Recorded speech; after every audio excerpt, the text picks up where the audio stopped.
The studio was filled with the rich odour of roses, and when the light summer wind stirred amidst the trees of the garden, there came through the open door the heavy scent of the lilac, or the more delicate perfume of the pink flowering thorn.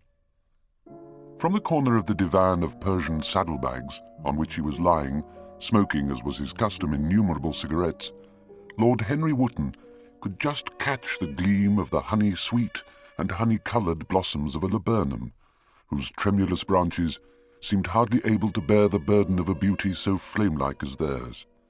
And now and then the fantastic shadows of birds in flight flitted across the long tussore silk curtains that were stretched in front of the huge window, producing a kind of momentary Japanese effect, and making him think of those pallid, jade-faced painters of Tokyo who, through the medium of an art that is necessarily immobile, seek to convey the sense of swiftness and motion. The sullen murmur of the bees, shouldering their way through the long, unmown grass, or circling with monotonous insistence round the dusty, gilt horns of the straggling woodbine, seemed to make the stillness more oppressive. The dim roar of London was like the burden note of a distant organ. In the centre of the room, clamped to an upright easel, stood the full-length portrait of a young man of extraordinary personal beauty, and in front of it, some little distance away, was sitting the artist himself, Basil Hallward, whose sudden disappearance some years ago caused at the time such public excitement and gave rise to so many strange conjectures. As the painter looked at the gracious and comely form he had so skilfully mirrored in his art, a smile of pleasure passed across his face and seemed about to linger there. But he suddenly started up, and closing his eyes, placed his fingers upon the lids, as though he sought to imprison within his brain some curious dream from which he feared he might awake. "It's your best work, Basil, the best thing you have ever done," said Lord Henry languidly. "You must certainly send it next year to the Grosvenor." "I don't think I shall send it anywhere," he answered, tossing his head back in that odd way that used to make his friends laugh at him at Oxford. Lord Henry elevated his eyebrows and looked at him in amazement through the thin blue wreaths of smoke that curled up in such fanciful whirls from his heavy, opium-tainted cigarette. "Not send it anywhere? My dear fellow, why? A portrait like this would set you far above all the young men in England, and make the old men quite jealous, if old men are ever capable of any emotion." "I know you will laugh at me," he replied, "but I really can't exhibit it. I've put too much of myself into it." Lord Henry stretched himself out on the divan and laughed. "Too much of yourself in it? Upon my word, Basil, I didn't know you were so vain. I really can't see any resemblance between you, with your rugged, strong face and your coal-black hair, and this young Adonis, who looks as if he were made out of ivory and rose-leaves. Why, my dear Basil, he is a Narcissus, and you— well, of course you have an intellectual expression and all that, but beauty, real beauty, ends where an intellectual expression begins. Intellect is in itself a mode of exaggeration and destroys the harmony of any face. Your mysterious young friend, whose name you have never told me, but whose picture really fascinates me, never thinks. I feel quite sure of that.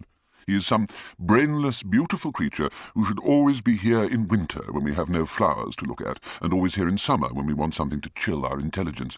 Don't flatter yourself, Basil. You are not in the least like him." "You don't understand me, Harry," answered the artist. "Of course I'm not like him. I know that perfectly well. Indeed, I should be sorry to look like him.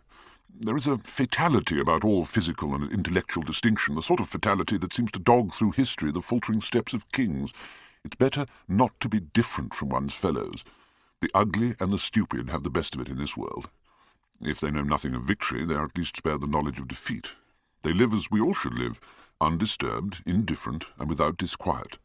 They neither bring ruin upon others, nor ever receive it from alien hands. Your rank and wealth, Harry, my brains, such as they are, my art, whatever it may be worth, Dorian Gray's good looks. We shall all suffer for what the gods have given us." "Dorian Gray? Is that his name?" asked Lord Henry, walking across the studio towards Basil Hallward. "Yes, that is his name. I didn't intend to tell it to you." "But why not?" "Oh, I can't explain. When I like people immensely, I never tell their names to anyone. It's like surrendering a part of them. I've grown to love secrecy. It seems to be the one thing that can make modern life mysterious or marvellous to us. The commonest thing is delightful if one only hides it.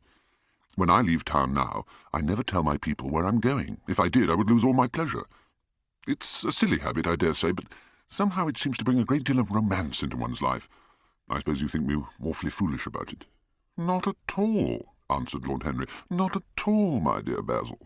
You seem to forget that I am married, and the one charm of marriage is that it makes a life of deception absolutely necessary for both parties. I hate the way you talk about your married life, Harry, said Basil Hallward, strolling towards the door that led into the garden. I believe that you are really a very good husband, but that you are thoroughly ashamed of your own virtues. You're an extraordinary fellow. You never say a moral thing, and you never do a wrong thing. Your cynicism is simply a pose. Being natural is simply a pose, and the most irritating pose I know, cried Lord Henry, laughing, and the two young men went out into the garden together and ensconced themselves on a long bamboo seat that stood in the shade of a tall laurel bush. After a pause, Lord Henry pulled out his watch. "I'm afraid I must be going, Basil," he murmured, "and before I go, I insist on your answering a question I put to you some time ago." "What is that?" said the painter, keeping his eyes fixed on the ground. "You know quite well." "I do not, Harry." "Well, I will tell you what it is. I want you to explain to me why you won't exhibit Dorian Gray's picture. I want the real reason." "I told you the real reason." "No, you did not. You said it was because there was too much of yourself in it. Now that is childish."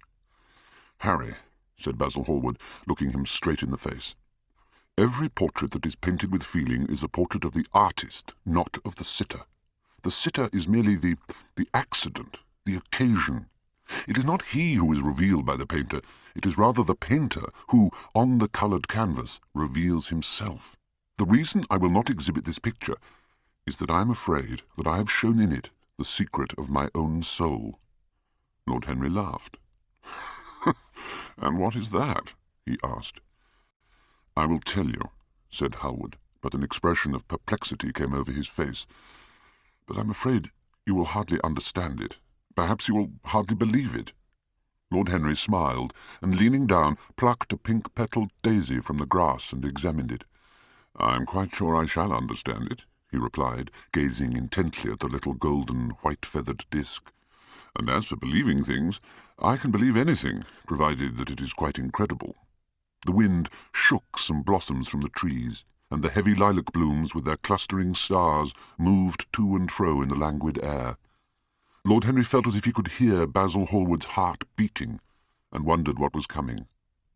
"The story is simply this," said the painter after some time. 2 months ago, I went to a crush at Lady Brandon's. You know, we poor artists have to show ourselves in society from time to time just to remind the public that we are not savages.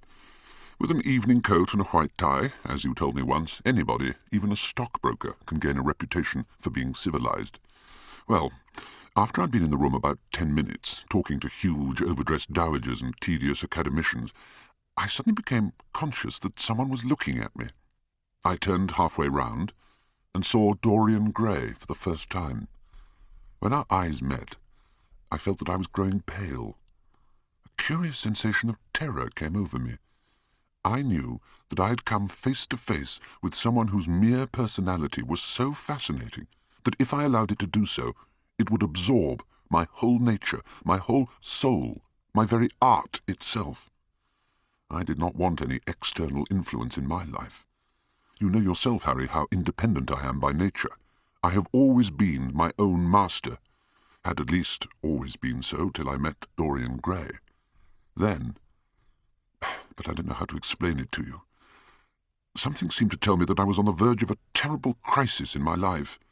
I had a strange feeling that fate had in store for me exquisite joys and exquisite sorrows.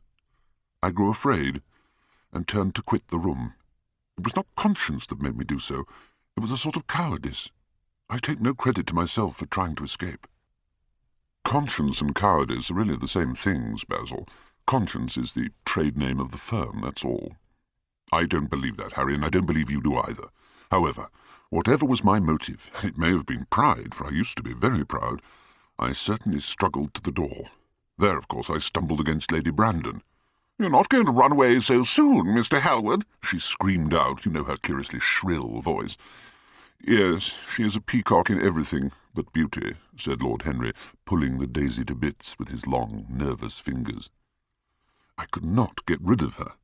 She brought me up to royalties and people with stars and garters and elderly ladies with gigantic tiaras and parrot noses. She spoke of me as her dearest friend. I'd only met her once before, but she took it into her head to lionize me. I believe some picture of mine had made a great success at the time. At least had been chatted about in the penny newspapers, which is the 19th century's standard of immortality.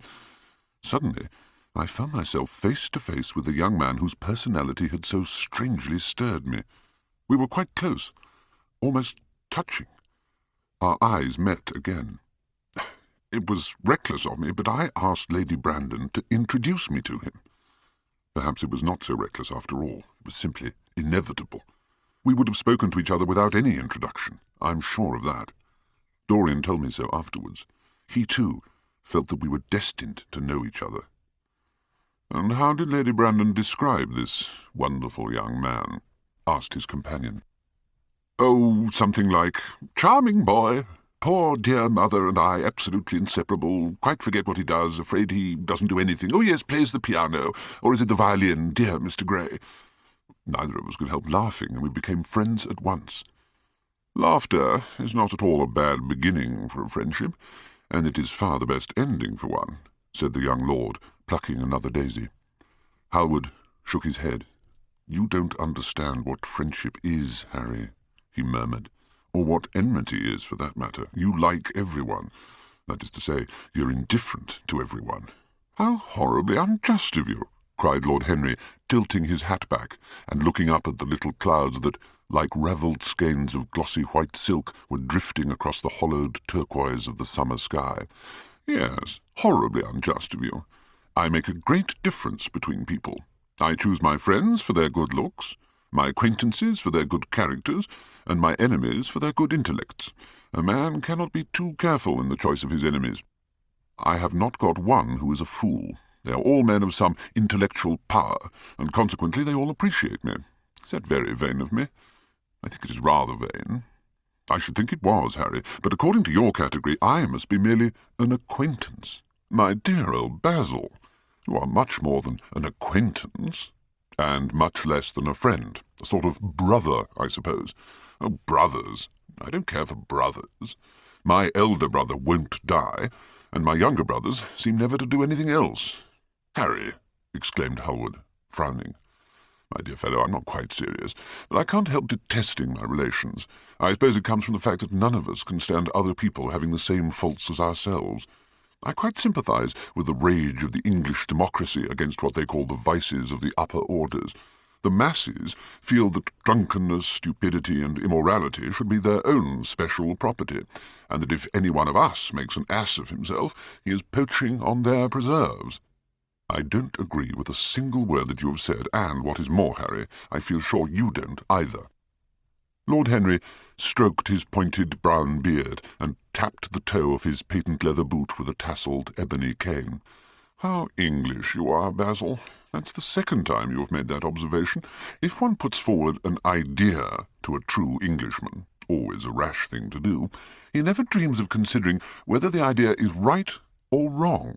The only thing he considers of any importance is whether one believes it oneself. Now, the value of an idea has nothing whatsoever to do with the sincerity of the man who expresses it. Indeed, the probabilities are that the more insincere the man is, the more purely intellectual will the idea be. As in that case, it will not be coloured by either his wants, his desires, or his prejudices. However, I don't propose to discuss politics, sociology, or metaphysics with you.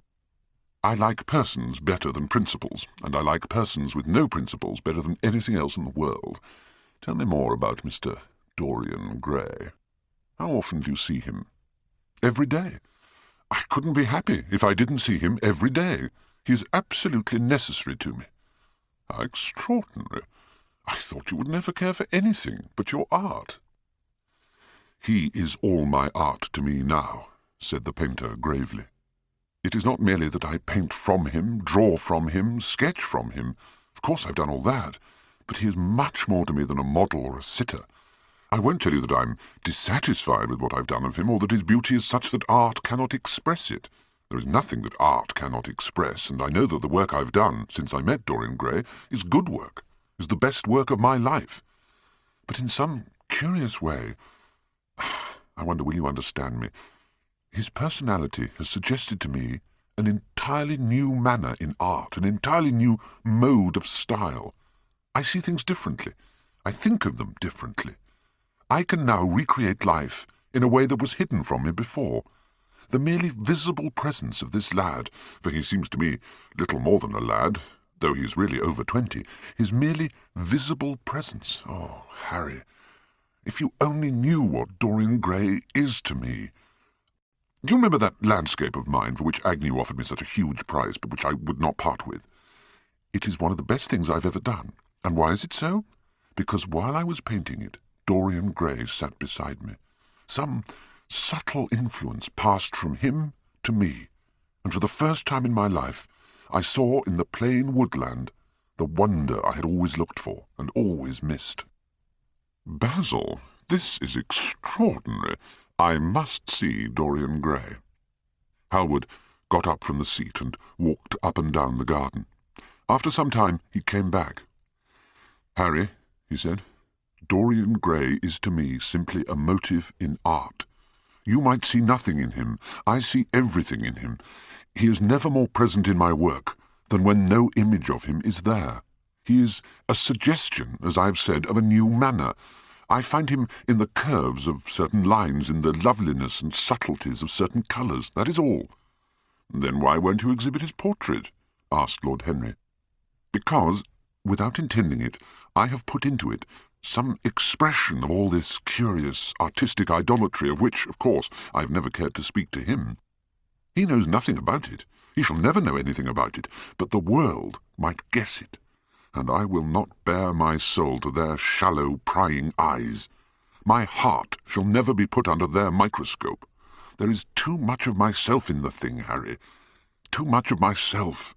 An artist should create beautiful things, but should put nothing of his own life into them. We live in an age when men treat art as if it were meant to be a form of autobiography. We have lost the abstract sense of beauty. Some day I will show the world what it is, and for that reason the world shall never see my portrait of Dorian Gray." "I think you're wrong, Basil, and I won't argue with you. It's only the intellectually lost who ever argue. Tell me, is Dorian Gray very fond of you?" The painter considered for a few moments. "He likes me," he answered after a pause. "I know he likes me. Of course I flatter him dreadfully. I find a strange pleasure in saying things to him that I know I should be sorry for having said. As a rule, he is charming to me, and we sit in the studio and talk of 1,000 things. Now and then, however, he is horribly thoughtless, and seems to take a real delight in giving me pain. Then I feel, Harry, that I have given away my whole soul to someone who treats it as if it were a flower to put in his coat, a bit of decoration to charm his vanity, an ornament for a summer's day." "Days in summer, Basil, are apt to linger," murmured Lord Henry. "Perhaps you will tire sooner than he will. It is a sad thing to think of, but there is no doubt that genius lasts longer than beauty. That accounts for the fact that we all take such pains to over-educate ourselves. In the wild struggle for existence, we want to have something that endures, and so we fill our minds with rubbish and facts, in the silly hope of keeping our place. The thoroughly well-informed man, that is the modern ideal. And the mind of the thoroughly well-informed man is a dreadful thing. It's like a bric-a-brac shop, all monsters and dust, with everything priced above its proper value. I think you will tire first, all the same. Some day you will look at your friend, and he will seem to you to be a little out of drawing, or you won't like his tone or colour or something. You will bitterly reproach him in your own heart, and seriously think that he has behaved very badly to you. The next time he calls he will be perfectly cold and indifferent. It will be a great pity, for it will alter you. What you have told me is quite a romance of art, one might call it, and the worst of having a romance of any kind is that it leaves one so unromantic. Harry, don't talk like that. As long as I live, the personality of Dorian Gray will dominate me. You can't feel what I feel. You change too often. Ah, my dear Basil, that is exactly why I can feel it. Those who are faithful know only the trivial side of love. It is the faithless who know love's tragedies. And Lord Henry struck a light on a dainty silver case, and began to smoke a cigarette, with a self-conscious and satisfied air, as if he had summed up the world in a phrase. There was a rustle of chirruping sparrows in the green lacquer leaves of the ivy, and the blue cloud shadows chased themselves across the grass like swallows. How pleasant it was in the garden, and how delightful other people's emotions were, much more delightful than their ideas, it seemed to him. One's own soul, and the passions of one's friends, those were the fascinating things in life. He pictured to himself with silent amusement the tedious luncheon that he had missed by staying so long with Basil Hallward. Had he gone to his aunt, he would have been sure to have met Lord Hoodbody there, and the whole conversation would have been about the feeding of the poor and the necessity for model lodging-houses. Each class would have preached the importance of those virtues, for whose exercise there was no necessity in their own lives. The rich would have spoken on the value of thrift, and the idle grown eloquent over the dignity of labour. It was charming to have escaped all that. As he thought of his aunt, an idea seemed to strike him. He turned to Hallward and said, "My dear fellow, I've just remembered." "Remembered what, Harry?" "Where I heard the name of Dorian Gray." "Where was it?" asked Hallward, with a slight frown. "Don't look so angry, Basil. It was at my aunt, Lady Agatha's. She told me she had discovered a wonderful young man who was going to help her in the East End, and that his name was Dorian Gray. I wish I had known it was your friend." "I'm very glad you didn't, Harry." "Why?" "I don't want you to meet him," the painter replied. "You don't want me to meet him?" "No." "Mr. Dorian Gray is in the studio, sir," said the butler, coming into the garden. "Well, you must introduce me now," cried Lord Henry, laughing. The painter turned to his servant, who stood blinking in the sunlight. "Ask Mr. Gray to wait, Parker. I shall be in a few moments." The man bowed and went up the walk. Then Basil looked at Lord Henry. "Dorian Gray is my dearest friend," he said. "He has a simple and a beautiful nature. Don't spoil him. Don't try to influence him. Your influence would be bad. The world is wide and has many marvellous people in it. Don't take away from me the one person who gives to my art whatever charm it possesses. My life as an artist depends on him. Mind, Harry, I trust you." He spoke very slowly, and the words seemed wrung out of him almost against his will. "What nonsense you talk," said Lord Henry, smiling, and taking Hallward by the arm, he almost led him into the house. As they entered, they saw Dorian Gray. He was seated at the piano, with his back to them, turning over the pages of a volume of Schumann's Forest Scenes. "You must lend me these, Basil," he cried. "I want to learn them. They are perfectly charming." "That entirely depends on how you sit today, Dorian." "Oh, I'm tired of sitting, and I don't want a life-sized portrait of myself," answered the lad, swinging round on the music-stool in a wilful, petulant manner. When he caught sight of Lord Henry, a faint blush coloured his cheeks for a moment, and he started up. "I beg your pardon, Basil, but I didn't know you had anyone with you." "This is Lord Henry Wotton, Dorian, an old Oxford friend of mine. I've just been telling him what a capital sitter you were, and now you've spoiled everything." "You have not spoiled my pleasure in meeting you, Mr. Gray," said Lord Henry, stepping forward and extending his hand. "My aunt has often spoken to me about you. You are one of her favourites, and, I'm afraid, one of her victims also." "I'm in Lady Agatha's black books at present," answered Dorian with a funny look of penitence. "I promised to go to a club in Whitechapel with her last Tuesday, and I really forgot all about it. We were to have played a duet together. 3 duets, I believe. I don't know what she'll say to me. I'm far too frightened to call." "Oh, I will make your peace with my aunt. She's quite devoted to you, and I don't think it really matters about your not being there. The audience probably thought it was a duet. When Aunt Agatha sits down to the piano, she makes quite enough noise for 2 people." "That's very horrid to her, and not very nice to me," answered Dorian, laughing. Lord Henry looked at him.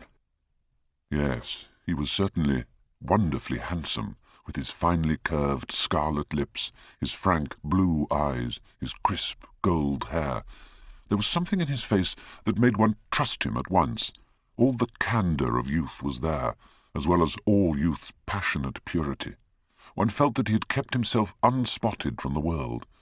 No wonder Basil Hallward worshipped him. "You are too charming to go in for philanthropy, Mr. Gray. Far too charming." And Lord Henry flung himself down on the divan and opened his cigarette case.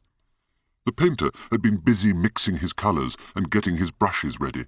He was looking worried, and when he heard Lord Henry's last remark, he glanced at him, hesitated for a moment, and then said, "Harry, I want to finish this picture today. Would you think it awfully rude of me if I asked you to go away?" Lord Henry smiled and looked at Dorian Gray. "Am I to go, Mr. Gray?" he asked. "Oh, please don't, Lord Henry. I see that Basil is in one of his sulky moods, and I can't bear him when he sulks. Besides, I want you to tell me why I should not go in for philanthropy." "Oh, I don't know that I shall tell you that, Mr. Gray. It is so tedious a subject that one would have to talk seriously about it. But I certainly shall not run away, now that you have asked me to stop.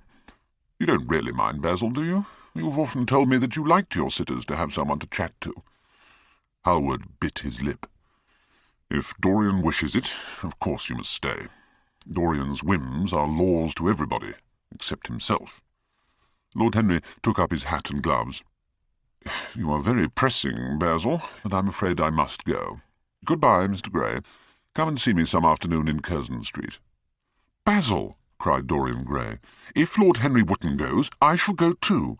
You never open your lips while you're painting, and it's horribly dull standing on a platform and trying to look pleasant. Ask him to stay. I insist upon it." "Stay, Harry, to oblige Dorian, and to oblige me," said Hallward, gazing intently at his picture. "It is quite true. I never talk when I'm working, and never listen either, and it must be dreadfully tedious for my unfortunate sitters. Sit down again, Harry. And now, Dorian, get up on the platform and don't move about too much, or pay any attention to what Lord Henry says. He has a very bad influence over all his friends, with the single exception of myself." Dorian Gray stepped up on the dais with the air of a young Greek martyr, and made a little moo of discontent to Lord Henry, to whom he had rather taken a fancy. He was so unlike Basil. They made a delightful contrast. And he had such a beautiful voice. After a few moments he said to him, "Have you really a very bad influence, Lord Henry? As bad as Basil says?" "There is no such thing as a good influence, Mr. Gray. All influence is immoral. Immoral from the scientific point of view." "Why?" "Because to influence a person is to give him one's own soul. He does not think his natural thoughts or burn with his natural passions. His virtues are not real to him. His sins, if there are such things as sins, are borrowed. He becomes an echo of someone else's music, an actor of a part that has not been written for him. The aim of life is self-development, to realize one's nature perfectly. That is what each of us is here for. People are afraid of themselves nowadays. They have forgotten the highest of all duties, the duty that one owes to oneself. Of course they're charitable. They feed the hungry and clothe the beggar, but their own souls starve and are naked. Courage has gone out of our race. Perhaps we never really had it. The terror of society, which is the basis of morals, the terror of God, which is the secret of religion, these are the two things that govern us. And yet— "Just turn your head a little more to the right, Dorian, like a good boy," said the painter, deep in his work, and conscious only that a look had come into the lad's face that he had never seen there before. "And yet," continued Lord Henry in his low, musical voice, and with that graceful wave of the hand that was always so characteristic of him, and that he had even in his Eton days, "I believe that if one man were to live out his life fully and completely, were to give form to every feeling, expression to every thought, reality to every dream, I believe that the world would gain such a fresh impulse of joy that we would forget all the maladies of medievalism and return to the Hellenic ideal, to something finer, richer than the Hellenic ideal, it may be. But the bravest man among us is afraid of himself. The mutilation of the savage has its tragic survival in the self-denial that mars our lives. We are punished for our refusals.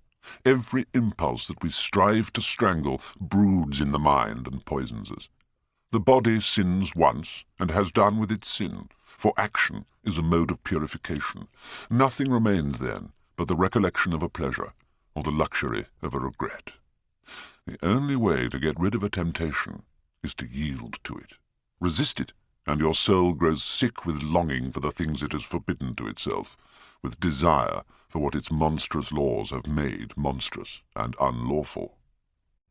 It has been said that the great events of the world take place in the brain. It is in the brain, and the brain only, that the great sins of the world take place also.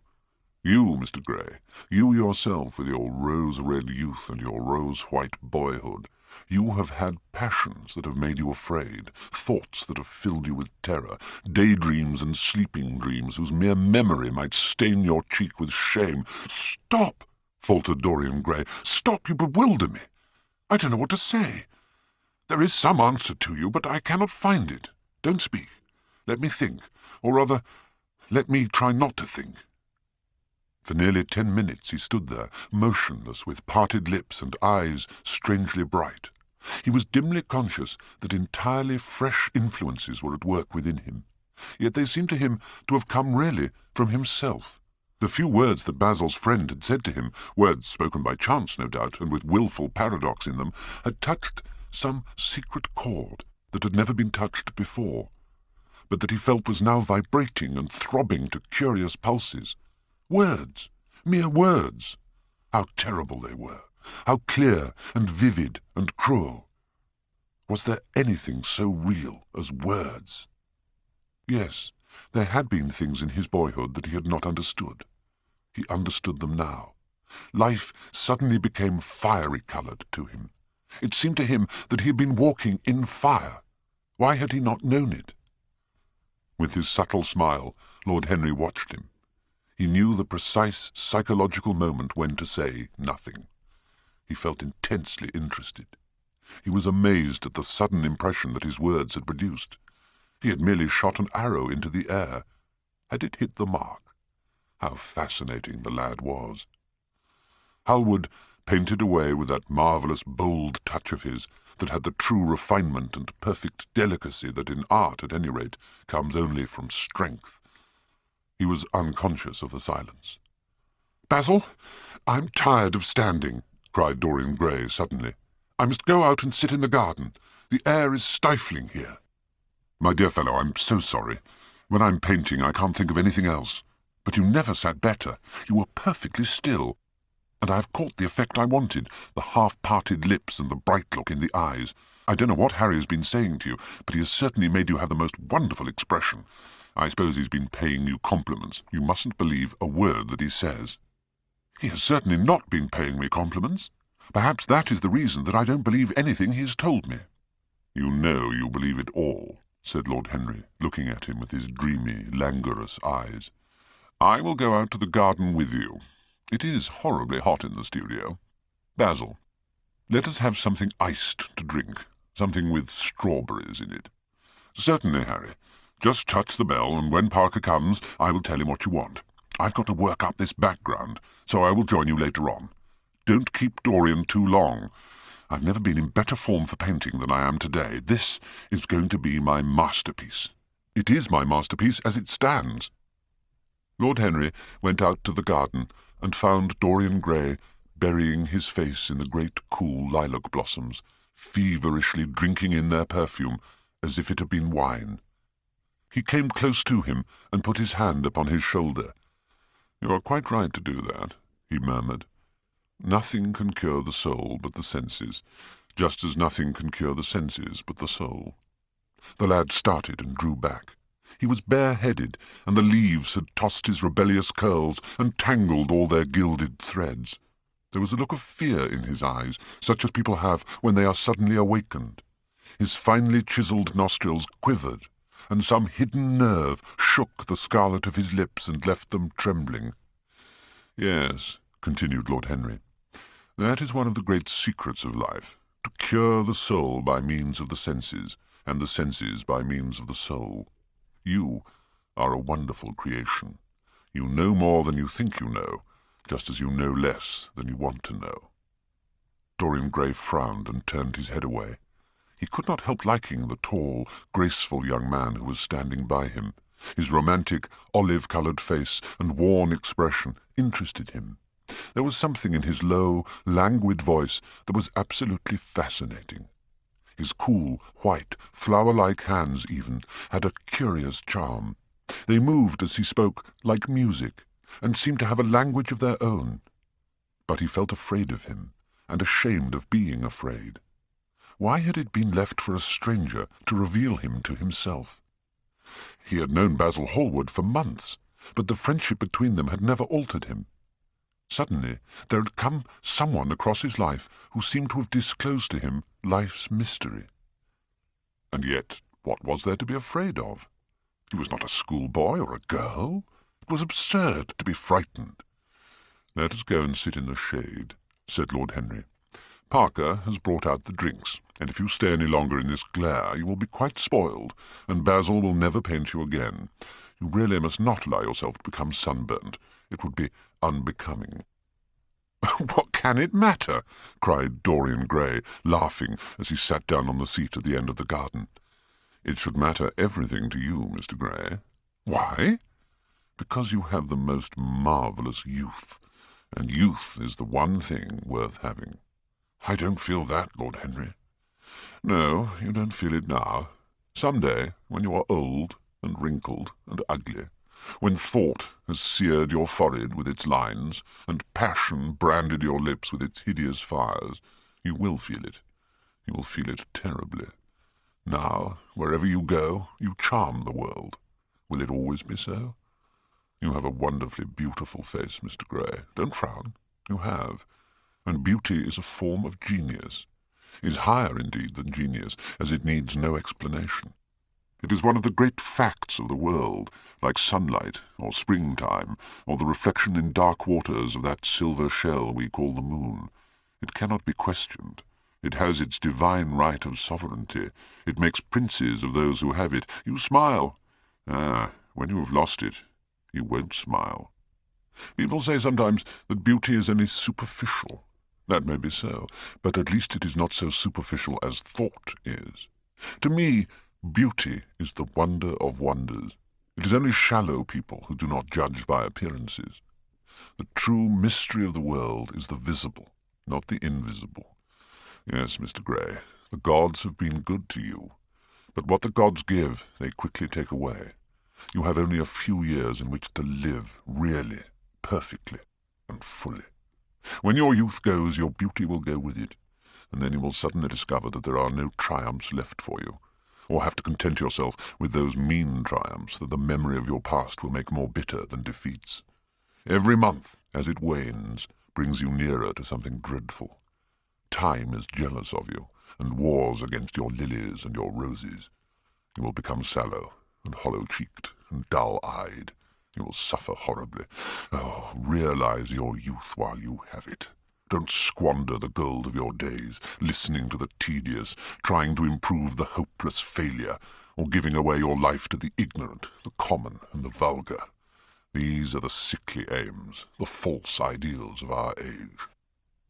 Live. Live the wonderful life that is in you. Let nothing be lost upon you. Be always searching for new sensations. Be afraid of nothing. A new hedonism, that is what our century wants. You might be its visible symbol. With your personality there is nothing you could not do. The world belongs to you for a season. The moment I met you, I saw that you were quite unconscious of what you really are, of what you really might be. There was so much in you that charmed me that I felt I must tell you something about yourself. I thought how tragic it would be if you were wasted. For there is such a little time that your youth will last, such a little time. The common hill flowers wither, but they blossom again. The laburnum will be as yellow next June as it is now. In a month there will be purple stars on the clematis, and year after year the green night of its leaves will hold its purple stars. But we never get back our youth. The pulse of joy that beats in us at 20 becomes sluggish. Our limbs fail. Our senses rot. We degenerate into hideous puppets, haunted by the memory of the passions of which we were too much afraid, and the exquisite temptations that we had not the courage to yield to. Youth! Youth! There is absolutely nothing in the world but youth. Dorian Gray listened, open-eyed and wondering. The spray of lilac fell from his hand upon the gravel. A furry bee came and buzzed round it for a moment. Then it began to scramble all over the oval stellated globe of the tiny blossoms.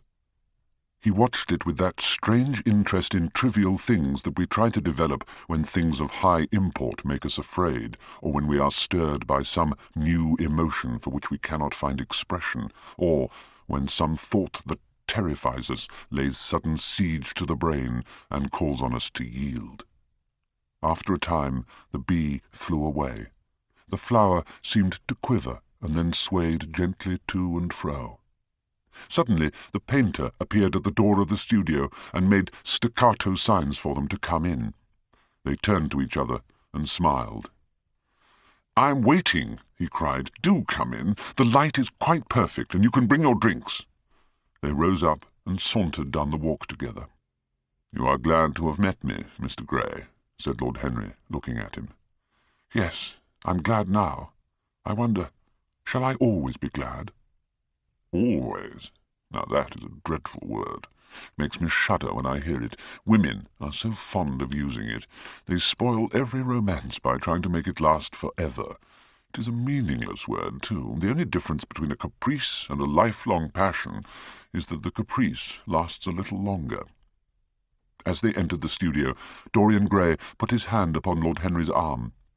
"In that case, let our friendship be a caprice," he murmured, flushing at his own boldness, then stepped up on the platform and resumed his pose. Lord Henry flung himself into a large wicker armchair and watched him. The sweep and dash of the brush on the canvas made the only sound that broke the stillness, except when, now and then, Hallward stepped back to look at his work from a distance. After about a quarter of an hour, Hallward stopped painting, looked for a long time at Dorian Gray, and then for a long time at the picture, biting the end of one of his huge brushes and frowning. "It is quite finished," he cried at last, and stooping down he wrote his name in long vermilion letters on the left-hand corner of the canvas. Lord Henry came over and examined the picture. It was certainly a wonderful work of art, and a wonderful likeness as well. "My dear fellow, I congratulate you most warmly," he said. "It is the finest portrait of modern times. Mr. Gray, come over and look at yourself." The lad started, as if awakened from some dream. "Is it really finished?" he murmured, stepping down from the platform. "Quite finished," said the painter. "And you have sat splendidly today. I am awfully obliged to you." "That is entirely due to me," broke in Lord Henry. "Isn't it, Mr. Gray?" Dorian made no answer, but passed listlessly in front of his picture and turned towards it. When he saw it, he drew back, and his cheeks flushed for a moment with pleasure. A look of joy came into his eyes, as if he had recognized himself for the first time. He stood there motionless and in wonder, dimly conscious that Hallward was speaking to him, but not catching the meaning of his words. The sense of his own beauty came on him like a revelation. He had never felt it before. Basil Hallward's compliments had seemed to him to be merely the charming exaggerations of friendship. He had listened to them, laughed at them, forgotten them. They had not influenced his nature. Then had come Lord Henry Wotton with his strange panegyric on youth, his terrible warning of its brevity.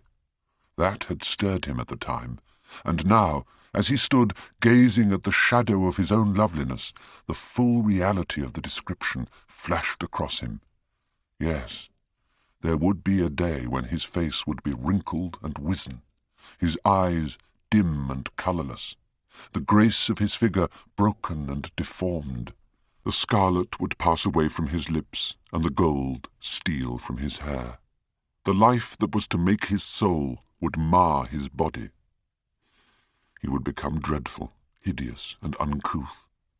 As he thought it, a sharp pang of pain struck through him like a knife and made each delicate fibre of his nature quiver.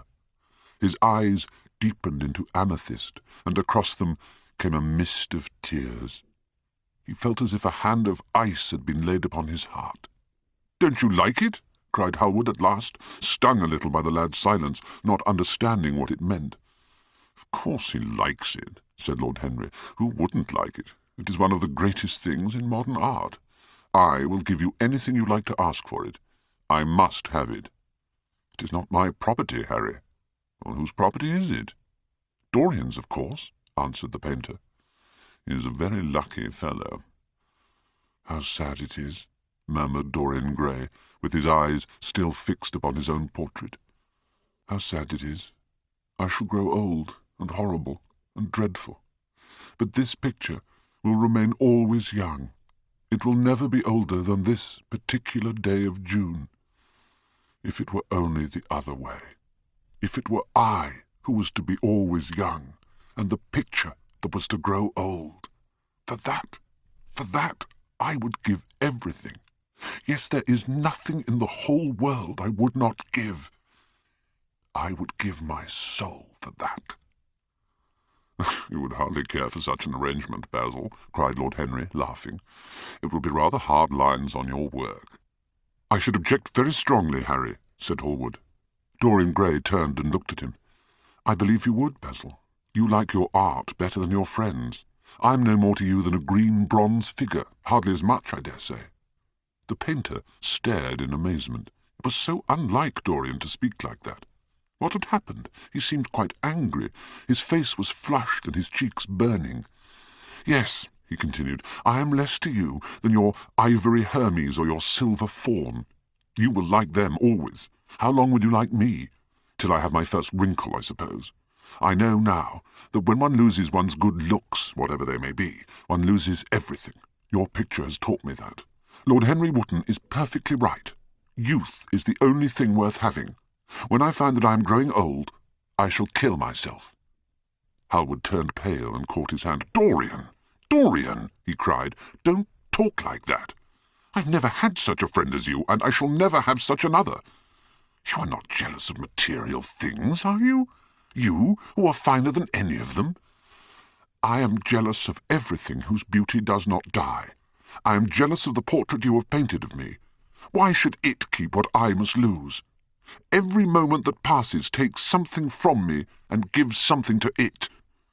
Oh, if it were only the other way, if the picture could change, and I could be always what I am now. Why did you paint it? It will mock me some day, mock me horribly." The hot tears welled into his eyes. He tore his hand away, and flinging himself on the divan, he buried his face in the cushions as though he were praying. "This is your doing, Harry," said the painter bitterly. Lord Henry shrugged his shoulders. "It is the real Dorian Gray, that is all." "It is not." "If it is not, what have I to do with it?" "You should have gone away when I asked you," he muttered. "I stayed when you asked me," was Lord Henry's answer. "Harry, I can't quarrel with my two best friends at once, but between you both you have made me hate the finest piece of work I have ever done, and I will destroy it. What is it but canvas and colour? I will not let it come across our 3 lives and mar them." Dorian Gray lifted his golden head from the pillow, and, with pallid face and tear-stained eyes, looked at him as he walked over to the deal painting table that was set beneath the high-curtained window. What was he doing there? His fingers were straying about among the litter of tin tubes and dry brushes, seeking for something. Yes, it was for the long palette knife with its thin blade of lithe steel.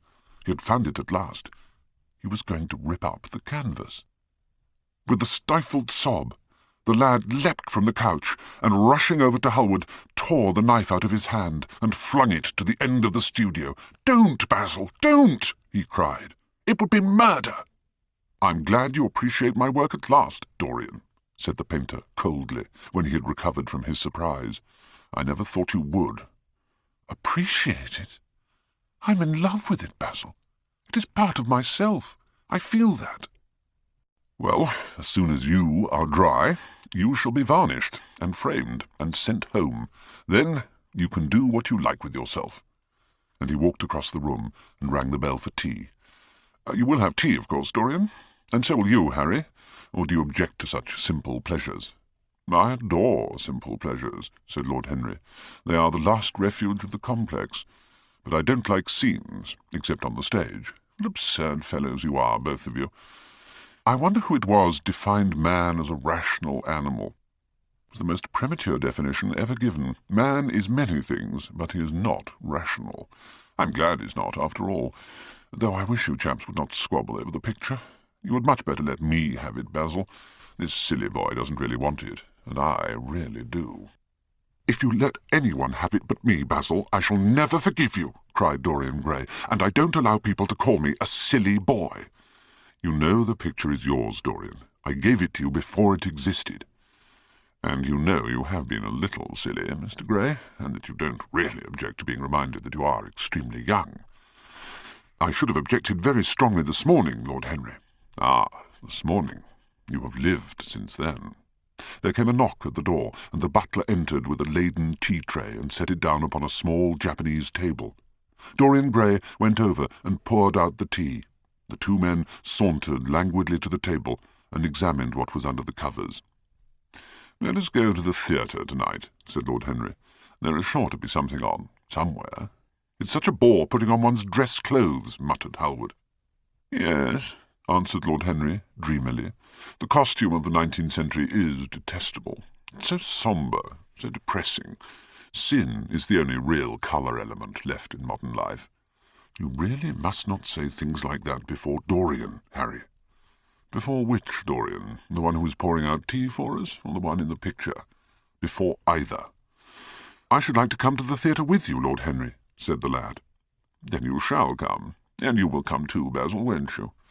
"I can't really. I would sooner not. I've a lot of work to do." "Well, then, you and I will go alone, Mr. Gray." "I should like that awfully." The painter bit his lip and walked over, cup in hand, to the picture. "I shall stay with the real Dorian," he said, sadly. "Is that the real Dorian?" cried the original of the portrait, strolling across to him. "Am I really like that?" "Yes, you are just like that." "How wonderful, Basil." "At least you are like it in appearance, but it will never alter," sighed Hallward. "That is something." "What a fuss people make about fidelity," exclaimed Lord Henry. "Why, even in love it is purely a question for physiology. It has nothing to do with our own will. Young men want to be faithful, and are not. Old men want to be faithless, and cannot. That is all one can say." "Don't go to the theatre tonight, Dorian," said Hallward. "Stop and dine with me. I entreat you." The lad hesitated, and looked over at Lord Henry. "I must go, Basil," he answered. "Very well," said Hallward, and he went over and laid down his cup on the tray. "It is rather late, and as you have to dress, you had better lose no time. Goodbye, Harry."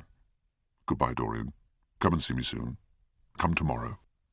"Certainly," the lad replied. "You won't forget?" "No, of course not," cried Dorian. "And, Harry—" "Yes, Basil?" "Remember what I asked you when we were in the garden this morning?" "I've forgotten it." "I trust you." "I wish I could trust myself," said Lord Henry, laughing. "Come, Mr. Gray. My hansom is outside, and I can drop you at your own place. Goodbye, Basil. It has been a most interesting afternoon." As the door closed behind them, the painter flung himself down on a sofa, and a look of pain came into his face. At 12:30 next day, Lord Henry Wotton strolled from Curzon Street over to the Albany to call on his uncle, Lord Fermor, a genial, if somewhat rough-mannered old bachelor, whom the outside world called selfish because it derived no particular benefit from him, but who was considered generous by society as he fed the people who amused him. His father had been our ambassador at Madrid when Isabella was young and prim unthought of, but had retired from the diplomatic service in a capricious moment of annoyance at not being offered the embassy at Paris, a post to which he considered he was fully entitled by reason of his birth, his indolence, the good English of his dispatches, and his inordinate passion for pleasure. The son, who had been his father's secretary, had resigned along with his chief, somewhat foolishly, as was thought at the time, and on succeeding some months later to the title, had set himself to the serious study of the great aristocratic art of doing absolutely nothing. Only England could have produced him, and he always said that the country was going to the dogs. His principles were out of date, but there was a good deal to be said for his prejudices. When Lord Henry entered the room, he found his uncle sitting in a rough shooting coat, smoking a cheroot and grumbling over the Times. "Well, Harry," said the old gentleman, "what brings you out so early? I thought you dandies never got up till 2 and were not visible till 5. "Pure family affection, I assure you, Uncle George. I want to get something out of you." "Money, I suppose," said Lord Fermor, making a wry face. "Well, sit down and tell me all about it. Young people nowadays imagine that money is everything." "Yes," murmured Lord Henry, settling his buttonhole in his coat. "And when they grow older, they know it. But I don't want money. It's only people who pay their bills who want that, Uncle George, and I never pay mine. What I want is information. Not useful information, of course, useless information." "Well, I can tell you anything that is in an English blue book, Harry, although those fellows nowadays write a lot of nonsense." "Mr. Dorian Gray does not belong to blue books, Uncle George," said Lord Henry languidly. "Mr. Dorian Gray? Who is he?" asked Lord Fermor, knitting his bushy white eyebrows. "That is what I have come to learn, Uncle George. Or rather, I know who he is. He is the last Lord Kelso's grandson." "Kelso's grandson?" echoed the old gentleman. "Kelso's grandson, of course. I knew his mother intimately. I believe I was at her christening. She was an extraordinarily beautiful girl, Margaret Devereux, and made all the men frantic by running away with a penniless young fellow, a mere nobody, sir, a subaltern in a foot regiment or something of that kind. Certainly. I remember the whole thing as if it happened yesterday. The poor chap was killed in a duel at Spa a few months after the marriage. There was an ugly story about it. They said Kelso got some rascally adventurer, some Belgian brute, to insult his son-in-law in public. Paid him, sir, to do it. Paid him. And that the fellow spitted his man as if he had been a pigeon. The thing was hushed up, but, egad, Kelso ate his chop alone at the club for some time afterwards. He brought his daughter back with him, I was told, and she never spoke to him again. Oh, yes, it was a bad business. The girl died, too. Died within a year. So she left a son, did she? I'd forgotten that. What sort of boy is he? If he's like his mother, he must be a good-looking chap." "He is very good-looking," assented Lord Henry. "I hope he will fall into proper hands," continued the old man. "He should have a pot of money waiting for him if Kelso did the right thing by him. His mother had money, too. All the Selby property came to her through her grandfather. Her grandfather hated Kelso, thought him a mean dog. He was, too. Came to Madrid once when I was there. Egad, I was ashamed of him. I hope he treated his grandson better than he did the Jarvies." "I don't know," answered Lord Henry. "I fancy that the boy will be well off. He's not of age yet. He has Selby, I know. He told me so. And his mother was very beautiful." "Margaret Devereux was one of the loveliest creatures I ever saw, Harry. What on earth induced her to behave as she did, I never could understand. She could have married anybody she chose. She was romantic, though. All the women of that family were. The men were a poor lot, but, egad, the women were wonderful. And by the way, Harry, talking about silly marriages, what is this humbug your father tells me about Dartmoor wanting to marry an American? Ain't English girls good enough for him?" "It is rather fashionable to marry Americans just now, Uncle George." "I'll back English women against the world, Harry," said Lord Fermor, striking the table with his fist. "The betting is on the Americans." "Why can't these American women stay in their own country? They're always telling us that it is the paradise for women." "It is. That is the reason why, like Eve, they are so excessively anxious to get out of it," said Lord Henry. "Goodbye, Uncle George. I shall be late for lunch if I stop any longer. Thanks for giving me the information I wanted. I always like to know everything about my new friends, and nothing about my old ones." "Where are you lunching, Harry?" "At Aunt Agatha's. I've asked myself and Mr. Gray. He is her latest protégé." Tell your Aunt Agatha, Harry, not to bother me any more with her charity appeals. I'm sick of them. Why, the good woman thinks that I've nothing to do but write cheques for her silly fads." "All right, Uncle George, I'll tell her, but it won't have any effect.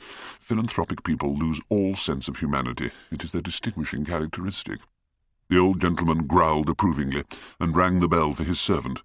Lord Henry passed up the low arcade into Burlington Street, and turned his steps in the direction of Berkeley Square. So that was the story of Dorian Gray's parentage. Crudely as it had been told to him, it had yet stirred him by the suggestion of a strange, almost modern romance. A beautiful woman risking everything for a mad passion. A few wild weeks of happiness cut short by a hideous, treacherous crime. Months of voiceless agony, and then a child born in pain. The mother snatched away by death, the boy left to solitude and the tyranny of an old and loveless man. Yes, it was an interesting background. It posed the lad, made him more perfect, as it were. Behind every exquisite thing that existed, there was something tragic. Worlds had to be in travail, that the meanest flower might blow. And how charming he had been at dinner the night before, as, with startled eyes and lips parted in frightened pleasure, he had sat opposite to him at the club, the red candle-shades staining to a richer rose the wakening wonder of his face. Talking to him was like playing upon an exquisite violin. He answered to every touch and thrill of the bow. There was something terribly enthralling in the exercise of influence. No other activity was like it.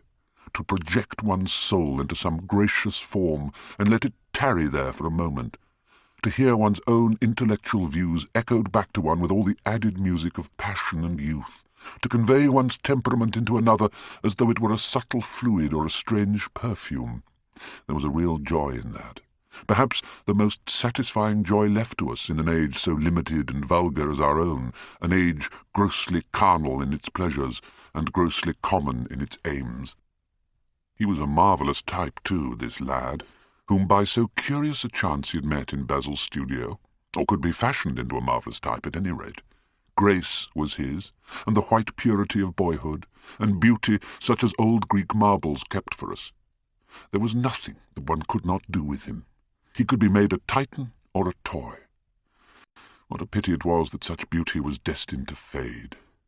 And Basil, from a psychological point of view, how interesting he was. The new manner in art, the fresh mode of looking at life, suggested so strangely by the merely visible presence of one who was unconscious of it all, the silent spirit that dwelt in dim woodland and walked unseen in open field, suddenly showing herself dryad-like and not afraid, because in his soul who sought for her there had been wakened that wonderful vision to which alone are wonderful things revealed, the mere shapes and patterns of things becoming, as it were, refined, and gaining a kind of symbolical value, as though they were themselves patterns of some other and more perfect form, whose shadow they made real. How strange it all was. He remembered something like it in history.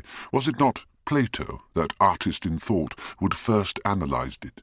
Was it not Buonarroti, who had carved it in the coloured marbles of a sonnet sequence? But in our own century it was strange. Yes, he would try to be to Dorian Gray what, without knowing it, the lad was to the painter who had fashioned the wonderful portrait. He would seek to dominate him, had already indeed half done so. He would make that wonderful spirit his own. There was something fascinating in this son of love and death. Suddenly he stopped and glanced up at the houses. He found that he had passed his aunt's some distance, and, smiling, turned back. When he entered the somewhat sombre hall, the butler told him that they had gone in to lunch. He gave one of the footmen his hat and stick, and passed into the dining-room.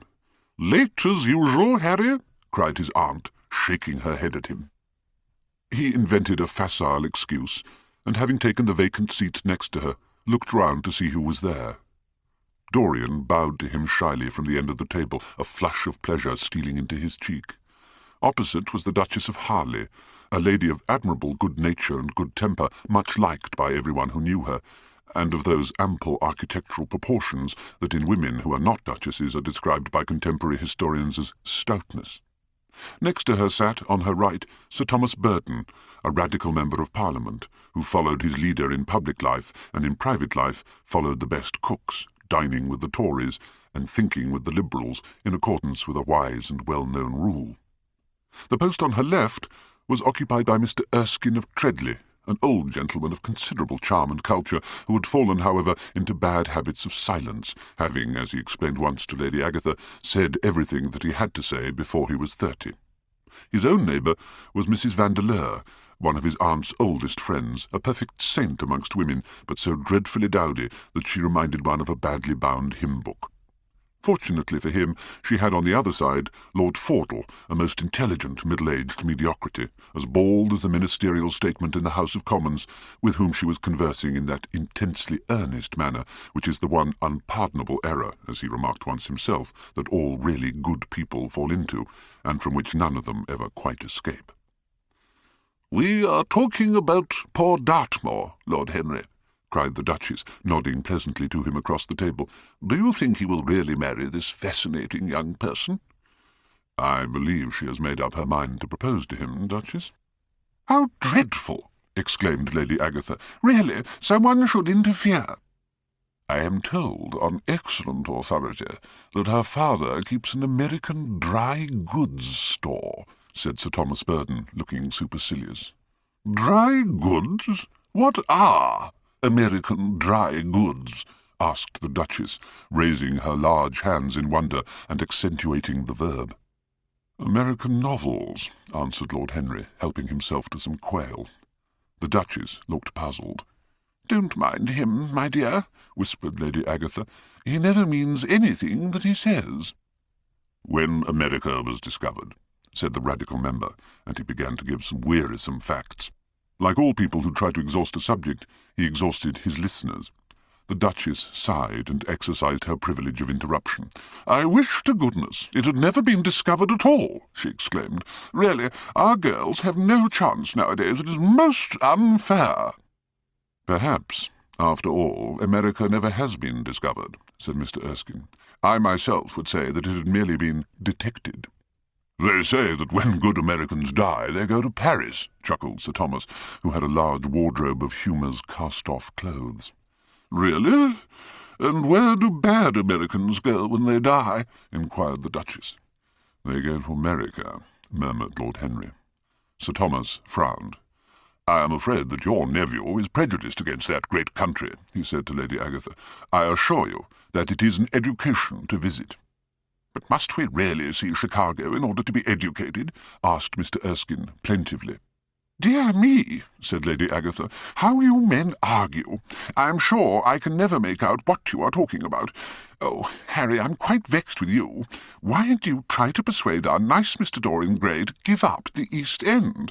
I assure you he will be quite invaluable. They would love his playing."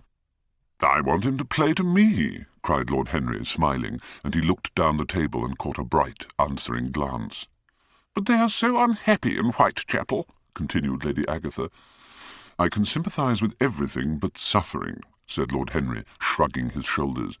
"I cannot sympathise with that. It is too ugly, too horrible, too distressing." "You are really very comforting," warbled the Duchess. "I have always felt rather guilty when I came to see your dear aunt, for I take no interest at all in the East End. For the future I shall be able to look her in the face without a blush." "A blush is very becoming, Duchess," remarked Lord Henry. "Only when one is young," she answered. "When an old woman like myself blushes, it is a very bad sign. Ah, Lord Henry, I wish you would tell me how to become young again." He thought for a moment. "Can you remember any great error that you committed in your early days, Duchess?" he asked, looking at her across the table.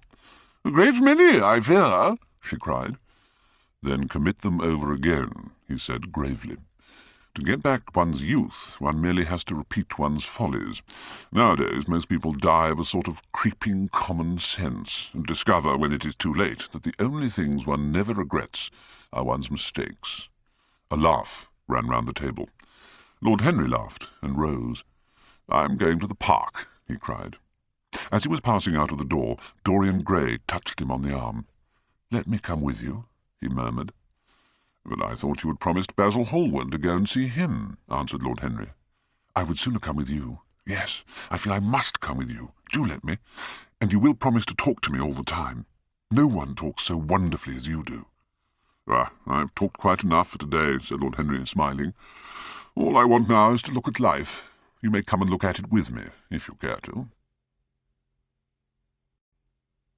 One afternoon, a month later, Dorian Gray was reclining in a luxurious armchair in the little library of Lord Henry's house in Mayfair. It was, in its way, a very charming room, with its high-panelled wainscoting of olive-stained oak, its cream-coloured frieze and ceiling of raised plasterwork, and its brick-dust felt carpet strewn with silk, long-fringed Persian rugs. Through the small leaded panels of the window streamed the apricot-coloured light of a summer day in London. Lord Henry had not yet come in. He was always late on principle, his principle being that punctuality is the thief of time. At last he heard a step outside, and the door opened. "How late you are, Harry," he murmured. "I'm afraid it is not Harry, Mr. Gray," answered a shrill voice. He glanced quickly round and rose to his feet. "I beg your pardon, I thought—" "You thought it was my husband. It is only his wife. You must let me introduce myself. I know you quite well by your photographs. I think my husband has got 17 of them." "Not 17, Lady Henry." "Well, 18, then. And I saw you with him the other night, at the opera." She laughed nervously as she spoke, and watched him with her vague forget-me-not eyes. Her name was Victoria, and she had a perfect mania for going to church. "That was at Lohengrin, Lady Henry, I think." Yes, it was at dear Lohengrin. I like Wagner's music better than anybody's. It is so loud that one can talk the whole time without other people hearing what one says. That is a great advantage. Don't you think so, Mr. Gray?" The same nervous staccato laugh broke from her thin lips, and her fingers began to play with a long tortoiseshell paper knife. Dorian smiled and shook his head. "I'm afraid I don't think so, Lady Henry. I never talk during music, at least during good music. If one hears bad music, it is one's duty to drown it in conversation." "Ah, that is one of Harry's views, isn't it, Mr. Gray? I always hear Harry's views from his friends. It is the only way I get to know of them. You have never been to any of my parties, have you, Mr. Gray? You must come. I can't afford orchids, but I spare no expense in foreigners. They make one's rooms look so picturesque. But here is Harry. Harry, I came in to look for you to ask you something, I forget what it was, and I found Mr. Gray here. We've had such a pleasant chat about music. We have quite the same ideas. No, I think our ideas are quite different, but he has been most pleasant. I'm so glad I've seen him." "I am charmed, my love, quite charmed," said Lord Henry, elevating his dark, crescent-shaped eyebrows and looking at them both with an amused smile. "So sorry I'm late, Dorian. I went to look after a piece of old brocade in Wardour Street, and had to bargain for hours for it. Nowadays people know the price of everything and the value of nothing." "I'm afraid I must be going," exclaimed Lady Henry, breaking an awkward silence with her silly, sudden laugh. "I've promised to drive with the Duchess. Goodbye, Mr. Gray. Goodbye, Harry. You're dining out, I suppose. So am I. Perhaps I shall see you at Lady Thornbury's." "I dare say, my dear," said Lord Henry, shutting the door behind her, as, looking like a bird of paradise that had been out all night in the rain, she flitted out of the room, leaving a faint odour of frangipani. Then he lit a cigarette and flung himself down on the sofa. "Never marry at all, Dorian. Men marry because they are tired, women because they are curious. Both are disappointed. I don't think I am likely to marry, Henry. I'm too much in love. That is one of your aphorisms. I'm putting it into practice, as I do everything that you say." "Who are you in love with?" asked Lord Henry, after a pause. "With an actress," said Dorian Gray, blushing. Lord Henry shrugged his shoulders. "That is a rather commonplace debut." "You would not say so if you saw her, Harry." "Who is she?" "Her name is Sybil Vane." "Never heard of her." "No one has. People will some day, however. She is a genius." "My dear boy, no woman is a genius. Women are a decorative sex. They never have anything to say, but they say it charmingly. Women represent the triumph of matter over mind, just as men represent the triumph of mind over morals." "Oh, Harry, your views terrify me." "Never mind that. How long have you known her?" "About 3 weeks."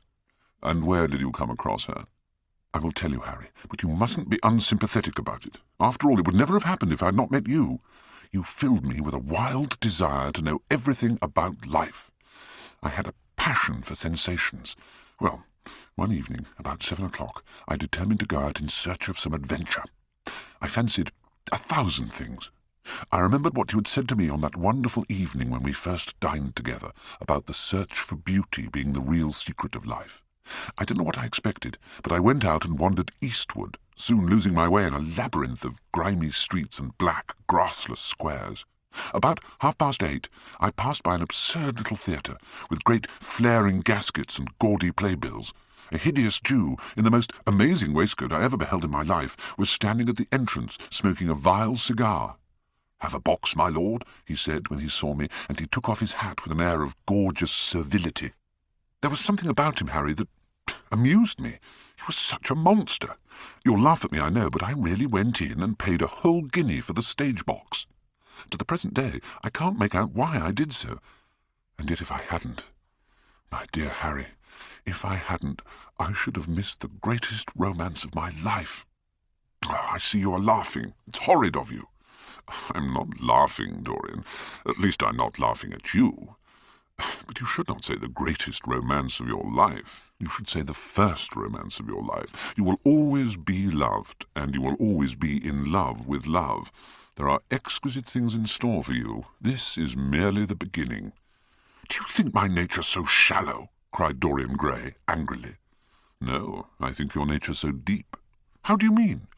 My dear boy, the people who love only once in their lives are really the shallow people. What they call their loyalty and their fidelity, I call either the lethargy of custom or their lack of imagination. Faithfulness is to the emotional life what consistency is to the life of the intellect, simply a confession of failures. Faithfulness. I must analyze it some day. The passion for property is in it. There are many things that we would throw away if we were not afraid that others might pick them up. But I don't want to interrupt you. Go on with your story. Well, I found myself seated in a horrid little private box with a vulgar drop scene staring me in the face. I looked out from behind the curtain and surveyed the house. It was a tawdry affair, all cupids and cornucopias, like a third-rate wedding cake. The gallery and pit were fairly full, but the 2 rows of dingy stalls were quite empty, and there was hardly a person in what I suppose they called the dress circle. Women went about with oranges and ginger beer, and there was a terrible consumption of nuts going on. It must have been just like the palmy days of the British drama. Just like it, I should fancy, and very depressing. I began to wonder what on earth I should do when I caught sight of the playbill. What do you think the play was, Harry? I should think The Idiot Boy or Dumb but Innocent. It was Romeo and Juliet. I must admit that I was rather annoyed at the idea of seeing Shakespeare done in such a wretched hole of a place. Still, I sat interested in a sort of way. At any rate, I determined to wait for the first act. At last the drop scene was drawn up and the play began. Romeo was a stout, elderly gentleman with corked eyebrows, a husky tragedy voice, and a figure like a beer barrel. Mercutio was almost as bad. But Juliet... Harry, imagine a girl hardly 17 years of age, with a little flower-like face, a small Greek head with plaited coils of dark brown hair, eyes that were violet wells of passion, lips that were like the petals of a rose. She was the loveliest thing I had ever seen in my life. You said to me once that pathos left you unmoved, but that beauty, mere beauty, could fill your eyes with tears. I tell you, Harry, I could hardly see this girl for the mist of tears that came across me. And her voice. I never heard such a voice. It was very low at first, with deep, mellow notes that seemed to fall singly upon one's ear. Then it became a little louder and sounded like a flute or a distant hautbois. You know how a voice can stir one. Your voice and the voice of Sybil Vane are 2 things that I shall never forget. When I close my eyes, I hear them, and each of them says something different. I don't know which to follow. Why should I not love her? Harry, I do love her. She is everything to me in life. Night after night I go to see her play. One evening she is Rosalind, and the next evening she is Imogen. I have seen her die in the gloom of an Italian tomb, sucking the poison from her lover's lips. I have seen her in every age and in every costume. Ordinary women never appeal to one's imagination. One knows their minds as easily as one knows their bonnets. There is no mystery in any of them. But an actress, how different an actress is. Harry, why didn't you tell me that the only thing worth loving is an actress? Because I have loved so many of them, Dorian. Oh, yes, horrid people with dyed hair and painted faces. Don't run down dyed hair and painted faces. There is an extraordinary charm in them sometimes, said Lord Henry. I wish now I had not told you about Sybil Vane. You could not have helped telling me, Dorian. All through your life you will tell me everything you do. Yes, Harry, I believe that is true. I cannot help telling you things. You have a curious influence over me. I am much obliged for the compliment. And now tell me, what are your actual relations with Sybil Vane? Dorian Gray leapt to his feet with flushed cheeks and burning eyes. Harry, Sybil Vane is sacred. It is only the sacred things that are worth touching, Dorian, said Lord Henry, with a strange touch of pathos in his voice. But why should you be annoyed? I suppose she will belong to you some day. When one is in love, one always begins by deceiving oneself, and one always ends by deceiving others. That is what the world calls a romance. You know her at any rate, I suppose. Of course I know her. On the first night I was at the theatre, the horrid old Jew came round to the box after the performance was over and offered to take me behind the scenes and introduce me to her. By this time, however, the lights were being put out in the theatre and I had to go. The next night, of course, I arrived at the place again. When he saw me, he made me a low bow and assured me that I was a munificent patron of art. He was a most offensive brute, though he had an extraordinary passion for Shakespeare. He told me once, with an air of pride, that his 5 bankruptcies were entirely due to the bard, as he insisted on calling him. He seemed to think it a distinction. It was a distinction, my dear Dorian, a great distinction. Most people become bankrupt through having invested too heavily in the prose of life. To have ruined oneself over poetry is an honour. But when did you first speak to Miss Sybil Vane? The 3rd night. She had been playing Rosalind. I could not help going round. I had thrown her some flowers, and she had looked at me. At least I fancied that she had. The old Jew was persistent. He seemed determined to take me behind, so I consented. Oh, she was so shy, so gentle. There is something of a child about her. Her eyes opened wide in exquisite wonder when I told her what I thought of her performance, and she seemed quite unconscious of her power. I think we were both rather nervous. The old Jew stood grinning at the doorway of the dusty green room, making elaborate speeches about us both, while we stood looking at each other like children. He would insist on calling me my lord, so I had to assure Sybil that I was not anything of the kind. She said quite simply to me, "You look more like a prince. I must call you Prince Charming." Upon my word, Dorian, Miss Sybil knows how to pay compliments. Oh, you don't understand her, Harry. She regarded me merely as a person in a play. She knows nothing of life. She lives with her mother, a faded, tired woman who played Lady Capulet in a sort of magenta dressing wrapper on the first night, and looks as if she has seen better days. I know that look. It depresses me, murmured Lord Henry, examining his rings. The Jew wanted to tell me her history, but I said it did not interest me. You were quite right. There is always something infinitely mean about other people's tragedies. Sybil is the only thing I care about. What is it to me where she came from? From her little head to her little feet, she is absolutely and entirely divine. Every night of my life I go to see her act, and every night she is more marvellous. Tonight she is Imogen, and tomorrow night she will be Juliet. When is she Sybil Vane? Never. I congratulate you. Oh, how horrid you are! She is all the great heroines of the world in one. She is more than an individual. You laugh, but I tell you she has genius. I love her, and I must make her love me. You, who know all the secrets of life, tell me how to charm Sybil Vane to love me. My God, Harry, how I worship her.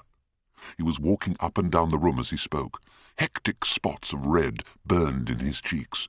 He was terribly excited. Lord Henry watched him with a subtle sense of pleasure. How different he was now from the shy, frightened boy he had met in Basil Hallward's studio. His nature had developed like a flower, had borne blossoms of scarlet flame. Out of its secret hiding-place had crept his soul, and desire had come to meet it on the way. "And what do you propose to do?" said Lord Henry at last. "I want you and Basil to come with me some night and see her act. I have not the slightest fear of the result. You are certain to acknowledge her genius." "Well, what night shall we go?" Let me see. Today is Tuesday. Let us fix tomorrow. She plays Juliet tomorrow." "All right. The Bristol at 8 o'clock. Shall you see Basil between this and then, or shall I write to him?" "Dear Basil, I have not laid eyes on him for a week. It is rather horrid of me, as he has sent me my portrait in the most wonderful frame, specially designed by himself, and though I am a little jealous of the picture for being a whole month younger than I am, I must admit that I delight in it. Perhaps you had better write to him. I don't want to see him alone. He says things that annoy me. He gives me good advice." Lord Henry smiled. "People are very fond of giving away what they need most themselves. It is what I call the depth of generosity. Oh, Basil is the best of fellows, but he seems to me to be just a bit of a Philistine. Since I've known you, Harry, I've discovered that. Basil, my dear boy, puts everything that is charming in him into his work. The consequence is that he has nothing left for life but his prejudices, his principles, and his common sense. The only artists I have ever known who are personally delightful are bad artists. Good artists exist simply in what they make, and consequently are perfectly uninteresting in what they are." "I wonder, is that really so, Harry?"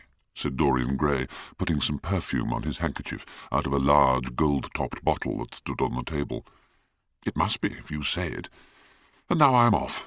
Imogen is waiting for me. Don't forget about tomorrow. Goodbye." As he left the room, Lord Henry's heavy eyelids drooped, and he began to think. Certainly few people had ever interested him so much as Dorian Gray, and yet the lad's mad adoration of someone else caused him not the slightest pang of annoyance or jealousy. He was pleased by it. He was conscious, and the thought brought a gleam of pleasure into his brown, agate eyes, that it was through certain words of his, musical words, said with musical utterance, that Dorian Gray's soul had turned to this white girl and bowed in worship before her. To a large extent, the lad was his own creation. The pulse and passion of youth were in him, but he was becoming self-conscious. It was delightful to watch him. With his beautiful face and his beautiful soul, he was a thing to wonder at. Soul and body, body and soul, how mysterious they were.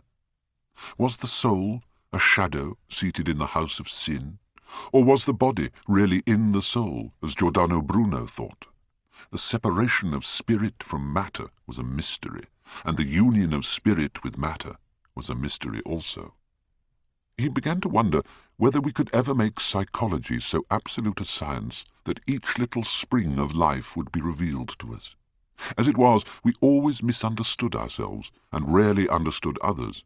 Experience was of no ethical value. It was merely the name men gave to their mistakes. But there was no motive power in experience. It was as little of an active cause as conscience itself. All that it really demonstrated was that our future would be the same as our past, and that the sin we had done once and with loathing we would do many times, and with joy. While Lord Henry sat dreaming on these things, a knock came to the door, and his valet entered, and reminded him it was time to dress for dinner. He got up and looked out into the street. The sunset had smitten into scarlet gold the upper windows of the houses opposite. The sky above was like a faded rose. He thought of his friend's young, fiery-coloured life, and wondered how it was all going to end. When he arrived home, about 12:30, he saw a telegram lying on the hall table. He opened it, and found it was from Dorian Gray. It was to tell him that he was engaged to be married to Sybil Vane. "Mother, Mother, I am so happy," whispered the girl, burying her face in the lap of the faded, tired-looking woman who, with back turned to the shrill, intrusive light, was sitting in the one armchair that their dingy sitting-room contained. "I am so happy," she repeated, "and you must be happy too." Mrs. Vane winced and put her thin, bismuth-whitened hands on her daughter's head. "Happy," she echoed. "I am only happy, Sybil, when I see you act. You must not think of anything but your acting." Sybil Vane tossed her head and laughed. Then she paused. A rose shook in her blood and shadowed her cheeks. "I love him," she said simply. "Foolish child, was the parrot phrase flung in answer. The waving of crooked, false-jewelled fingers gave grotesqueness to the words. The girl laughed again. The joy of a caged bird was in her voice. Her eyes caught the melody and echoed it in radiance, then closed for a moment as though to hide their secret. When they opened, the mist of a dream had passed across them. Thin-lipped wisdom spoke at her from the worn chair, hinted at prudence, quoted from that book of cowardice whose author apes the name of common sense. She did not listen. She was free in her prison of passion. Her Prince Charming, was with her. She had called on memory to remake him. She had sent her soul to search for him, and it had brought him back. His kiss burned again upon her mouth. Her eyelids were warm with his breath. Then wisdom altered its method and spoke of espial and discovery. This young man might be rich. If so, marriage should be thought of. Against the shed of her ear broke the waves of worldly cunning. The arrows of craft shot by her. She saw the thin lips moving and smiled. Suddenly she felt the need to speak. The wordy silence troubled her. "Mother, did you love my father as I love Prince Charming?" The elder woman grew pale beneath the coarse powder that daubed her cheeks, and her dry lips twitched with a spasm of pain. Sybil rushed to her, flung her arms round her neck and kissed her. "Forgive me, Mother. I know it pains you to talk about our father, but it only pains you because you loved him so much. Don't look so sad. I am as happy today as you were 20 years ago. Oh, let me be happy forever."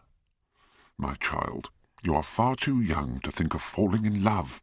Besides, what do you know of this young man? You don't even know his name.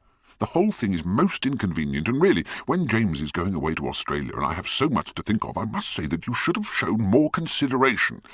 However, as I said before, if he is rich—" "Oh, Mother, Mother, let me be happy."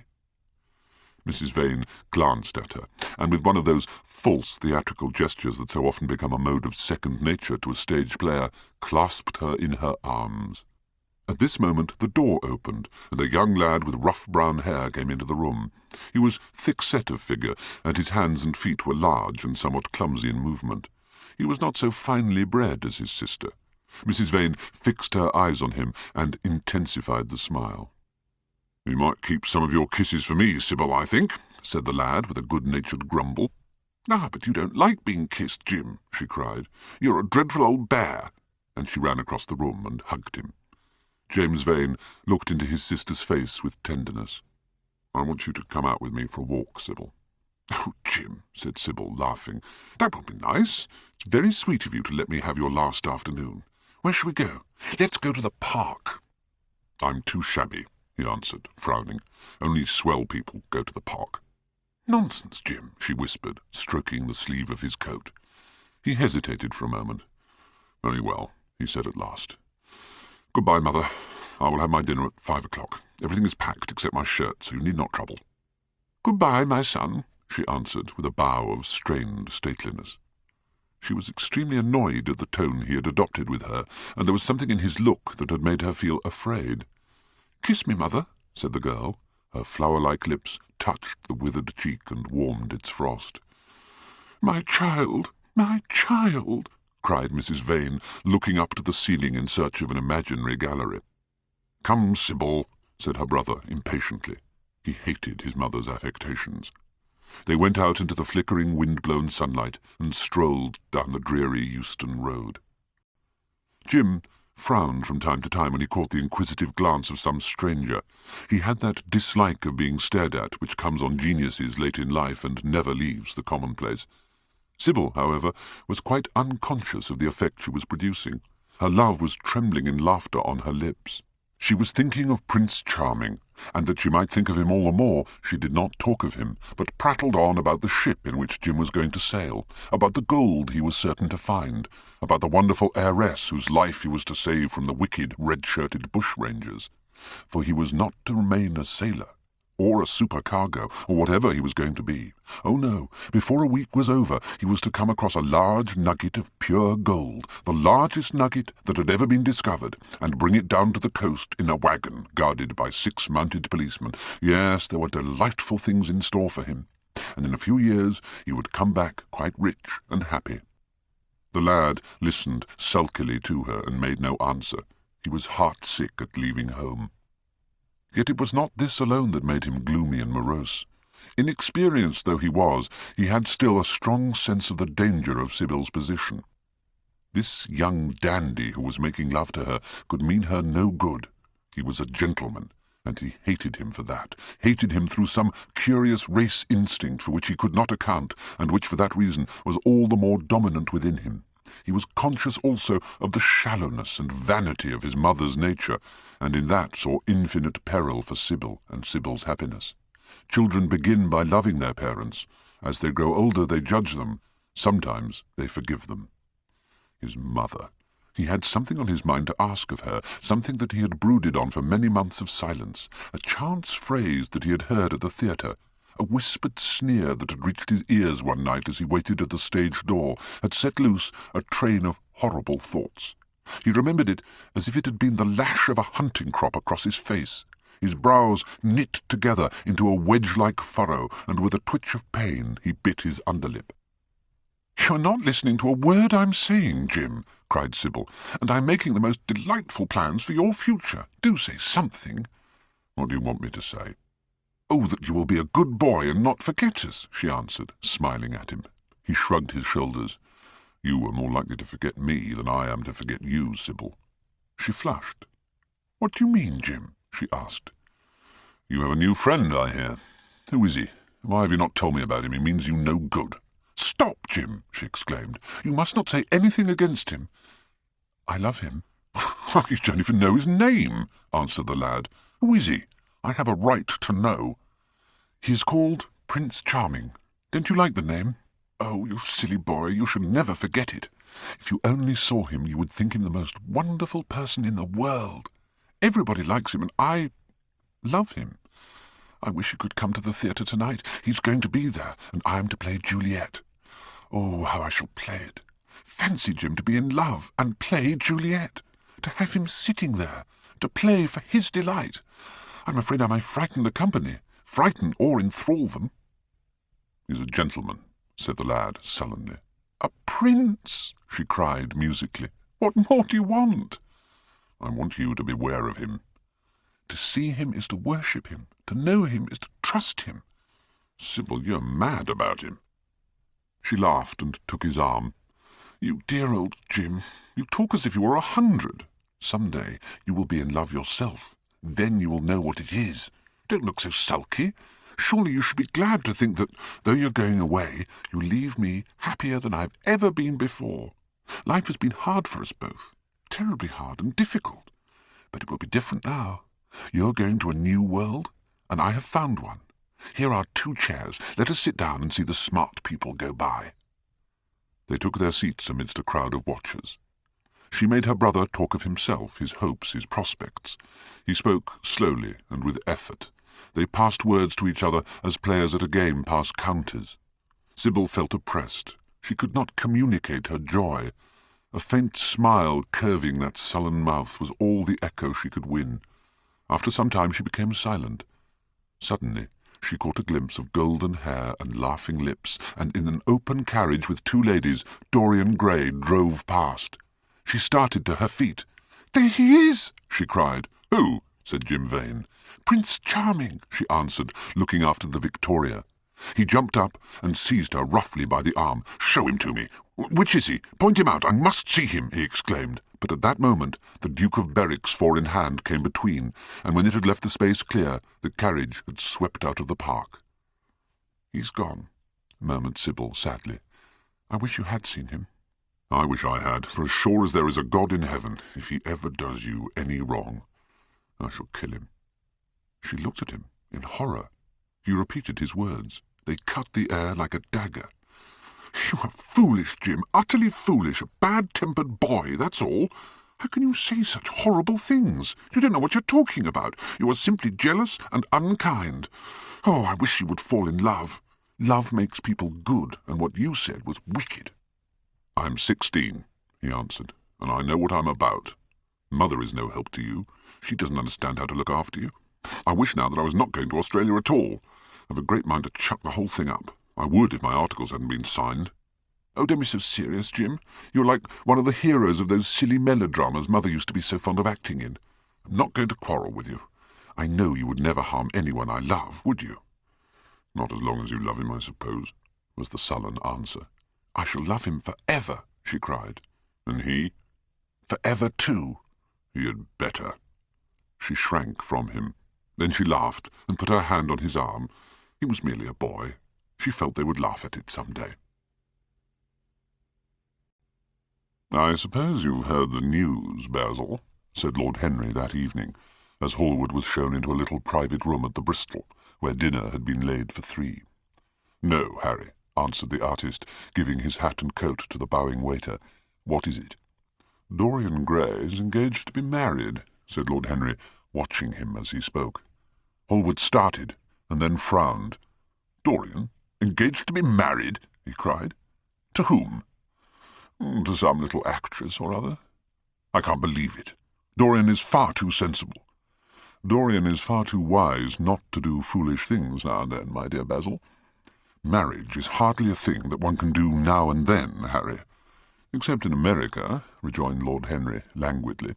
"But I didn't say he was married. I said he was engaged to be married. There is a great difference.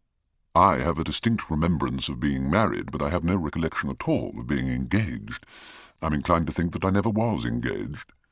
"But think of Dorian's birth and position and wealth. It would be absurd for him to marry so much beneath him." "If you want to make him marry this girl, tell him that, Basil. He is sure to do it then.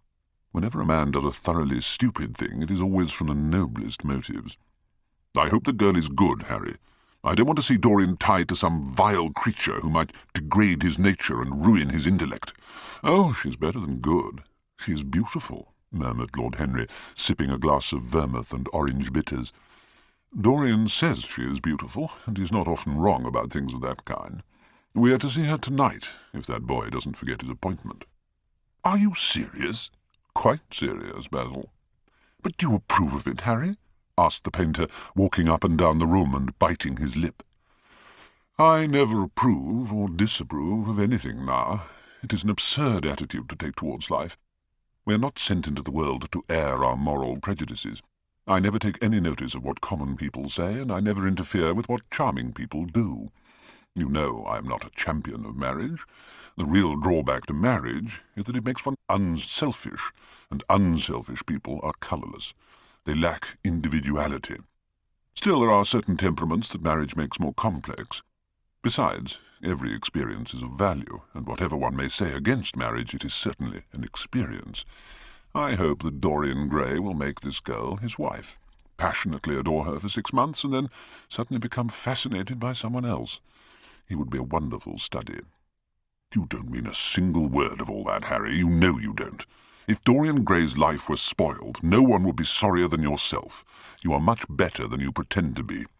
Lord Henry laughed. "The reason we all like to think so well of others is that we are all afraid for ourselves. The basis of optimism is sheer terror. I have the greatest contempt for optimism. As for marriage, of course that would be silly, but there are other and more interesting bonds between men and women. I will certainly encourage them. They have the charm of being fashionable. And here is Dorian himself. He will tell you more than I can." "My dear Harry, my dear Basil, you must both congratulate me," said the lad, throwing off his evening cape with its satin-lined wings, and shaking each of his friends by the hand in turn. "I have never been so happy." "I hope you will always be very happy, Dorian," said Hallward. "But I don't quite forgive you for not having let me know of your engagement. You let Harry know." "And I don't forgive you for being late for dinner," broke in Lord Henry, putting his hand on the lad's shoulder and smiling as he spoke. "Come, let us sit down and try what the new chef here is like, and then you will tell us how it all came about."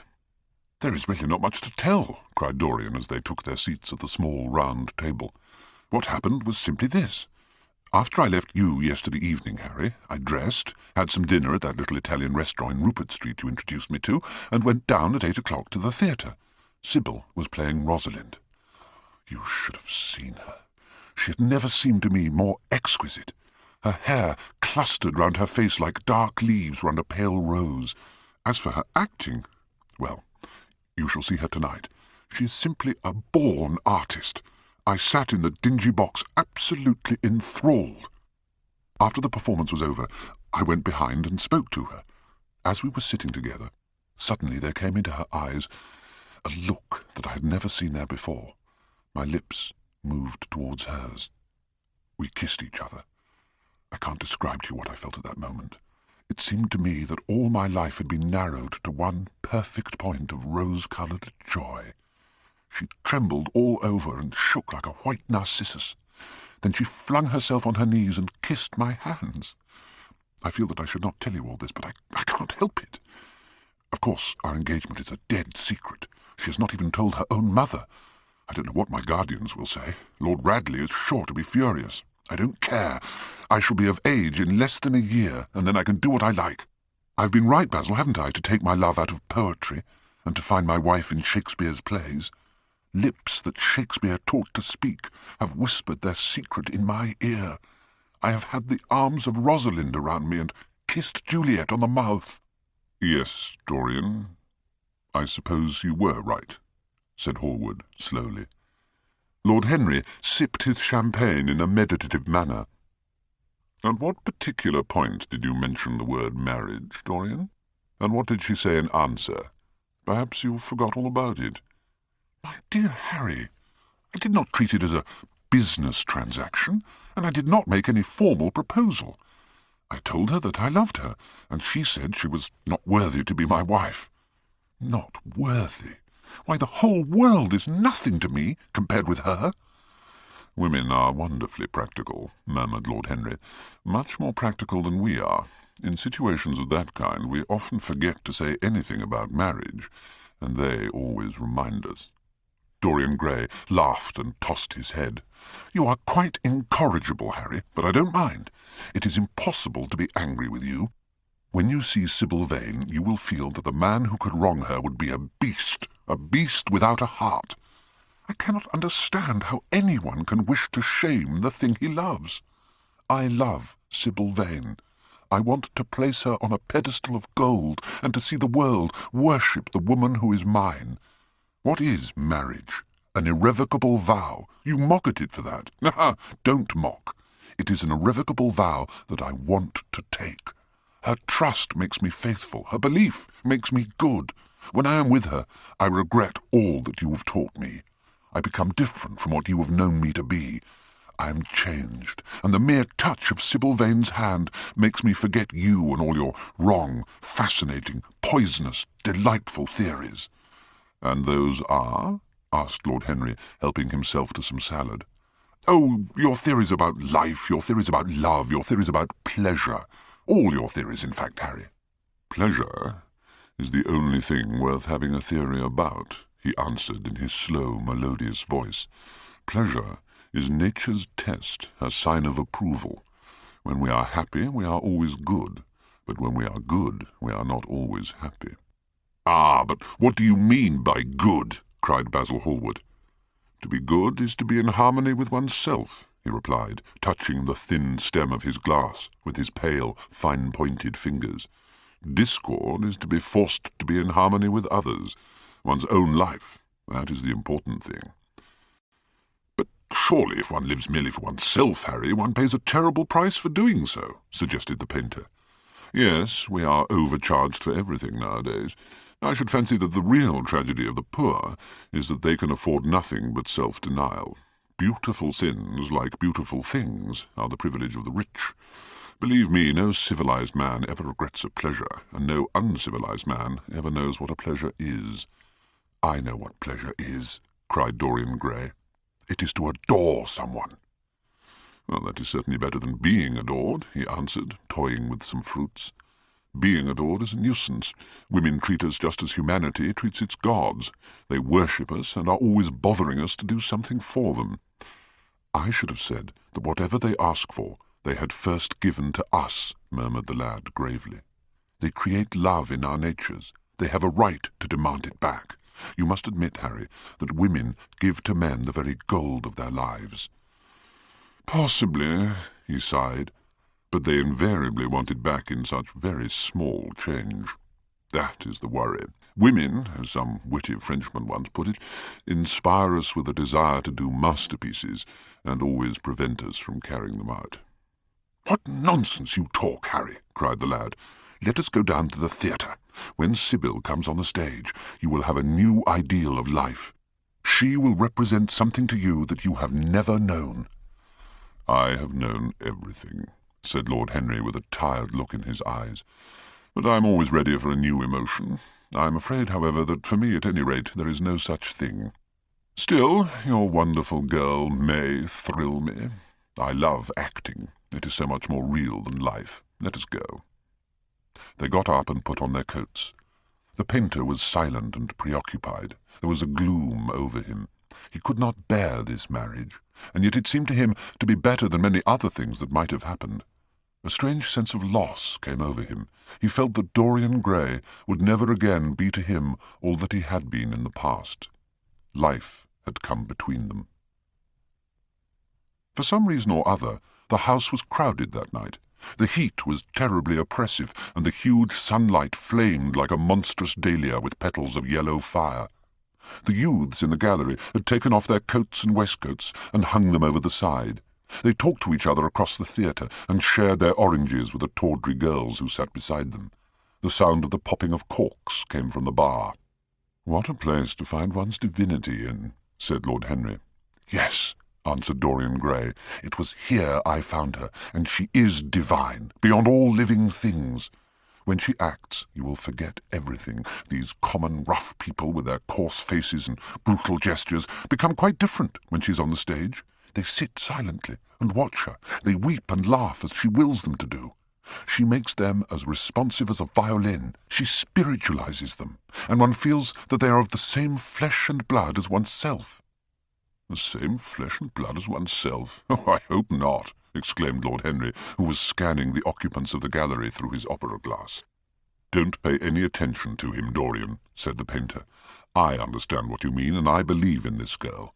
If she can give a soul to those who have lived without one, if she can create the sense of beauty in people whose lives have been sordid and ugly, if she can strip them of their selfishness and lend them tears for sorrows that are not their own, she is worthy of all your adoration, worthy of the adoration of the world. This marriage is quite right. I did not think so at first, but I admit it now. The gods made Sybil Vane for you. Without her, you would have been incomplete." "Thanks, Basil," answered Dorian Gray, pressing his hand. "I knew that you would understand me. Harry is so cynical, he terrifies me. But here is the orchestra. It's quite dreadful, but it only lasts for about 5 minutes. Then the curtain rises, and you will see the girl to whom I am going to give all my life, to whom I have given everything that is good in me." A quarter of an hour afterwards, amidst an extraordinary turmoil of applause, Sybil Vane stepped onto the stage. Yes, she was certainly lovely to look at, one of the loveliest creatures, Lord Henry thought, that he had ever seen. There was something of the fawn in her shy grace and startled eyes. A faint blush, like the shadow of a rose in a mirror of silver, came to her cheeks as she glanced at the crowded, enthusiastic house. She stepped back a few paces, and her lips seemed to tremble. Basil Hallward leapt to his feet and began to applaud. Motionless, and as one in a dream, sat Dorian Gray, gazing at her. Lord Henry peered through his glasses, murmuring, "Charming, charming." The scene was the hall of Capulet's house, and Romeo in his pilgrim's dress had entered with Mercutio and his other friends. The band, such as it was, struck up a few bars of music, and the dance began. Through the crowd of ungainly, shabbily dressed actors, Sybil Vane moved like a creature from a finer world. Her body swayed while she danced, as a plant sways in the water. The curves of her throat were the curves of a white lily. Her hands seemed to be made of cool ivory. Yet she was curiously listless. She showed no sign of joy when her eyes rested on Romeo. The few words she had to speak, "Good pilgrim, you do wrong your hand too much, which mannerly devotion shows in this, for saints have hands that pilgrims' hands do touch, and palm to palm is holy palmer's kiss," with the brief dialogue that follows, was spoken in a thoroughly artificial manner. The voice was exquisite, but from the point of view of tone it was absolutely false. It was wrong in colour. It took away all the life from the verse. It made the passion unreal. Dorian Gray grew pale as he watched her. He was puzzled and anxious. Neither of his friends dared to say anything to him. She seemed to them to be absolutely incompetent. They were horribly disappointed. She looked charming. That could not be denied. but the staginess of her acting was unbearable, and grew worse as she went on. Her gestures became absurdly artificial. She overemphasized everything that she had to say. She spoke the words as though they conveyed no meaning to her. It was not nervousness. Indeed, so far from being nervous, she was absolutely self-contained. It was simply bad art. She was a complete failure. Even the common, uneducated audience of the pit and gallery lost their interest in the play. They got restless and began to talk loudly and to whistle. The Jew manager, who was standing at the back of the dress circle, stamped and swore with rage. The only person unmoved was the girl herself. When the second act was over, there came a storm of hisses, and Lord Henry got up from his chair and put on his coat. "She is quite beautiful, Dorian," he said, "but she can't act. Let us go." "I am going to see the play through," answered the lad in a hard, bitter voice. "I'm awfully sorry that I've made you waste an evening, Harry. I apologize to you both." "My dear Dorian, I should think Miss Vane was ill," interrupted Hallward. "We will come some other night." "I wish she were ill," he rejoined, "but she seems to me to be simply callous and cold. She has entirely altered. Last night she was a great artist. This evening she is merely a commonplace, mediocre actress." "Don't talk like that about anyone you love, Dorian. Love is a more wonderful thing than art." "They are both simply forms of imitation," remarked Lord Henry. "But do let us go. Dorian, you must not stay here any longer. It is not good for one's morals to see bad acting. Besides, I don't suppose you will want your wife to act. So what does it matter if she plays Juliet like a wooden doll? She is very lovely, and if she knows as little about life as she does about acting, she will be a delightful experience. Good heavens, my dear boy, don't look so tragic.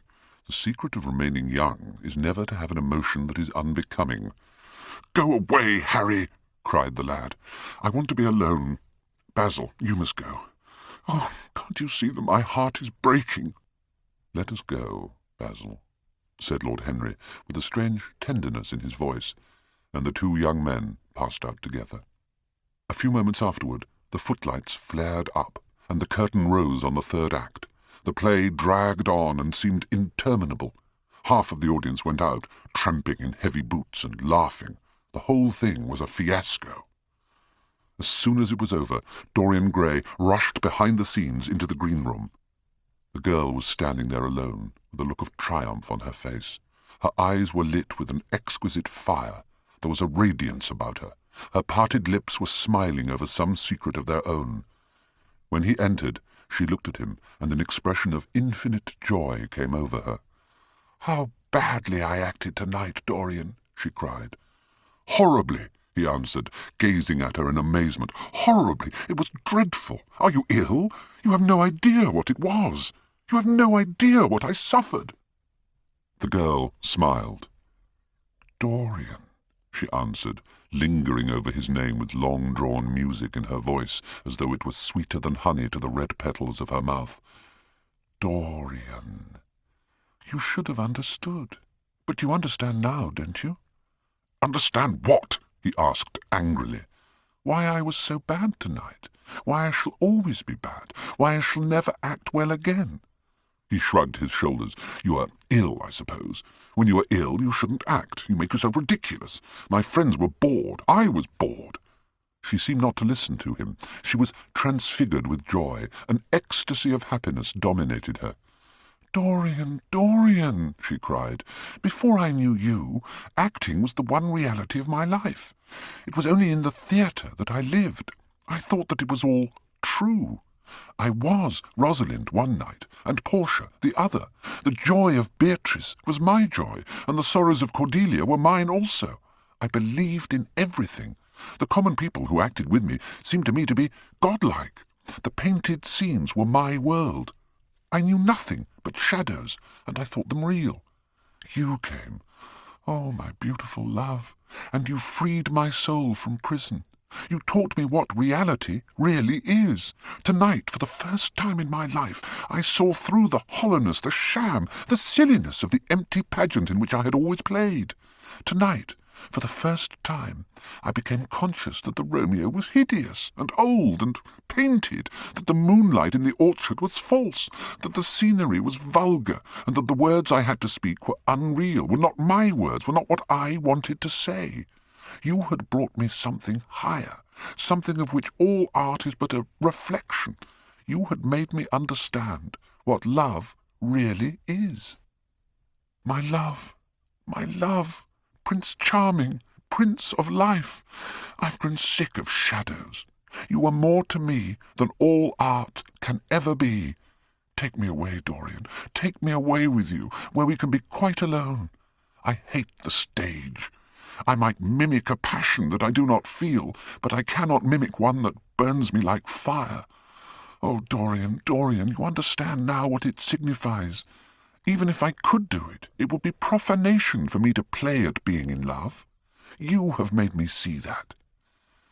He flung himself down on the sofa and turned away his face. You have killed my love, he muttered. She looked at him in wonder and laughed. He made no answer. She came across to him and with her little fingers stroked his hair. She knelt down and pressed his hands to her lips. He drew them away, and a shudder ran through him. Then he leapt up and went to the door. Yes, he cried, you have killed my love. You used to stir my imagination. Now you don't even stir my curiosity. You simply produce no effect. I loved you because you were marvellous, because you had genius and intellect, because you realized the dream of great poets and gave shape and substance to the shadows of art. You've thrown it all away. You're shallow and stupid. My God, how mad I was to love you! What a fool I have been! You are nothing to me now. Without your art, you are nothing. I would have made you famous, splendid, magnificent. The world would have worshipped you, and you would have borne my name. What are you now? A third-rate actress with a pretty face. The girl grew white and trembled. She clenched her hands together, and her voice seemed to catch in her throat. You're not serious, Dorian, she murmured. You're acting. Acting? I leave that to you. You do it so well, he answered bitterly. She rose from her knees and, with a piteous expression of pain in her face, came across the room to him. She put her hand upon his arm and looked into his eyes. He thrust her back. "Don't touch me," he cried. A low moan broke from her, and she flung herself at his feet and lay there like a trampled flower. Dorian, don't leave me," she whispered. "I am so sorry I didn't act well. I was thinking of you all the time. But I will try. Indeed, I will try. It came so suddenly across me, my love for you. I think I should never have known it if you had not kissed me, if we had not kissed each other. Kiss me again, my love. Don't go away from me. I couldn't bear it. Can't you forgive me for tonight? I will work so hard and try to improve. Don't be cruel to me because I love you better than anything in the world. After all, it is only once that I have not pleased you. But you are quite right, Dorian. I should have shown myself more of an artist. It was foolish of me, and yet I couldn't help it. Oh, don't leave me. Don't leave me." A fit of passionate sobbing choked her.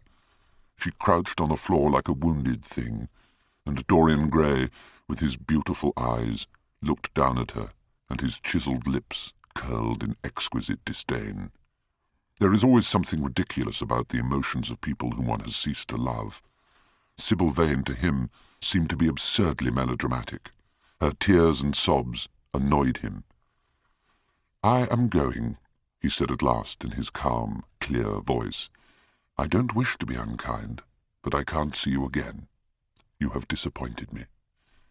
She wept silently and made no answer, but crept nearer. Her little hands stretched blindly out and appeared to be seeking for him. He turned on his heel and left the room. In a few moments he was out of the theatre. Where he went to, he hardly knew. He remembered wandering through dimly lit streets, past gaunt, black-shadowed archways and evil-looking houses. As the dawn was just breaking, he hailed a hansom and drove home. In the huge gilt Venetian lantern, Spoil of some doge's barge that hung from the ceiling of the great oak-panelled hall of entrance, lights were still burning from 3 flickering jets. Thin blue petals of flame they seemed, rimmed with white fire. He turned them out, and having thrown his hat and cape on the table, passed through the library towards the door of his bedroom, a large octagonal chamber on the ground floor that, in his newborn feeling for luxury, he had just had decorated for himself, and hung with some curious Renaissance tapestries that had just been discovered, stored in a disused attic at Selby Royal. As he was turning the handle of the door, his eye fell upon the portrait Basil Hallward had painted of him. He started back, as if in surprise. In the dim, arrested light that struggled through the cream-coloured silk blinds, the face appeared to him to be a little changed. The expression looked different. One would have said that there was a touch of cruelty in the mouth. It was certainly strange. He turned round and, walking to the window, drew up the blind. The bright dawn flooded the room and swept the fantastic shadows into dusky corners where they lay shuddering. But the strange expression that he had noticed in the face of the portrait seemed to linger there, to be more intensified even. The quivering, ardent sunlight showed him the lines of cruelty round the mouth as clearly as if he had been looking into a mirror after he had done some dreadful thing. He winced, and taking up from the table an oval glass framed in ivory cupids, one of Lord Henry's many presents to him, glanced hurriedly into its polished depths. No line like that warped his red lips. What did it mean? He rubbed his eyes and came close to the picture, and examined it again. There were no signs of any change when he looked into the actual painting, and yet there was no doubt that the whole expression had altered. It was not a mere fancy of his own. The thing was horribly apparent. He threw himself into a chair and began to think. Suddenly there flashed across his mind what he had said in Basil Hallward's studio the day the picture had been finished. Yes, he remembered it perfectly.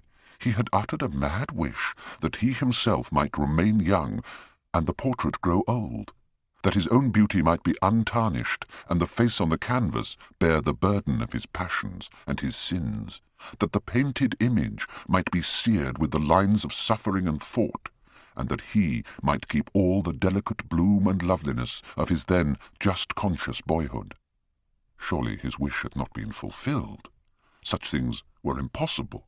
It seemed monstrous even to think of them. And yet there was the picture before him, with the touch of cruelty in the mouth. Cruelty. Had he been cruel? It was the girl's fault, not his.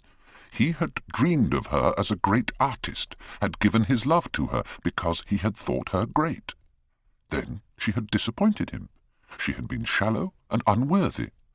And yet a feeling of infinite regret came over him as he thought of her lying at his feet, sobbing like a little child. He remembered with what callousness he had watched her. Why had he been made like that? Why had such a soul been given to him? But he had suffered also. During the 3 terrible hours that the play had lasted, he had lived centuries of pain, eon upon eon of torture. His life was well worth hers. She had marred him for a moment, if he had wounded her for an age. Besides, women were better suited to bear sorrow than men. They lived on their emotions. They only thought of their emotions. When they took lovers, it was merely to have someone with whom they could have scenes. Lord Henry had told him that, and Lord Henry knew what women were. Why should he trouble about Sybil Vane? She was nothing to him now. But the picture, what was he to say of that? It held the secret of his life, and told his story. It had taught him to love his own beauty. Would it teach him to loathe his own soul? It was watching him, with its beauty-marred face and its cruel smile. It had altered already, and would alter more. Its gold would wither into grey.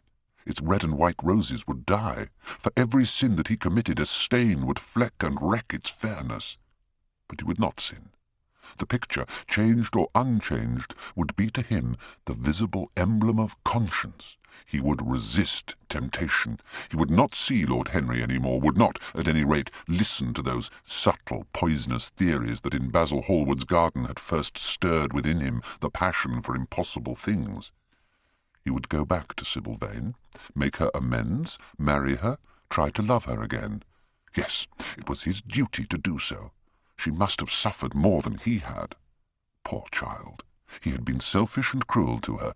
The fascination that she had exercised over him would return. They would be happy together. His life with her would be beautiful and pure. He got up from his chair and drew a large screen right in front of the portrait, shuddering as he glanced at it. "How horrible," he murmured to himself, and he walked across to the window and opened it. When he stepped out onto the grass, he drew a deep breath. The fresh morning air seemed to drive away all his sombre passions. He thought only of Sybil. A faint echo of his love came back to him. He repeated her name over and over again. The birds that were singing in the dew-drenched garden seemed to be telling the flowers about her. It was long past noon when he awoke. His valet had crept several times on tiptoe into the room to see if he was stirring, and had wondered what made his young master sleep so late. Finally, his bell sounded, and Victor came softly in with a cup of tea and a pile of letters on a small tray of old Sèvres china, and drew back the olive satin curtains with their shimmering blue lining that hung in front of the 3 tall windows. "Monsieur has slept well this morning?" he said, smiling. What o'clock is it, Victor?" asked Dorian Gray, drowsily. 1 hour and a quarter, monsieur." How late it was! He sat up, and having sipped some tea, turned over his letters. One of them was from Lord Henry, and had been brought by hand that morning. He hesitated for a moment, and then put it aside. The others he opened listlessly. After about 10 minutes he got up, and throwing on an elaborate dressing-gown of silk-embroidered cashmere wool, passed into the onyx-paved bathroom. The cool water refreshed him after his long sleep. He seemed to have forgotten all that he had gone through. A dim sense of having taken part in some strange tragedy came to him once or twice, but there was the unreality of a dream about it. As soon as he was dressed, he went into the library and sat down to a light French breakfast that had been laid out for him on a small round table close to the open window. It was an exquisite day. The warm air seemed laden with spices. He felt perfectly happy. Suddenly, his eye fell on the screen that he had placed in front of the portrait, and he started. "Too cold for monsieur?" asked his valet, putting an omelette on the table. "I shut the window?" Dorian shook his head. "I'm not cold," he murmured. Was it all true? Had the portrait really changed? Or had it been simply his own imagination that had made him see a look of evil where there had been a look of joy? Surely a painted canvas could not alter. The thing was absurd. It would serve as a tale to tell Basil some day. It would make him smile. And yet, how vivid was his recollection of the whole thing! First in the dim twilight, and then in the bright dawn, he had seen the touch of cruelty round the warped lips. He almost dreaded his valet leaving the room. He knew that when he was alone he would have to examine the portrait. He was afraid of certainty. When the coffee and cigarettes had been brought, and the man turned to go, he felt a wild desire to tell him to remain. As the door was closing behind him, he called him back. The man stood, waiting for his orders. Dorian looked at him for a moment. "I am not at home to anyone, Victor," he said with a sigh. The man bowed and retired. Then he got up and locked both doors. At least he would be alone when he looked upon the mask of his shame. Then he drew the screen aside and saw himself face to face. It was perfectly true. The portrait had altered. As he often remembered afterwards, and always with no small wonder, he found himself at first gazing at the portrait with a feeling of almost scientific interest. That such a change should have taken place was incredible to him, and yet it was a fact. Was there some subtle affinity between the chemical atoms that shaped themselves into form and colour on the canvas, and the soul that was within him? Could it be that what that soul thought they realized? That what it dreamed they made true? Or was there some other, more terrible reason? He shuddered and felt afraid. and going back to the couch, lay there, gazing at the picture in sickened horror. One thing, however, he felt that it had done for him. It had made him conscious of how unjust, how cruel he had been to Sybil Vane. It was not too late to make reparation for that. She could still be his wife. His unreal and selfish love would yield to some higher influence, would be transformed into some nobler passion, and the portrait that Basil Hallward had painted of him would be a guide to him through life, would be to him what holiness is to some, and conscience to others, and the fear of God to us all.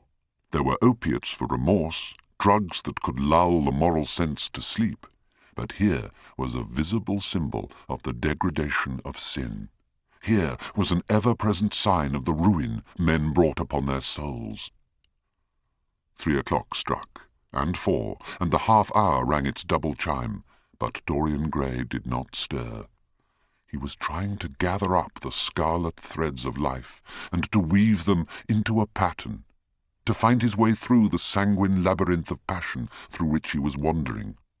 He did not know what to do, or what to think. Finally, he went over to the table and wrote a passionate letter to the girl he had loved, imploring her forgiveness and accusing himself of madness. He covered page after page with wild words of sorrow and wilder words of pain. There is a luxury in self-reproach. When we blame ourselves, we feel that no one else has a right to blame us. It is the confession, not the priest, that gives us absolution. When Dorian had finished the letter, he felt that he had been forgiven. Suddenly, there came a knock on the door, and he heard Lord Henry's voice outside. "My dear boy, I must see you. Let me in at once. I can't bear your shutting yourself up like this." He made no answer at first, but remained quite still. The knocking still continued and grew louder. Yes, it was better to let Lord Henry in, and to explain to him the new life he was going to lead, to quarrel with him if it became necessary to quarrel, to part if parting was inevitable. He jumped up, drew the screen hastily across the picture, and unlocked the door. "I'm so sorry for it all, Dorian," said Lord Henry as he entered, "but you must not think too much about it." "Do you mean about Sybil Vane?" asked the lad. "Yes, of course," answered Lord Henry, sinking into a chair and slowly pulling off his yellow gloves. "It is dreadful, from one point of view, but it was not your fault. Tell me, did you go behind and see her after the play was over?" "Yes." "I felt sure you had. Did you make a scene with her?" I was brutal, Harry, perfectly brutal. But it is all right now. I'm not sorry for anything that has happened. It has taught me to know myself better." "Oh, Dorian, I'm so glad you take it that way. I was afraid I would find you plunged in remorse and tearing that nice curly hair of yours." "I've got through all that," said Dorian, shaking his head and smiling. "I am perfectly happy now. I know what conscience is, to begin with. It is not what you told me it was. It is the divinest thing in us. Don't sneer at it, Harry, any more, at least not before me. I want to be good. I can't bear the idea of my soul being hideous." "A very charming artistic basis for ethics, Dorian. I congratulate you on it. But how are you going to begin?" "By marrying Sybil Vane." "Marrying Sybil Vane?" cried Lord Henry, standing up and looking at him in perplexed amazement. "But, my dear Dorian—" "Yes, Harry, I know what you're going to say. Something dreadful about marriage. But don't say it. Don't ever say things of that kind to me again. 2 days ago I asked Sybil to marry me. I'm not going to break my word to her. She is to be my wife." "Your wife? Dorian, didn't you get my letter? I wrote to you this morning and sent the note down by my own man." "Your letter? Oh, yes, I remember. I've not read it yet, Harry. I was afraid there might be something in it that I wouldn't like. You cut life to pieces with your epigrams." "You know nothing, then?" "What do you mean?" Lord Henry walked across the room, and sitting down by Dorian Gray, took both his hands in his own and held them tightly. "Dorian," he said, "my letter, don't be frightened, was to tell you that Sybil Vane is dead." A cry of pain broke from the lad's lips, and he leapt to his feet, tearing his hands away from Lord Henry's grasp. "Dead? Sybil dead? It is not true. It is a horrible lie. How dare you say it?" "It is quite true, Dorian," said Lord Henry gravely. It is in all the morning papers. I wrote down to you to ask you not to see anyone till I came. There will have to be an inquest, of course, and you must not be mixed up in it. Things like that make a man fashionable in Paris, but in London people are so prejudiced. Here one should never make one's debut with a scandal. One should reserve that to give an interest to one's old age. I suppose they don't know your name at the theatre. If they don't, it's all right. Did anyone see you going round to her room? That's an important point." Dorian did not answer for a few moments. He was dazed with horror. Finally he stammered in a stifled voice, "Harry, did you say an inquest? What did you mean by that? Did Sybil... Oh, Harry, I can't bear it, but be quick, tell me everything at once." "I have no doubt that it was not an accident, Dorian, though it must be put in that way to the public. It seems that she was leaving the theatre with her mother about 12:30 or so. She said she'd forgotten something upstairs. They waited some time for her, but she did not come down again. They ultimately found her lying dead on the floor of her dressing-room. She had swallowed something by mistake, some dreadful thing they use at theatres. I don't know what it was, but it had either prussic acid or white lead in it. I should fancy it was prussic acid, as she seems to have died instantaneously." Harry, it is terrible," cried the lad. "Yes, it is very tragic, of course, but you must not get yourself mixed up in it. I see by the Standard that she was 17. I should have thought she was almost younger than that. She looked such a child and seemed to know so little about acting. Dorian, you mustn't let this thing get on your nerves. You must come and dine with me, and afterwards we will look in at the opera. It is a Patti night, and everybody will be there. You can come to my sister's box. She has got some smart women with her." "So, I have murdered Sybil Vane," said Dorian Gray, half to himself. "Murdered her as surely as if I had cut her little throat with a knife. Yet the roses are not less lovely for all that. The birds sing just as happily in my garden. And tonight I am to dine with you, and then go on to the opera, and sup somewhere, I suppose, afterwards. How extraordinarily dramatic life is. Sybil! Oh, Harry, how I loved her once. It seems years ago to me now. She was everything to me. Then came that dreadful night. Was it really only last night, when she played so badly, and my heart almost broke? She explained it all to me. It was terribly pathetic, but I was not moved a bit. I thought her shallow. Suddenly something happened that made me afraid. I can't tell you what it was, but it was terrible. I said I would go back to her. I felt I had done wrong. And now she is dead. My God, Harry, what shall I do? You don't know the danger I am in, and there is nothing to keep me straight. She would have done that for me. She had no right to kill herself. It was selfish of her." "My dear Dorian," answered Lord Henry, taking a cigarette from his case and producing a gold-laden matchbox, "the only way a woman can ever reform a man is by boring him so completely that he loses all possible interest in life. If you had married this girl, you would have been wretched. Of course, you would have treated her kindly. One can always be kind to people about whom one cares nothing, but she would have soon found out that you were absolutely indifferent to her. And when a woman finds that out about her husband, she either becomes dreadfully dowdy or wears very smart bonnets that some other woman's husband has to pay for. I say nothing about the social mistake, which would have been abject, which, of course, I would not have allowed, but I assure you that in any case the whole thing would have been an absolute failure." "I suppose it would," muttered the lad, walking up and down the room and looking horribly pale. "But I thought it was my duty. It is not my fault that this terrible tragedy has prevented my doing what was right. Harry," cried Dorian Gray, coming over and sitting down beside him, "why is it that I cannot feel this tragedy as much as I want to? I don't think I am heartless. I know I am not. And yet I must admit that this thing that has happened does not affect me as it should. It seems to me to be simply like a wonderful ending to a wonderful play. It has all the terrible beauty of a Greek tragedy, a tragedy in which I took a great part, but by which I have not been wounded." "It is an interesting question," said Lord Henry, who found an exquisite pleasure in playing on the lad's unconscious egotism. "An extremely interesting question. I fancy that the true explanation is this.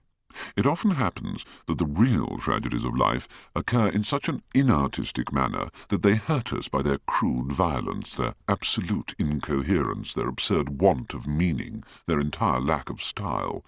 They affect us just as vulgarity affects us. They give us an impression of sheer brute force, and we revolt against that. Sometimes, however, a tragedy that possesses artistic elements of beauty crosses our lives.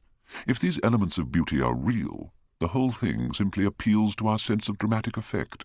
Suddenly we find that we are no longer the actors, but the spectators of the play. Or rather, we are both.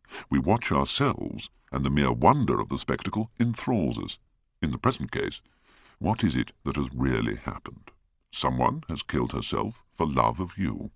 I wish that I had ever had such an experience. It would have made me in love with love for the rest of my life. The people who have adored me, there have not been very many, but there have been some, have always insisted on living on, long after I had ceased to care for them, or they to care for me. Of course, now and then things linger. I once wore nothing but violets all through one season as a form of artistic mourning for a romance that would not die. Ultimately, however, it did die. I forget what killed it. I think it was her proposing to sacrifice the whole world for me. That is always a dreadful moment. It fills one with the terror of eternity. You are more fortunate than I am. I assure you, Dorian, that not one of the women I have known would have done for me what Sybil Vane did for you. Ordinary women always console themselves. Some of them do it by going in for sentimental colours.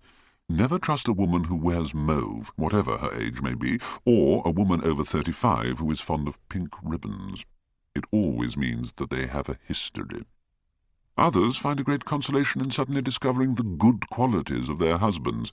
They flaunt their conjugal felicity in one's face as if it were the most fascinating of sins. Religion consoles some. Its mysteries have all the charm of a flirtation, a woman once told me, and I can quite understand it. Besides, nothing makes one so vain as being told that one is a sinner. Conscience makes egotists of us all. Yes, there is really no end to the consolations that women find in modern life. Indeed, I have not mentioned the most important one. "What is that, Harry?" said the lad, listlessly. "Oh, the obvious consolation, taking someone else's admirer when one loses one's own. In good society that always whitewashes woman. But really, Dorian, how different Sybil Vane must have been from all the women one meets. There is something to me quite beautiful about her death. I am glad I am living in a century when such wonders happen. They make one believe in the reality of the things we all play with, such as romance, passion, and love. I was terribly cruel to her. You forget that. I am afraid that women appreciate cruelty, downright cruelty, more than anything else. They have wonderfully primitive instincts. We have emancipated them, but they remain slaves looking for their masters all the same. They love being dominated. I'm sure you were splendid. I have never seen you really and absolutely angry, but I can fancy how delightful you looked. And after all, you said something to me the day before yesterday that seemed to me at the time to be merely fanciful, but that I see now was absolutely true, and it holds the key to everything." "What was that, Harry?" "You said to me that Sybil Vane represented to you all the heroines of romance, that she was Desdemona one night and Ophelia the other, that if she died as Juliet, she came to life as Imogen." "She will never come to life again now," muttered the lad, burying his face in his hands. "No, she will never come to life. She has played her last part. But you must think of that lonely death in the tawdry dressing-room simply as a strange, lurid fragment from some Jacobean tragedy, as a wonderful scene from Webster or Ford or Cyril Tourneur. The girl never really lived, and so she has never really died. To you, at least, she was always a dream, a phantom that flitted through Shakespeare's plays and left them lovelier for its presence, a reed through which Shakespeare's music sounded richer and more full of joy. The moment she touched actual life, she marred it, and it marred her, and so she passed away. Mourn for Ophelia, if you like. Put ashes on your head because Cordelia was strangled. Cry out against heaven because the daughter of Brabantio died. But don't waste your tears over Sybil Vane. She was less real than they are." There was a silence. The evening darkened in the room. Noiselessly, and with silver feet, the shadows crept in from the garden. The colours faded wearily out of things. After some time, Dorian Gray looked up. "You have explained me to myself, Harry," he murmured, with something of a sigh of relief. I felt all that you have said, but somehow I was afraid of it, and I could not express it to myself. How well you know me! But we will not talk again of what has happened. It has been a marvellous experience, that is all. I wonder if life has still in store for me anything as marvellous. Life has everything in store for you, Dorian. There is nothing that you, with your extraordinary good looks, will not be able to do. But suppose, Harry, I became haggard and old and wrinkled. What then? Ah, then, said Lord Henry, rising to go. Then, my dear Dorian, you would have to fight for your victories. As it is, they are brought to you. No, you must keep your good looks. We live in an age that reads too much to be wise, and that thinks too much to be beautiful. We cannot spare you. And now you had better dress and drive down to the club. We are rather late as it is. I think I shall join you at the opera, Harry. I feel too tired to eat anything. What is the number of your sister's box? 27, I believe. It is on the grand tier. You will see her name on the door, but I'm sorry you won't come and dine. I don't feel up to it, said Dorian listlessly. But I'm awfully obliged to you for all that you've said to me. You are certainly my best friend. No one has ever understood me as you have. We are only at the beginning of our friendship, Dorian, answered Lord Henry, shaking him by the hand. Goodbye. I shall see you before 9:30, I hope. Remember, Patty is singing. As soon as he had left, Dorian Gray rushed to the screen and drew it back. No, there was no further change in the picture. It had received the news of Sybil Vane's death before he had known of it himself. It was conscious of the events of life as they occurred. The vicious cruelty that marred the fine lines of the mouth had, no doubt, appeared at the very moment that the girl had drunk the poison, whatever it was. Poor Sybil! What a romance it had all been! She had often mimicked death on the stage. Then death himself had touched her and taken her with him. How had she played that dreadful last scene? Had she cursed him as she died? No, she had died for love of him, and love would always be a sacrament to him now. She had atoned for everything by the sacrifice she had made of her life. He would not think any more of what she had made him go through on that horrible night at the theatre. When he thought of her, it would be as a wonderful tragic figure sent onto the world's stage to show the supreme reality of love. A wonderful tragic figure? Tears came to his eyes as he remembered her childlike look, and winsome, fanciful ways, and shy, tremulous grace. He brushed them away hastily and looked again at the picture. He felt that the time had really come for making his choice. Or had his choice already been made? Yes, life had decided that for him. Life and his own infinite curiosity about life. Eternal youth, infinite passion, pleasures subtle and secret, wild joys and wilder sins. He was to have all these things. The portrait was to bear the burden of his shame. That was all. There would be a real pleasure in watching it. He would be able to follow his mind into its secret places. This portrait would be to him the most magical of mirrors. As it had revealed to him his own body, so it would reveal to him his own soul. He drew the screen back into its former place in front of the picture, smiling as he did so, and passed into his bedroom, where his valet was already waiting for him. An hour later he was at the opera, and Lord Henry was leaning over his chair. As he was sitting at breakfast next morning, Basil Hallward was shown into the room. "I am so glad I have found you, Dorian," he said gravely. "I called last night, and they told me you were at the opera. Of course I knew that was impossible, but I wish you had left word where you had really gone to. I passed a dreadful evening, half afraid that one tragedy might be followed by another. I think you might have telegraphed for me when you heard of it first. I read of it quite by chance in a late edition of the Globe that I picked up at the club. I came here at once and was miserable at not finding you. I can't tell you how heartbroken I am about the whole thing. I know what you must suffer. But where were you? Did you go down and see the girl's mother? Poor woman, what a state she must be in, and her only child, too. What did she say about it all?"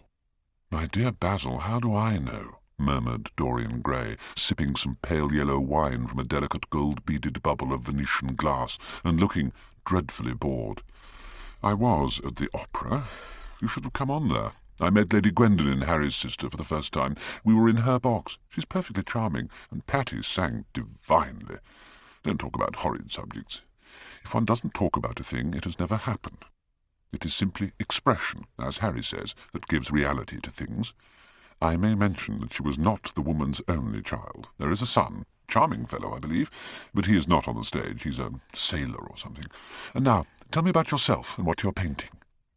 You went to the opera, said Hallward, speaking very slowly and with a strained touch of pain in his voice. You went to the opera while Sybil Vane was lying dead in some sordid lodging? You can talk to me of other women being charming and of Patty singing divinely before the girl you loved has even the quiet of a grave to sleep in? Why, man, there are horrors in store for that little white body of hers. Stop, Basil. I won't hear it, cried Dorian, leaping to his feet. You must not tell me about things. What is done is done. What is past is past. You call yesterday the past. What has the actual lapse of time got to do with it? It is only shallow people who require years to get rid of an emotion. A man who is master of himself can end a sorrow as easily as he can invent a pleasure. I don't want to be at the mercy of my emotions. I want to use them, to enjoy them, and to dominate them. Dorian, this is horrible. Something has changed you completely. You look exactly the same wonderful boy who day after day used to come down to my studio to sit for his picture, but you were simple, natural, and affectionate then. You were the most unspoiled creature in the whole world. Now I don't know what has come over you. You talk as if you had no heart, no pity in you. It is all Harry's influence, I see that. The lad flushed up and, going to the window, looked out for a few moments on the green, flickering, sun-lashed garden. I owe a great deal to Harry, Basil, he said at last. More than I owe to you. You only taught me to be vain. Well, I am punished for that, Dorian, or shall be some day. I don't know what you mean, Basil, he exclaimed, turning round. I don't know what you want. What do you want? I want the Dorian Gray I used to paint, said the artist, sadly. Basil, said the lad, going over to him and putting his hand on his shoulder, you have come too late. If you had come in yesterday at a particular moment, about 5:30 perhaps, or 5:45, you would have found me in tears. Even Harry, who was here, who brought me the news, in fact, had no idea what I was going through. I suffered immensely. Then it passed away. I cannot repeat an emotion. No one can, except sentimentalists. And you are awfully unjust, Basil. You come down here to console me. That is charming of you. You find me consoled, and you are furious. How like a sympathetic person. And besides, my dear old Basil, if you really want to console me, teach me rather to forget what has happened, or to see it from the proper artistic point of view. Was it not Gautier who used to write about the consolation of art? I love beauty. Things that one can touch and handle, old brocades, green bronzes, lacquer work, carved ivories, exquisite surroundings, luxury, pomp. There is so much to be got from all these. But the artistic temperament that they create, or at any rate reveal, is still more to me. To become the spectator of one's own life, as Harry says, is to escape the suffering of life. I know you are surprised at my talking to you like this. You have not realized how I have developed. I was a schoolboy when you knew me. I'm a man now. I have new passions, new thoughts, new ideas. I am different, but you must not like me less. I am changed, but you must always be my friend. Of course I'm very fond of Harry, but I know that you are better than he is. You are not stronger. You are much too afraid of life, but you are better. And how happy we used to be together. Don't leave me, Basil, and don't quarrel with me. I am what I am. There is nothing more to be said. The painter felt strangely moved. The lad was infinitely dear to him, and his personality had been the great turning point in his art.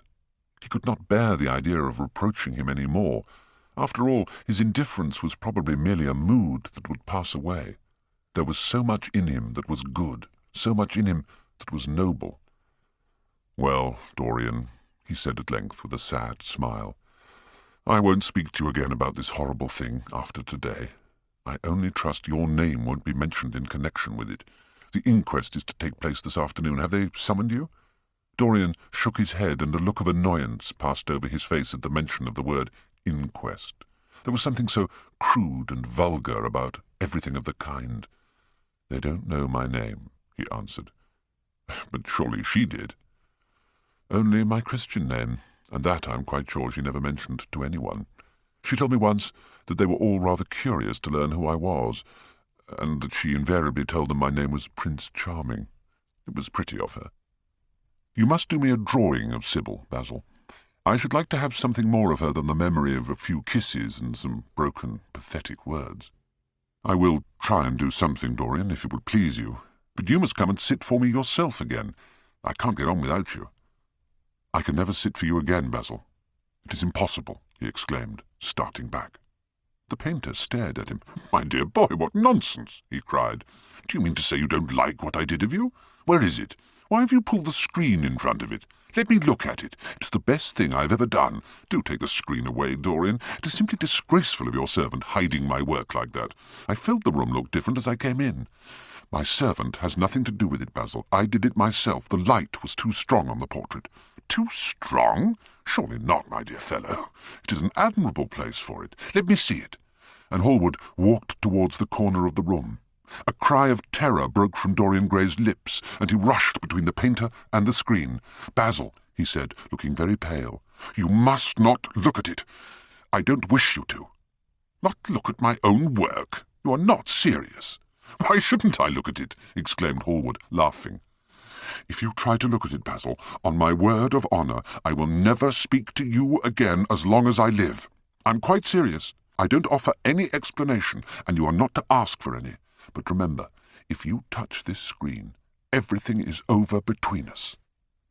Hallward was thunderstruck. He looked at Dorian Gray in absolute amazement. He had never seen him like this before. The lad was actually pallid with rage. His hands were clenched, and the pupils of his eyes were like discs of blue fire. He was trembling all over. "Dorian, don't speak!" "But what is the matter?" "Of course I won't look at it if you don't want me to," he said, rather coldly, turning on his heel and going over towards the window. "But really, it seems rather absurd that I shouldn't see my own work, especially as I'm going to exhibit it in Paris in the autumn." "To exhibit it? You want to exhibit it?" exclaimed Dorian Gray, a strange sense of terror creeping over him. Was the world going to be shown his secret? Were people to gape at the mystery of his life? That was impossible. Something, he did not know what, had to be done at once. "Yes, I don't suppose you will object to that." Dorian Gray passed his hand over his forehead. There were beads of perspiration there.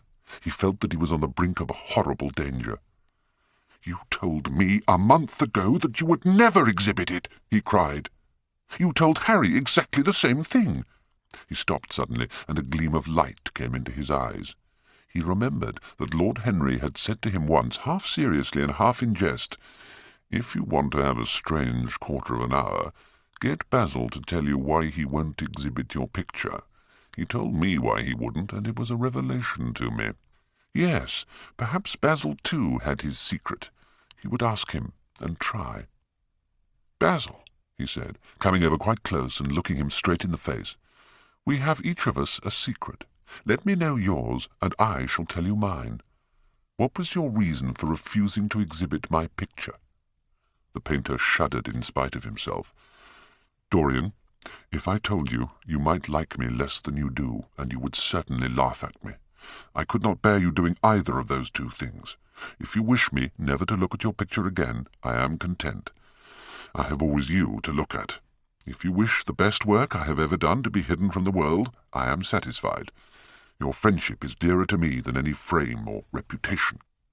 "No, Basil, you must tell me," insisted Dorian Gray. "I think I have a right to know." His feeling of terror had passed away, and curiosity had taken its place. He was determined to find out Basil Hallward's mystery. "Let us sit down, Dorian," said the painter, looking troubled. "Let us sit down, and just answer me one question. Have you noticed in the picture something curious? Something that probably at first did not strike you, but that revealed itself to you suddenly?" "Basil, cried the lad, clutching the arms of his chair with trembling hands and gazing at him with wild, startled eyes. "I see you did. Don't speak. Wait till you hear what I have to say. Dorian, from the moment I met you, your personality had the most extraordinary influence over me. I was dominated, soul, brain, and power, by you. You became to me the visible incarnation of that unseen ideal whose memory haunts us artists like an exquisite dream. I worshipped you. I grew jealous of everyone to whom you spoke. I wanted to have you all to myself. I was only happy when I was with you. When you were away from me, you were still present in my art. Of course, I never let you know anything about this. It would have been impossible. You would not have understood it. I hardly understood it myself. I only knew that I had seen perfection face to face, and that the world had become wonderful to my eyes. Too wonderful, perhaps, for in such mad worships there is peril, the peril of losing them no less than the peril of keeping them. Weeks and weeks went on, and I grew more and more absorbed in you. Then came a new development. I had drawn you as Paris in dainty armour, and as Adonis with huntsman's cloak and polished boar-spear. Crowned with heavy lotus blossoms, you had sat on the prow of Adrian's barge, gazing across the green, turbid Nile. You had leant over the still pool of some Greek woodland, and seen in the water's silent silver the marvel of your own face. And it had all been what art should be, unconscious, ideal, and remote. One day, a fatal day I sometimes think, I determined to paint a wonderful portrait of you as you actually are, not in the costume of dead ages, but in your own dress and in your own time. Whether it was the realism of the method or the mere wonder of your own personality, thus directly presented to me without mist or veil, I cannot tell. But I know that as I worked at it, every flake and film of colour seemed to me to reveal my secret. I grew afraid that others would know of my idolatry. I felt, Dorian, that I had told too much, that I had put too much of myself into it. Then it was that I resolved never to allow the picture to be exhibited. Well, after a few days the thing left my studio, and as soon as I'd got rid of the intolerable fascination of its presence, it seemed to me that I'd been foolish in imagining that I had seen anything in it, more than that you were extremely good-looking and that I could paint. Even now I cannot help feeling that it is a mistake to think that the passion one feels in creation is ever really shown in the work one creates. Art is always more abstract than we fancy. Form and colour tell us of form and colour, that is all. It often seems to me that art conceals the artist far more completely than it ever reveals him. And so when I got this offer from Paris, I determined to make your portrait the principal thing in my exhibition. It never occurred to me that you would refuse. I see now that you were right. The picture cannot be shown. You must not be angry with me, Dorian, for what I have told you. As I said to Harry once, you are made to be worshipped. Dorian Gray drew a long breath. The colour came back to his cheeks, and a smile played about his lips. The peril was over. He was safe for the time. Yet he could not help feeling infinite pity for the painter who had just made this strange confession to him, and wondered if he himself would ever be so dominated by the personality of a friend. Lord Henry had the charm of being very dangerous, but that was all. He was too clever and too cynical to be really fond of. Would there ever be someone who would fill him with a strange idolatry? Was that one of the things that life had in store? "It is extraordinary to me, Dorian," said Hallward, "that you should have seen this in the portrait. Did you really see it?" "I saw something in it," he answered. "Something that seemed to me very curious." "Well, you don't mind my looking at the thing now?" Dorian shook his head. "You must not ask me that, Basil. I could not possibly let you stand in front of that picture." "You will some day, surely?" "Never." "Well, perhaps you're right. And now, goodbye, Dorian. You have been the one person in my life who has really influenced my art. Whatever I have done that is good, I owe to you. You don't know what it cost me to tell you all that I have told you." "My dear Basil," said Dorian, "what have you told me? Simply that you felt that you admired me too much. That is not even a compliment." "It was not intended as a compliment. It was a confession. Now that I have made it, something seems to have gone out of me. Perhaps one should never put one's worship into words. It was a very disappointing confession." "Why, what did you expect, Dorian? You didn't see anything else in the picture, did you? There was nothing else to see?" "No, there was nothing else to see. Why do you ask? But you mustn't talk about worship. It is foolish. You and I are friends, Basil, and we must always remain so." "You have got Harry," said the painter, sadly. "Oh, Harry," cried the lad with a ripple of laughter. "Harry spends his days in saying what is incredible and his evenings in doing what is improbable. Just the sort of life I would like to lead. But still, I don't think I would go to Harry if I were in trouble. I would sooner go to you, Basil. You will sit to me again?" "Impossible. You spoil my life as an artist by refusing, Dorian. No man came across two ideal things. Few come across one." "I can't explain it to you, Basil, but I must never sit to you again. There is something fatal about a portrait. It has a life of its own. I will come and have tea with you. That will be just as pleasant." "Pleasanter for you, I'm afraid," murmured Hallward, regretfully. "And now goodbye. I'm sorry you won't let me look at the picture once again, but that can't be helped. I quite understand what you feel about it." As he left the room, Dorian Gray smiled to himself. Poor Basil. How little he knew of the true reason. And how strange it was that, instead of having been forced to reveal his own secret, he had succeeded almost by chance in wresting a secret from his friend. How much that strange confession explained to him. The painter's absurd fits of jealousy, his wild devotion, his extravagant panegyrics, his curious reticences. He understood them all now, and he felt sorry. There seemed to him to be something tragic in a friendship so coloured by romance. He sighed and touched the bell. The portrait must be hidden away at all costs. He could not run such a risk of discovery again. It had been mad of him to have allowed the thing to remain, even for an hour, in a room to which any of his friends had access. When his servant entered, he looked at him steadfastly, and wondered if he had thought of peering behind the screen. The man was quite impassive, and waited for his orders. Dorian lit a cigarette, and walked over to the glass and glanced into it. He could see the reflection of Victor's face perfectly. It was like a placid mask of servility. There was nothing to be afraid of there. Yet he thought it best to be on his guard. Speaking very slowly, he told him to tell the housekeeper that he wanted to see her, and then to go to the frame-maker and ask him to send 2 of his men round at once. It seemed to him that as the man left the room, his eyes wandered in the direction of the screen. Or was that merely his own fancy? After a few moments, in her black silk dress with old-fashioned thread mittens on her wrinkled hands, Mrs. Leaf bustled into the library. He asked her for the key of the schoolroom. "The old schoolroom, Mr. Dorian?" she exclaimed. "Why, it is full of dust. It hasn't been opened for nearly 5 years, not since his lordship died." He winced at the mention of his grandfather. He had hateful memories of him. "That does not matter," he answered. "I simply want to see the place, that is all. Give me the key." "And here is the key, sir," said the old lady, going over the contents of her bunch with tremulously uncertain hands. "Here is the key." "Thank you, Leaf. That will do." She lingered for a few moments and was garrulous over some detail of the household. He sighed and told her to manage things as she thought best. She left the room, wreathed in smiles. As the door closed, Dorian put the key in his pocket and looked round the room.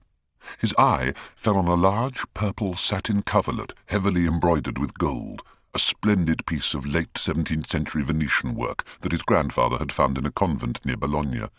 Yes, that would serve to wrap the dreadful thing in. It had perhaps served often as a pall for the dead. Now it was to hide something that had a corruption of its own, worse than the corruption of death itself, something that would breed horrors and yet would never die. What the worm was to the corpse, his sins would be to the painted image on the canvas. They would mar its beauty and eat away its grace, would defile it and make it shameful. And yet the thing would still live on. It would be always alive. He shuddered, and for a moment he regretted that he had not told Basil the true reason why he had wished to hide the picture away. Basil would have helped him to resist Lord Henry's influence and the still more poisonous influences that came from his own temperament. The love that he bore him, for it was really love, had nothing in it that was not noble and intellectual. It was not that mere physical admiration of beauty that is born of the senses and that dies when the senses tire. It was such love as Michelangelo had known, and Montaigne, and Winckelmann, and Shakespeare himself. Yes, Basil could have saved him. But it was too late now. The past could always be annihilated. Regret, denial, or forgetfulness could do that, but the future was inevitable. There were passions in him that would find their terrible outlet, dreams that would make the shadow of their evil real. He took up from the couch the great purple and gold texture that covered it, and holding it in his hands, passed behind the screen. Was the face on the canvas viler than before? It seemed to him that it was unchanged, and yet his loathing of it was intensified.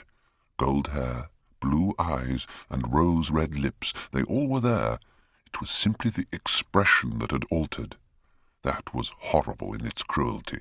His own soul was looking out at him from the canvas and calling him to judgment. A look of pain came across him, and he flung the rich pall over the picture. As he did so, a knock came to the door. He passed out as his servant entered. "The persons are here, monsieur." He felt that the man must be got rid of at once. He must not be allowed to know where the picture was being taken to. There was something sly about him, and he had thoughtful, treacherous eyes. Sitting down at the writing-table, he scribbled a note to Lord Henry, asking him to send him round something to read, and reminding him that they were to meet at 8:15 that evening. "Wait for an answer," he said, handing it to him, "and show the men in here." In 2 or 3 minutes there was another knock, and Mr. Hubbard himself, the celebrated frame-maker of South Audley Street, came in with a somewhat rough-looking young assistant. "What can I do for you, Mr. Gray?" he said, rubbing his fat, freckled hands. "I want a picture carried to the top of the house for me. It is rather heavy, so I thought I would ask you to lend me a couple of your men." "No trouble at all, Mr. Gray. I'm delighted to be of any service to you. Which is the work of art, sir?" "This," replied Dorian, moving the screen back. "Can you move it, covering and all, just as it is? I don't want it to get scratched going upstairs."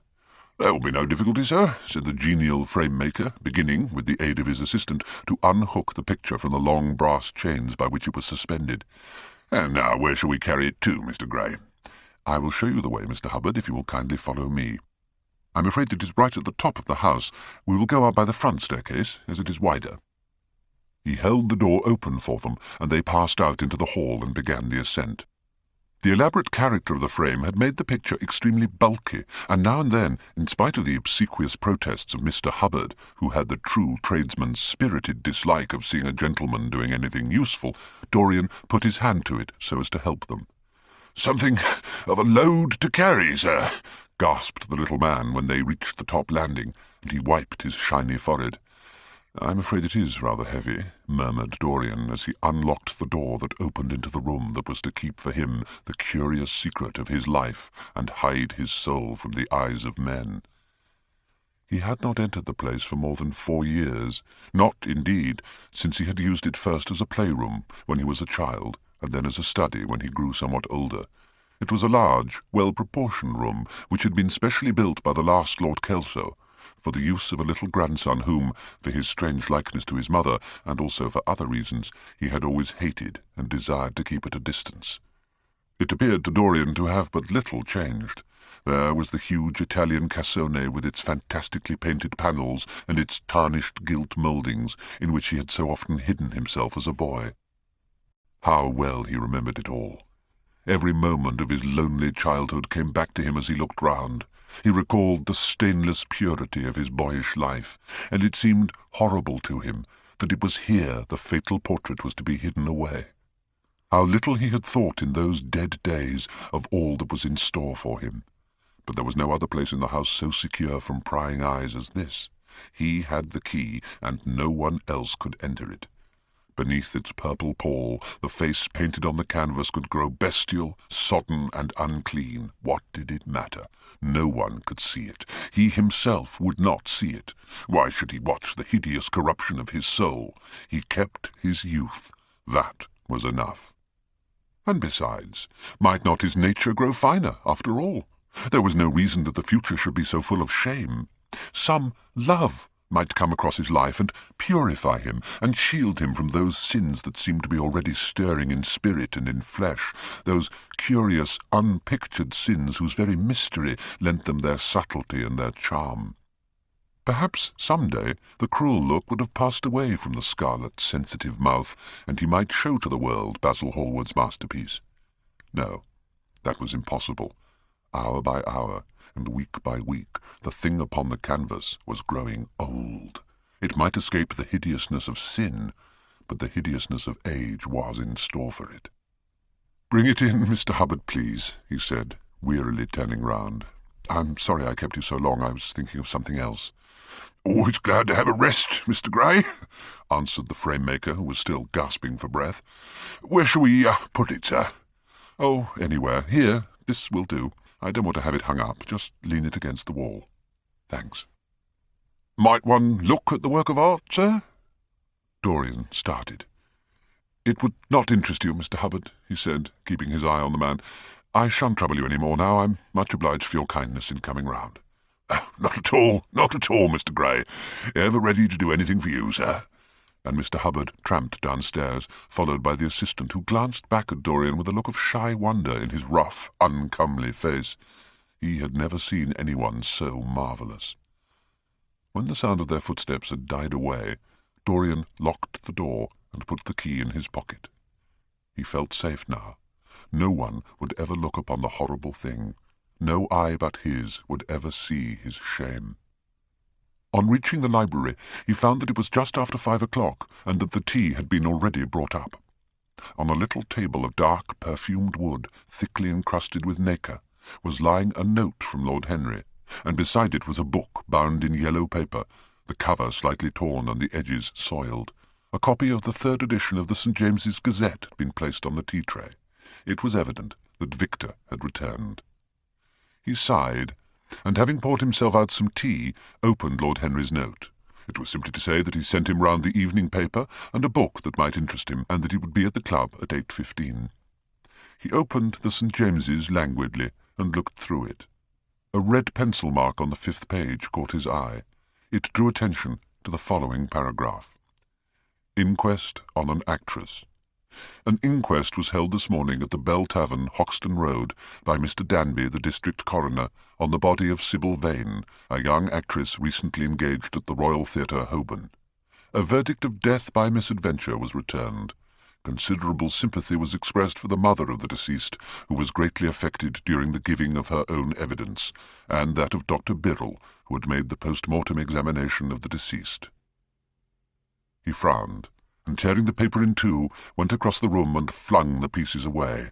How ugly it all was, and how horribly real ugliness made things. His eye fell on the yellow book that Lord Henry had sent him. Taking it up, he flung himself into an armchair and began to turn over the leaves. After a few minutes he became absorbed. It was the strangest book that he had ever read.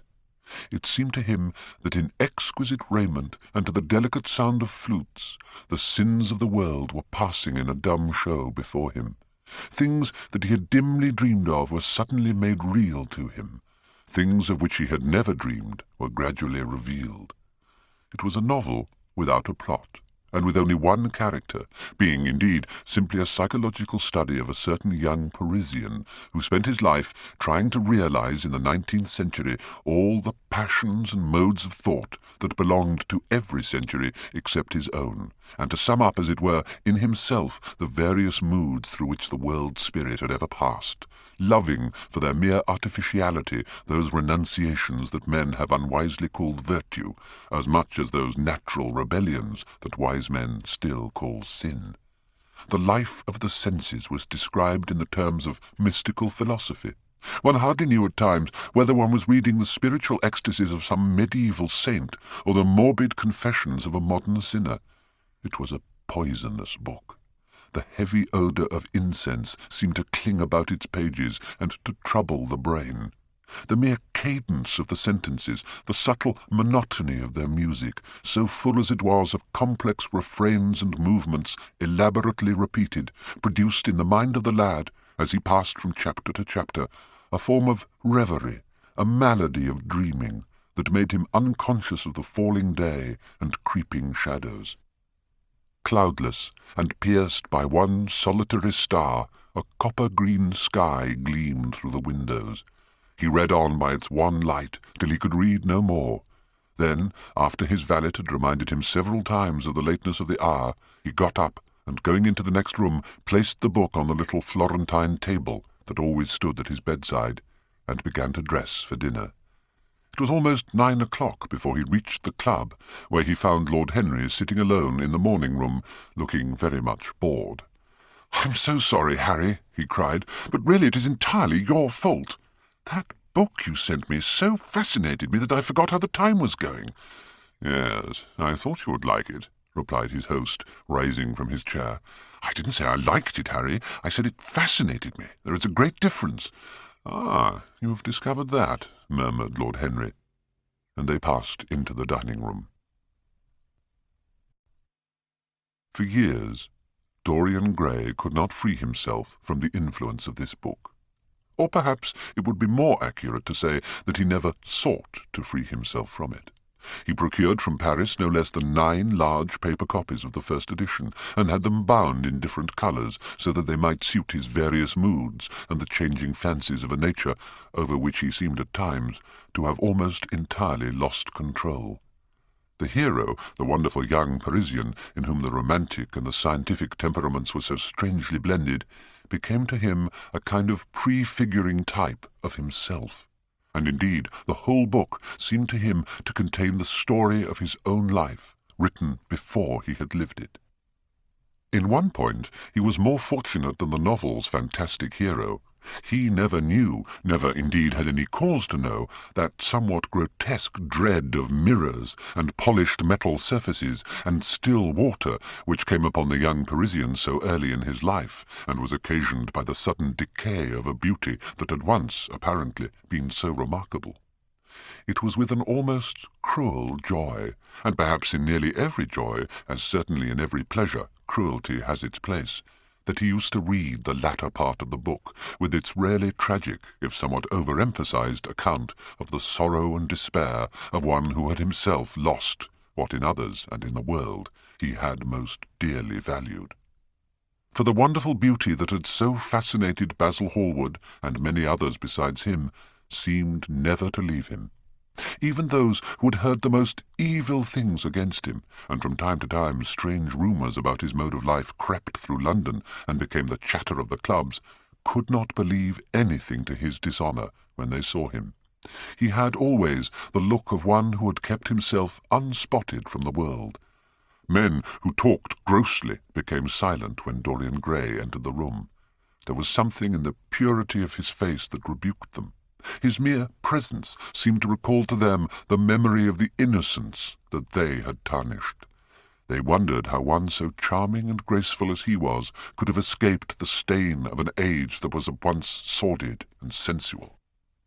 Often, on returning home from one of those mysterious and prolonged absences that gave rise to such strange conjectures among those who were his friends, or thought that they were so, he himself would creep upstairs to the locked room, open the door with the key that never left him now, and stand with a mirror in front of the portrait that Basil Hallward had painted of him, looking now at the evil and aging face on the canvas, and now at the fair young face that laughed back at him from the polished glass. The very sharpness of the contrast used to quicken his sense of pleasure. He grew more and more enamoured of his own beauty, more and more interested in the corruption of his own soul. He would examine with minute care, and sometimes with a monstrous and terrible delight, the hideous lines that seared the wrinkling forehead, or crawled around the heavy, sensual mouth, wondering sometimes which were the more horrible, the signs of sin or the signs of age. He would place his white hands beside the coarse, bloated hands of the picture, and smile. He mocked the misshapen body and the failing limbs. There were moments, indeed, at night, when, lying sleepless in his own delicately scented chamber, or in the sordid room of the little ill-famed tavern near the docks, which, under an assumed name and in disguise, it was his habit to frequent, he would think of the ruin he had brought upon his soul, with a pity that was all the more poignant because it was purely selfish. But moments such as these were rare. That curiosity about life which Lord Henry had first stirred in him as they sat together in the garden of their friend seemed to increase with gratification. The more he knew, the more he desired to know. He had mad hungers that grew more ravenous as he fed them. Yet he was not really reckless, at any rate in his relations to society. Once or twice every month during the winter, and on each Wednesday evening while the season lasted, he would throw open to the world his beautiful house, and have the most celebrated musicians of the day to charm his guests with the wonders of their art. His little dinners, in the settling of which Lord Henry always assisted him, were noted as much for the careful selection and placing of those invited as for the exquisite taste shown in the decoration of the table, with its subtle symphonic arrangements of exotic flowers and embroidered cloths and antique plate of gold and silver.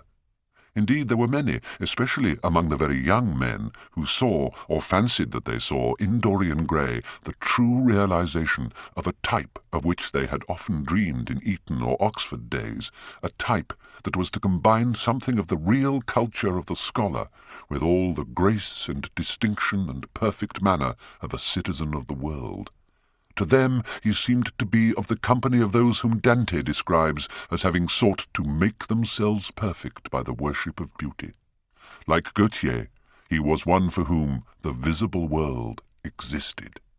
And certainly to him life itself was the first, the greatest of the arts, and for it all the other arts seemed to be but a preparation. The worship of the senses has often, and with much justice, been decried, men feeling a natural instinct of terror about passions and sensations that seem stronger than themselves, and that they are conscious of sharing with the less highly organized forms of existence.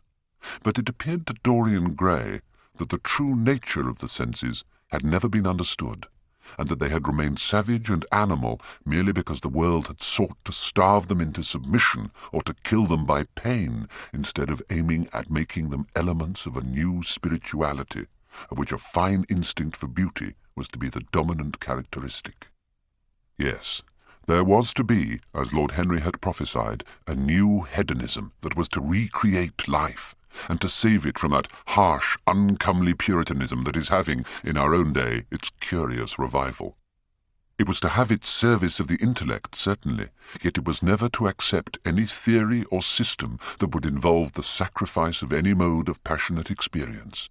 Its aim, indeed, was to be experience itself, and not the fruits of experience, sweet or bitter as they might be. Of the asceticism that deadens the senses, as of the vulgar profligacy that dulls them, it was to know nothing. But it was to teach man to concentrate himself upon the moments of a life that is itself but a moment.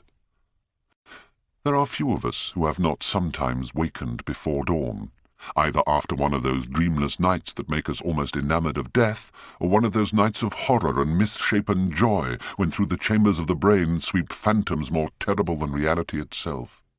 Out of the unreal shadows of the night comes back the real life that we had known. We have to resume it where we had left off, and there steals over us a terrible sense of the necessity for the continuance of energy in the same wearisome round of stereotyped habits, or a wild longing, it may be, that our eyelids might open some morning upon a world that had been refashioned anew in the darkness for our pleasure, a world in which things would have fresh shapes and colours and be changed, or have other secrets, a world in which the past would have little or no place, or survive at any rate in no conscious form of obligation or regret, the remembrance even of joy bearing its bitterness, and the memories of pleasure their pain. It was the creation of such worlds as these that seemed to Dorian Gray to be the true object, or amongst the true objects, of life, and in his search for sensations that would be at once new and delightful, and possess that element of strangeness that is so essential to romance, he would often adopt certain modes of thought that he knew to be really alien to his nature, abandon himself to their subtle influences, and then, having, as it were, caught their colour and satisfied his intellectual curiosity, leave them with that curious indifference that is not incompatible with a real ardour of temperament, and that indeed, according to certain modern psychologists, is often a condition of it. It was rumoured of him once that he was about to join the Roman Catholic communion, and certainly the Roman ritual had always a great attraction for him.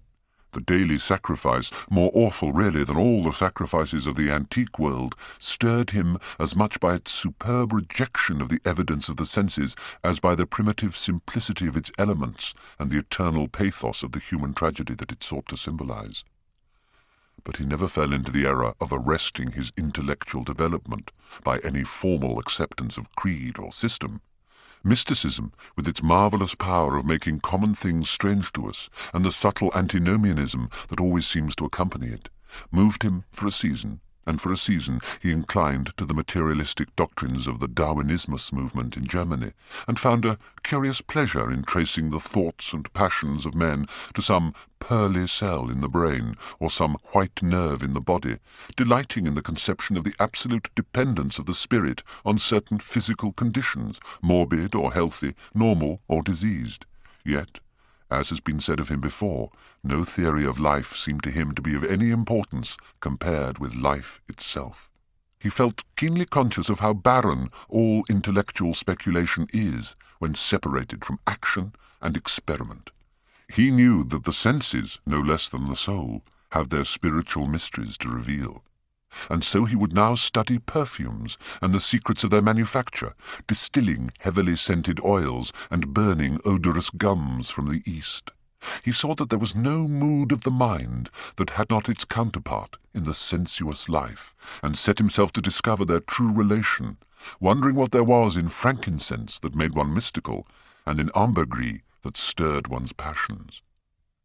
At another time he devoted himself entirely to music, and in a long latticed room with a vermilion and gold ceiling and walls of olive-green lacquer, he used to give curious concerts in which mad gypsies tore wild music from little zithers, or grave, yellow-shawled Tunisians plucked the strained strings of monstrous lutes, while grinning negroes beat monotonously upon copper drums, and, crouching upon scarlet mats, slim, turbaned Indians blew through long pipes of reed or brass, and charmed, or feigned to charm, great hooded snakes and horrible horned adders. The fantastic character of these instruments fascinated him, and he felt a curious delight in the thought that art, like nature, has her monsters, things of bestial shape and with hideous voices. Yet after some time he wearied of them, and would sit in his box at the opera, either alone or with Lord Henry, listening in rapt pleasure to Tannhäuser, and seeing in the prelude to that great work of art a presentation of the tragedy of his own soul. On one occasion he took up the study of jewels, and appeared at a costume ball as Anne de Joyeuse, Admiral of France, in a dress covered with 560 pearls. This taste enthralled him for years, and indeed may be said never to have left him. He loved the red gold of the sunstone, and the moonstone's pearly whiteness, and the broken rainbow of the milky opal. He discovered wonderful stories, also, about jewels. According to the great alchemist Pierre de Boniface, the diamond rendered a man invisible, and the agate of India made him eloquent. The carnelian appeased anger, and the hyacinth provoked sleep, and the amethyst drove away the fumes of wine. The garnet cast out demons, and the hydropicus deprived the moon of her colour. Then he turned his attention to embroideries, and to the tapestries that performed the office of frescoes in the chill rooms of the northern nations of Europe. As he investigated the subject, and he always had an extraordinary faculty of becoming absolutely absorbed for the moment in whatever he took up, he was almost saddened by the reflection of the ruin that time brought on beautiful and wonderful things. At any rate, he had escaped that. And so, for a whole year, he sought to accumulate the most exquisite specimens that he could find of textile and embroidered work. He had a special passion also for ecclesiastical vestments, as indeed he had for anything connected with the service of the church. In the long cedar chests that lined the west gallery of his house he had stored away many rare and beautiful specimens of what is really the raiment of the Bride of Christ, who must wear purple and jewels and fine linen, that she may hide the pallid, macerated body that is worn by the suffering that she seeks for, and wounded by self-inflicted pain. He possessed a gorgeous cape of crimson silk and gold-thread damask, figured with a repeating pattern of golden pomegranates set in six-petalled formal blossoms, beyond which on either side was the pineapple device wrought in seed pearls. For these treasures, and everything that he collected in his lovely house, were to be to him means of forgetfulness, modes by which he could escape for a season from the fear that seemed to him at times to be almost too great to be borne. Upon the walls of the lonely locked room where he had spent so much of his boyhood, he had hung with his own hands the terrible portrait whose changing features showed him the real degradation of his life, and in front of it had draped the purple and gold pall as a curtain. For weeks he would not go there, would forget the hideous painted thing, and get back his light heart, his wonderful joyousness, his passionate absorption in mere existence. Then, suddenly, some night, he would creep out of the house, go down to dreadful places near Blue Gate Fields, and stay there, day after day, until he was driven away. On his return, he would sit in front of the picture, sometimes loathing it and himself, but filled at other times with that pride of individualism that is half the fascination of sin, and smiling with secret pleasure at the misshapen shadow that had to bear the burden that should have been his own. After a few years, he could not endure to be long out of England, and gave up the villa that he had shared at Trouville with Lord Henry, as well as the little white, walled-in house at Algiers, where they had more than once spent the winter. He hated to be separated from the picture that was such a part of his life, and was also afraid that during his absence someone might gain access to the room, in spite of the elaborate bars that he had caused to be placed upon the door. He was quite conscious that this would tell them nothing. It was true that the portrait still preserved, under all the foulness and ugliness of the face, its marked likeness to himself, but what could they learn from that? Even if he told them, would they believe it? Yet he was afraid. Sometimes, when he was down at his great house in Nottinghamshire, entertaining the fashionable young men of his own rank who were his chief companions, and astounding the county by the wanton luxury and gorgeous splendour of his mode of life, he would suddenly leave his guests and rush back to town to see that the door had not been tampered with, and that the picture was still there. What if it should be stolen? The mere thought made him cold with horror. Surely the world would know his secret then. Perhaps the world already suspected it. For while he fascinated many, there were not a few who distrusted him. He was very nearly blackballed at a West End club of which his birth and social position fully entitled him to become a member, and it was said that on one occasion, when he was brought by a friend into the smoking-room of the Churchill, the Duke of Berwick and another gentleman got up in a marked manner and went out. Curious stories became current about him after he had passed his 25th year.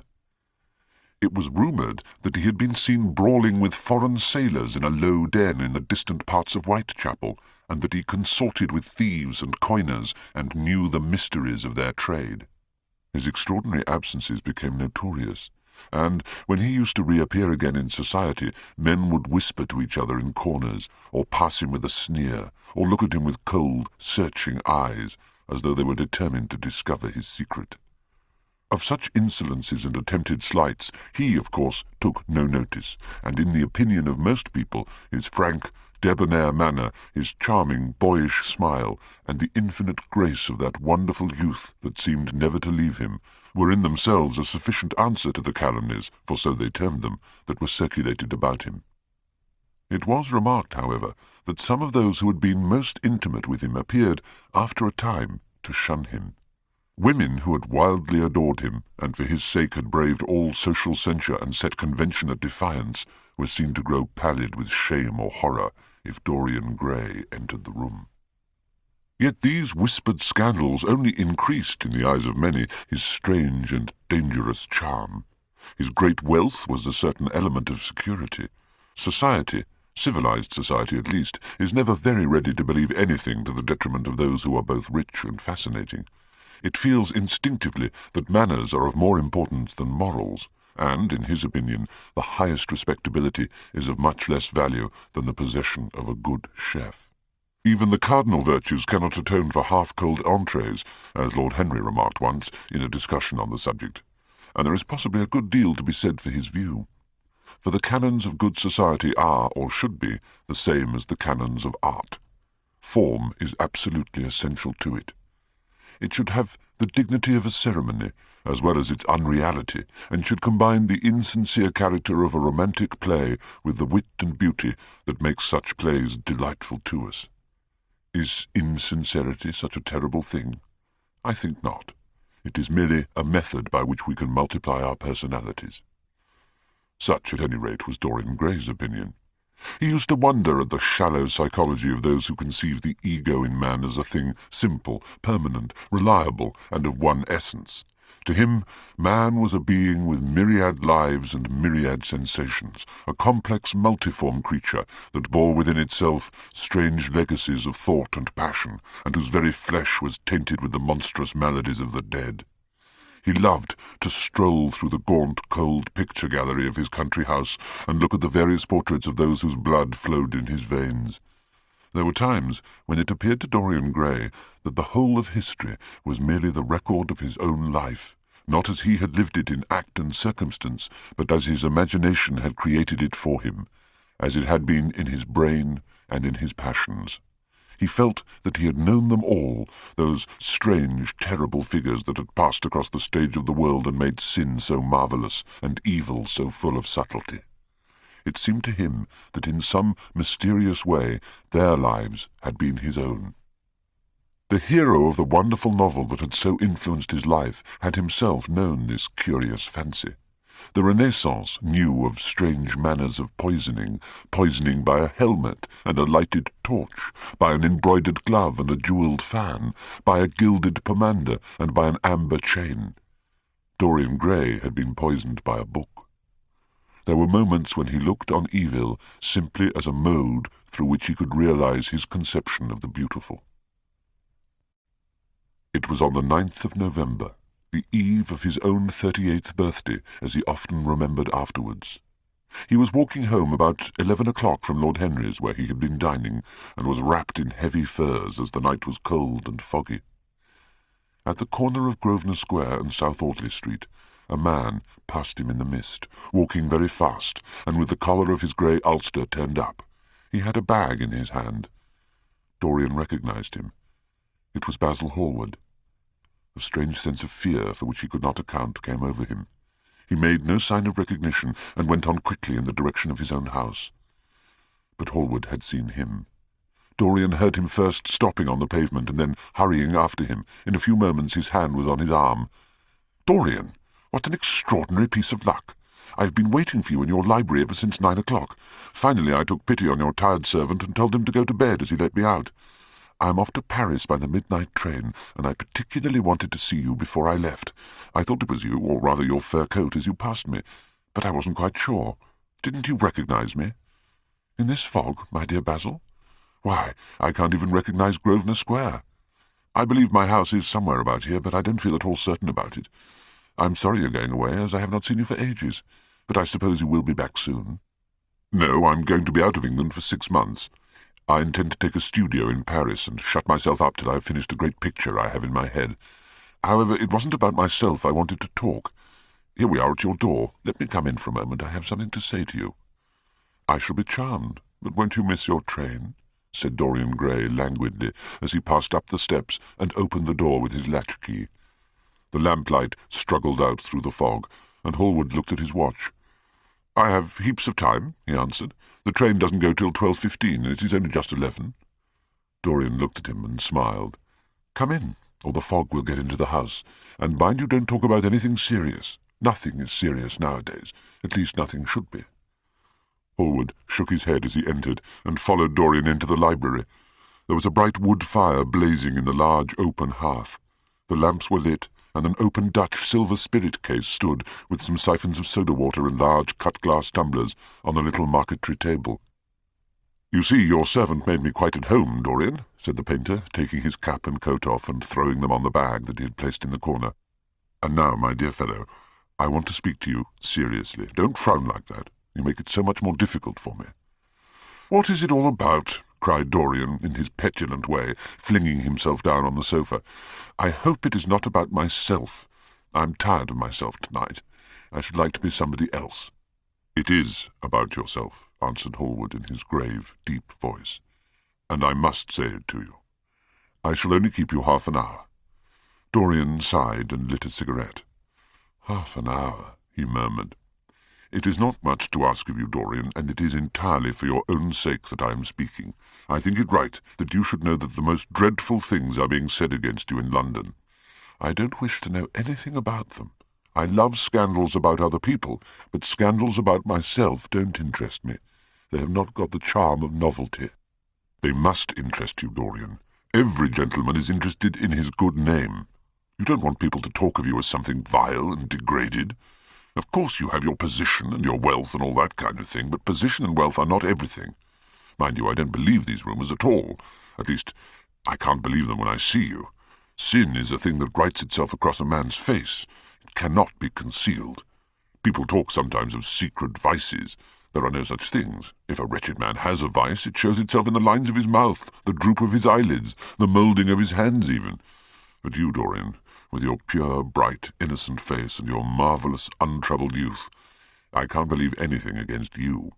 And yet I see you very seldom, and you never come down to the studio now, and when I am away from you and I hear all these hideous things that people are whispering about you, I don't know what to say. Why is it, Dorian, that a man like the Duke of Berwick leaves the room of a club when you enter it?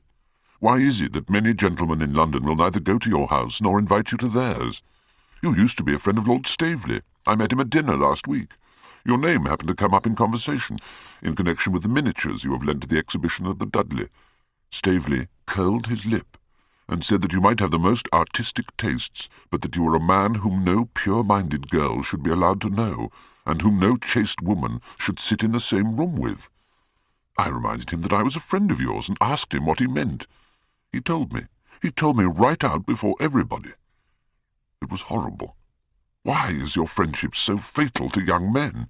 There was that wretched boy in the Guards who committed suicide. You were his great friend. There was Sir Henry Ashton, who had to leave England with a tarnished name. You and he were inseparable. What about Adrian Singleton and his dreadful end? What about Lord Kent's only son and his career? I met his father yesterday in St. James's Street. He seemed broken with shame and sorrow. What about the young Duke of Perth? What sort of life has he got now? What gentleman would associate with him? Stop, Basil. You are talking of things about which you know nothing, said Dorian Gray, biting his lip and with a note of infinite contempt in his voice. You ask me why Berwick leaves a room when I enter it. It is because I know everything about his life, not because he knows anything about mine. With such blood as he has in his veins, how could his record be clean?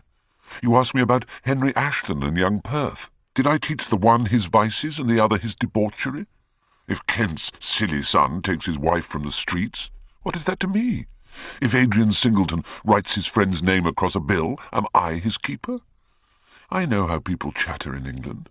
The middle classes air their moral prejudices over their gross dinner tables and whisper about what they call the profligacies of their betters in order to try and pretend that they are in smart society and on intimate terms with the people they slander.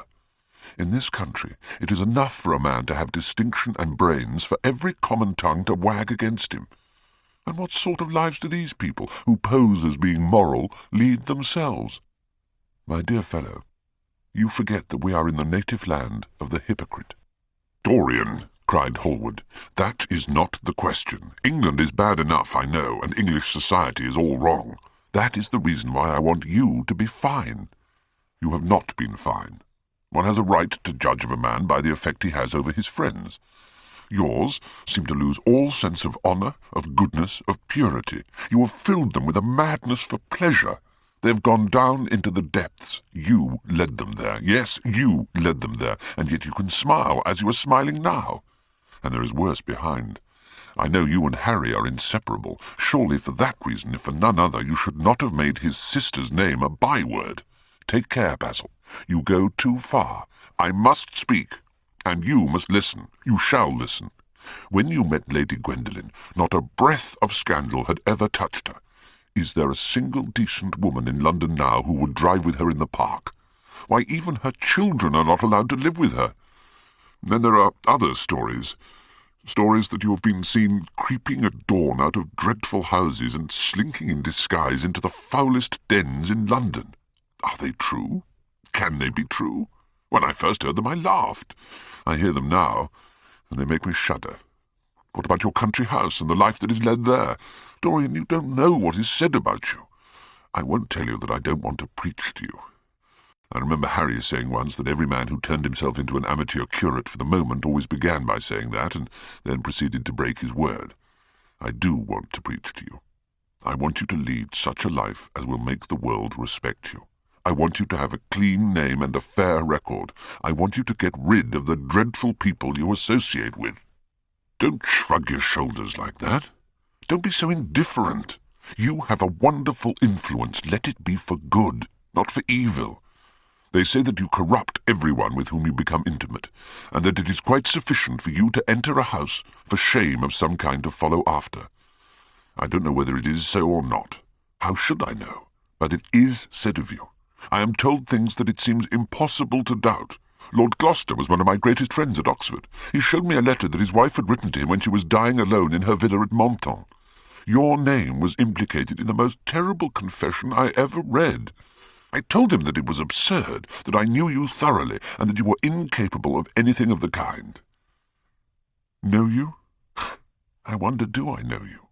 Before I could answer that, I should have to see your soul. To see my soul? Muttered Dorian Gray, starting up from the sofa and turning almost white from fear. Yes, answered Hallward gravely and with deep-toned sorrow in his voice. To see your soul, but only God can do that. A bitter laugh of mockery broke from the lips of the younger man. You shall see it yourself. Tonight, he cried, seizing a lamp from the table. Come, it is your own handiwork. Why shouldn't you look at it? You can tell the world all about it afterwards if you choose. Nobody would believe you. If they did believe you, they would like me all the better for it. Come, I tell you, you've chattered enough about corruption. Now you shall look on it face to face. There was the madness of pride in every word he uttered. He felt a terrible joy at the thought that someone else was to share his secret, and that the man who had painted the portrait that was the origin of all his shame was to be burdened for the rest of his life with the hideous memory of what he had done. Yes, he continued, coming closer to him and looking steadfastly into his stern eyes, I shall show you my soul. A twisted flash of pain shot across the painter's face. He paused for a moment, and a wild feeling of pity came over him. I am waiting, Basil, said the young man in a hard, clear voice. There was a curl of contempt in his lips. Come upstairs, Basil, he said quietly. I keep a diary of my life from day to day, and it never leaves the room in which it is written. I shall show it to you if you come with me. I shall come with you, Dorian, if you wish it. I see I've missed my train. That makes no matter. I can go tomorrow. But don't ask me to read anything tonight. All I want is a plain answer to my question. That shall be given to you upstairs. I could not give it here. You will not have to read long. He passed out of the room and began the ascent, Basil Hallward following close behind. They walked softly, as men do instinctively at night. The lamp cast fantastic shadows on the wall and staircase. A rising wind made some of the windows rattle. When they reached the top landing, Dorian set the lamp down on the floor and, taking out the key, turned it in the lock. You insist on knowing, Basil? He asked in a low voice. Yes. I'm delighted, he answered, smiling. Then he added, somewhat harshly, You are the one man in the world who is entitled to know everything about me. You have had more to do with my life than you think. And, taking out the lamp, he opened the door and went in. A cold current of air passed them, and the light shot up for a moment in a flame of murky orange. He shuddered. Shut the door behind you, he whispered, as he placed the lamp on the table. Hallward glanced round him with a puzzled expression. The room looked as if it had not been lived in for years. A faded Flemish tapestry, a curtained picture, an old Italian cassone, and an almost empty bookcase. That was all that it seemed to contain, besides a chair and a table. As Dorian Gray was lighting a half-burned candle that was standing on the mantel-shelf, he saw that the whole place was covered with dust, and that the carpet was in holes. A mouse ran, scuffling behind the wainscoting. There was a damp odour of mildew. So, you think that it is only God who sees the soul, Basil? Draw that curtain back, and you, will see mine." The voice that spoke was cold and cruel. "You are mad, Dorian, or playing a part," muttered Hallward, frowning. "You won't? Then I must do it myself," said the young man, and he tore the curtain from its rod and flung it to the ground. An exclamation of horror broke from the painter's lips as he saw in the dim light the hideous face on the canvas grinning at him. There was something in its expression that filled him with disgust and loathing. Good heavens! It was Dorian Gray's own face that he was looking at. The horror, whatever it was, had not yet entirely spoiled that marvellous beauty. There was still some gold in the thinning hair, and some scarlet on the sensual mouth. The sodden eyes had kept something of the loveliness of their blue. The noble curves had not yet completely passed away from chiselled nostrils and from plastic throat. Yes, it was Dorian himself. But who had done it? He seemed to recognize his own brushwork, and the frame was his own design. The idea was monstrous, yet he felt afraid. He seized the lighted candle and held it to the picture. In the left-hand corner was his own name, traced in long letters of bright vermilion. It was some foul parody, some infamous, ignoble satire. He had never done that. Still, it was his own picture. He knew it, and he felt as if his blood had changed in a moment from fire to sluggish ice. His own picture. What did it mean? Why had it altered? He turned and looked at Dorian Gray with the eyes of a sick man. His mouth twitched, and his parched tongue seemed unable to articulate. He passed his hand across his forehead. It was dank with clammy sweat. The young man was leaning against the mantel-shelf, watching him with that strange expression that one sees on the faces of those who are absorbed in a play when some great artist is acting. There was neither real sorrow in it, nor real joy. There was simply the passion of the spectator, with perhaps a flicker of triumph in his eyes. He had taken the flower out of his coat and was smelling it, or pretending to do so. "What does this mean?" cried Hallward at last. His own voice sounded shrill and curious in his ears. "Years ago, when I was a boy," said Dorian Gray, crushing the flower in his hand, "you met me, flattered me, and taught me to be vain of my good looks. One day you introduced me to a friend of yours, who explained to me the wonder of youth, and you finished the portrait of me that revealed to me the wonder of beauty. In a mad moment that even now I don't know whether I regret or not, I made a wish. Perhaps you would call it a prayer." "I remember it. Oh, how well I remember it. No, the thing is impossible. The room is damp. Mildew has got into the canvas. The paints I used had some wretched mineral poison in them. I tell you, the thing is impossible." "Ah, what is impossible?" murmured the young man, going over to the window and leaning his forehead against the cold, mist-stained glass. "You told me that you had destroyed it." "I was wrong. It has destroyed me." "I don't believe it is my picture." "Can't you see your ideal in it?" said Dorian bitterly. "My ideal, as you call it." "As you called it." "There was nothing evil in it, nothing shameful. You were to me such an ideal as I shall never meet again. This is the face of a satyr." "It is the face of my soul." "Christ! What a thing I must have worshipped! It has the eyes of a devil." "Each of us has heaven and hell in him, Basil," cried Dorian with a wild gesture of despair. Hallward turned again to the portrait and gazed at it. "My God, if it is true," he exclaimed, "and this is what you have done with your life, why, you must be worse even than those who talk against you fancy you to be." He held the light up again to the canvas and examined it. His hand shook, and the candle fell from its socket on the floor and lay there sputtering. He placed his foot on it and put it out. Then he flung himself into the rickety chair that was standing by the table and buried his face in his hands. "Good God, Dorian, what a lesson! What an awful lesson!" There was no answer, but he could hear the young man sobbing at the window. "Pray, Dorian, pray," he murmured. "The prayer of your pride has been answered. The prayer of your repentance will be answered also.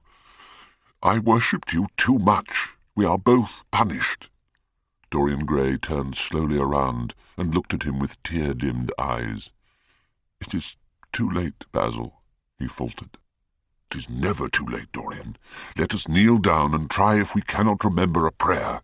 Isn't there a verse somewhere, though your sins be as scarlet, yet I will make them as white as snow? Those words mean nothing to me now. Hush, don't say that. You have done enough evil in your life. My God, don't you see that accursed thing leering at us? Dorian Gray glanced at the picture, and suddenly an uncontrollable feeling of hatred for Basil Hallward came over him, as though it had been suggested to him by the image on the canvas, whispered into his ear by those grinning lips. The mad passions of a hunted animal stirred within him, and he loathed the man who was seated at the table more than in his whole life he had ever loathed anything. He glanced wildly around. Something glimmered on the top of the painted chest that faced him. His eye fell on it. He knew what it was. It was a knife that he had brought up some days before to cut a piece of cord and had forgotten to take away with him. He moved slowly towards it, passing Hallward as he did so. As soon as he got behind him, he seized it and turned round. Hallward stirred in his chair as if he was going to rise. He rushed at him and dug the knife into the great vein that is behind the ear, crushing the man's head down on the table and stabbing again and again. There was a stifled groan and the horrible sound of someone choking with blood. 3 times the outstretched arms shot up convulsively, waving grotesque, stiff-fingered hands in the air. He stabbed him twice more, but the man did not move. Something began to trickle on the floor. He waited for a moment, still pressing the head down. Then he threw the knife on the table and listened. He could hear nothing but the drip, drip on the threadbare carpet. He opened the door and went out on the landing. The house was absolutely quiet. No one was about. For a few seconds he stood bending over the balustrade and peering down into the black seething well of darkness. Then he took out the key and returned to the room, locking himself in as he did so. The thing was still seated in the chair, straining over the table with bowed head and humped back and with long, fantastic arms. Had it not been for the red, jagged tear in the neck and the clotted black pool that was slowly widening on the table, one would have said that the man was simply asleep. How quickly it had all been done. He felt strangely calm, and walking over to the window, opened it and stepped out on the balcony. The wind had blown the fog away, and the sky was like a monstrous peacock's tail, starred with myriads of golden eyes. He looked down and saw the policeman going his rounds and flashing the long beam of his lantern on the doors of the silent houses. The crimson spot of a rolling hansom gleamed at the corner and then vanished. A woman in a fluttering shawl was creeping slowly by the railings, staggering as she went. Now and then she stopped and peered back. Once she began to sing in a hoarse voice. The policeman strolled over and said something to her. She stumbled away, laughing. A bitter blast swept across the square. The gas lamps flickered and became blue, and the leafless trees shook their black iron branches to and fro. He shivered and went back, closing the window behind him. Having reached the door, he turned the key and opened it. He did not even glance at the murdered man. He felt that the secret of the whole thing was not to realize the situation. The friend who had painted the fatal portrait to which all his misery had been due had gone out of his life. That was enough. Having locked the door behind him, he crept quietly downstairs. The woodwork creaked and seemed to cry out as if in pain. He stopped several times and waited. No, everything was still. It was merely the sound of his footsteps. When he reached the library, he saw the bag and coat in the corner. They must be hidden away somewhere.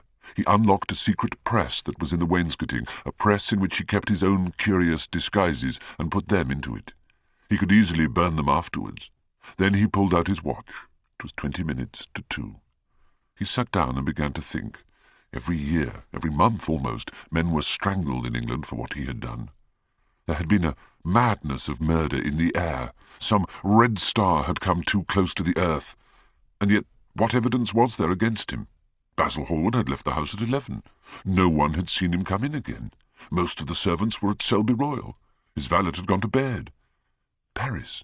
Yes, it was to Paris that Basil had gone, and by the midnight train, as he had intended. With his curious, reserved habits, it would be months before any suspicions would be aroused. Months! Everything could be destroyed, long before then. A sudden thought struck him. He put on his fur coat and hat, and went out into the hall. There he paused, hearing the slow, heavy tread of the policeman on the pavement outside, and seeing the flash of the bull's-eye reflected in the window. He waited, and held his breath. After a few moments, he drew back the latch and slipped out, shutting the door very gently behind him. Then he began ringing the bell. In about 5 minutes his valet appeared, half-dressed and looking very drowsy. "I'm sorry to have had to wake you up, Francis," he said, stepping in, "but I'd forgotten my latchkey. What time is it?" 10 minutes past 2, sir," answered the man, looking at the clock and blinking. 10 minutes past 2? How horribly late. You must wake me at 9 tomorrow. I have some work to do." "All right, sir." "Did anyone call this evening?" "Mr. Hallward, sir. He stayed here till 11, and then he went away to catch his train." "Oh, I'm sorry I didn't see him. Did he leave any message?" "No, sir, except that he would write to you from Paris if he did not find you at the club." "That will do, Francis. Don't forget to call me at 9 tomorrow." "No, sir." The man shambled down the passage in his slippers. Dorian Gray threw his hat and coat upon the table and passed into the library. For a quarter of an hour he walked up and down the room, biting his lip and thinking. Then he took down the blue book from off the shelves and began to turn over the leaves. Alan Campbell, 152 Hertford Street, Mayfair. Yes, that was the man he wanted. At 9 o'clock the next morning, his servant came in with a cup of chocolate on a tray and opened the shutters.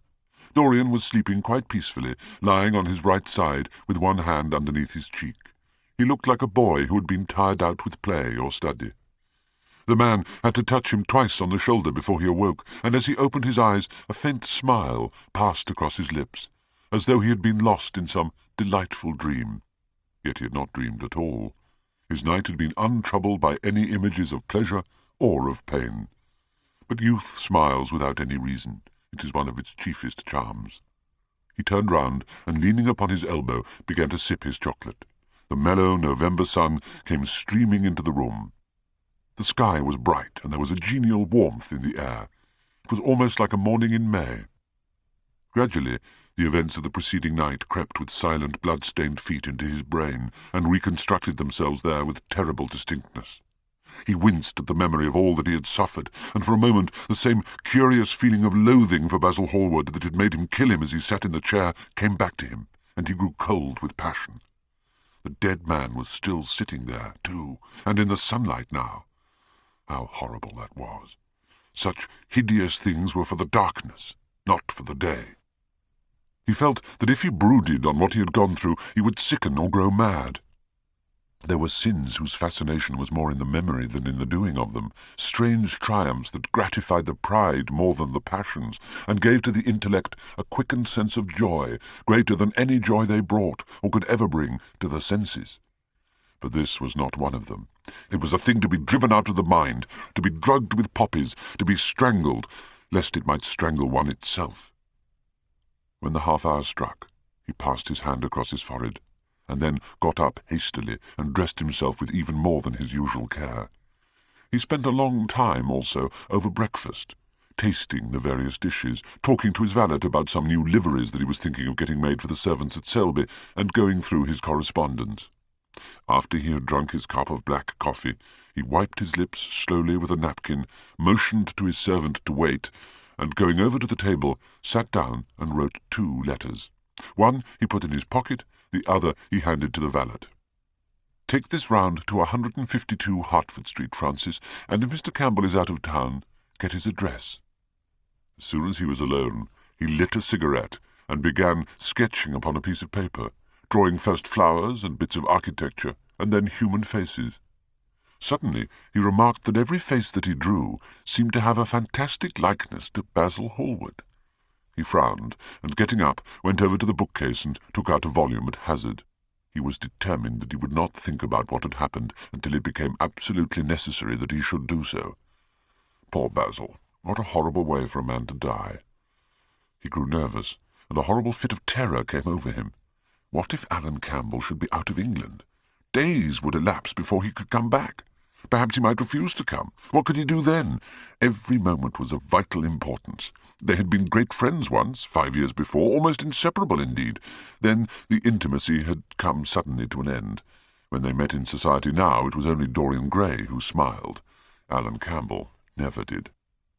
He was an extremely clever young man, though he had no real appreciation of the visible arts, and whatever little sense of the beauty of poetry he possessed he had gained entirely from Dorian. His dominant intellectual passion was for science. At Cambridge he had spent a great deal of his time working in the laboratory, and had taken a good class in the natural science tripos of his year. Indeed, he was still devoted to the study of chemistry, and had a laboratory of his own.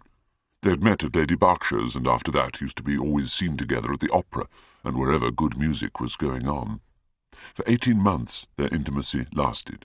Campbell was always either at Selby Royal or in Grosvenor Square. To him, as to many others, Dorian Gray was the type of everything that is wonderful and fascinating in life. Whether or not a quarrel had taken place between them, no one ever knew. But suddenly people remarked that they scarcely spoke when they met, and that Campbell seemed always to go away early from any party at which Dorian Gray was present. He had changed, too, and was strangely melancholy at times. Every day he seemed to become more interested in biology, and his name appeared once or twice in some of the scientific reviews in connection with certain curious experiments. This was the man Dorian Gray was waiting for. Every second he kept glancing at the clock. Time seemed to him to be crawling with feet of lead, while he, by monstrous winds, was being swept towards the jagged edge of some black cleft of precipice. He knew what was waiting for him there, saw it indeed, and, shuddering, crushed with dank hands his burning lids, as though he would have robbed the very brain of sight, and driven the eyeballs back into their cave. It was useless. Then, suddenly, time stopped for him. Yes, that blind, slow-breathing thing crawled no more, and horrible thoughts, time being dead, raced nimbly on in front and dragged a hideous future from its grave and showed it to him. He stared at it. Its very horror made him stone. At last the door opened and his servant entered. He turned glazed eyes upon him. "Mr. Campbell, sir," said the man.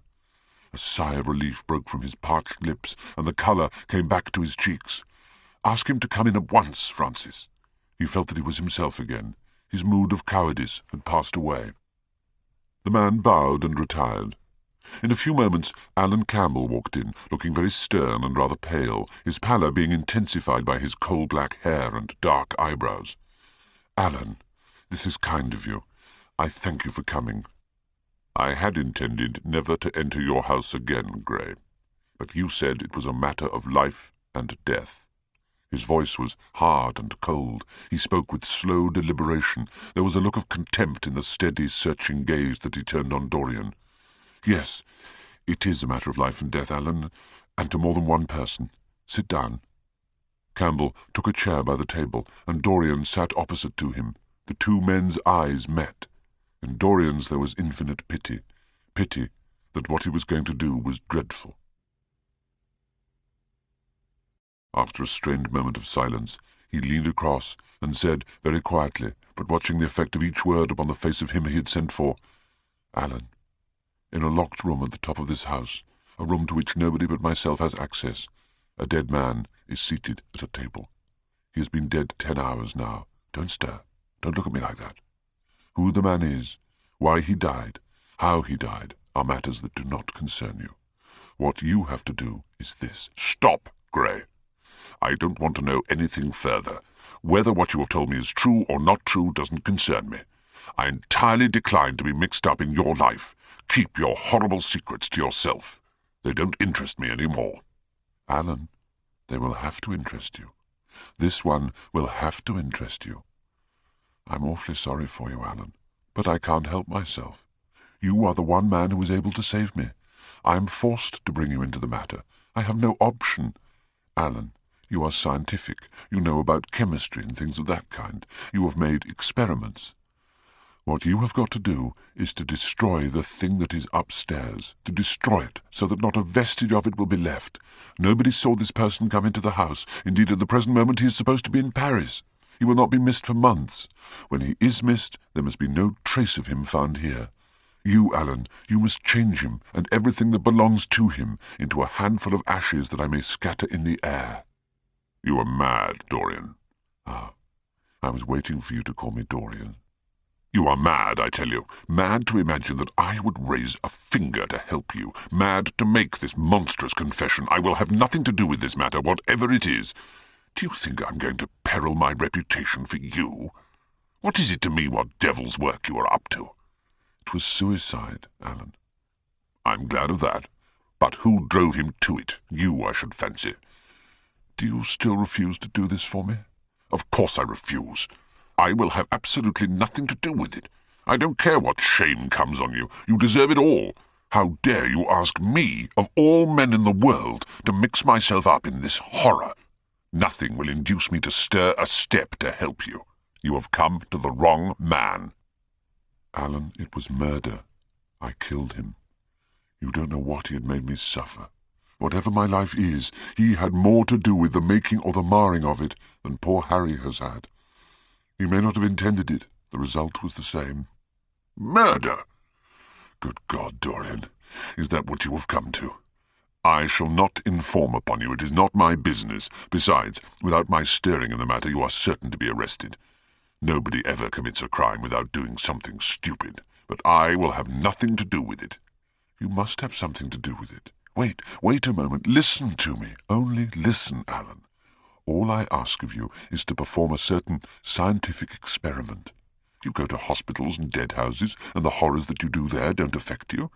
If, in some hideous dissecting room or fetid laboratory, you found this man lying on a leaden table, with red gutters scooped out in it for the blood to flow through, you would simply look upon him as an admirable subject. You would not turn a hair. You would not believe that you were doing anything wrong. What I want you to do is merely what you have often done before. Indeed, to destroy a body must be far less horrible than what you are accustomed to work at. Look at the matter purely from the scientific point of view. You don't inquire where the dead things on which you experiment come from. Don't inquire now. I've told you too much as it is.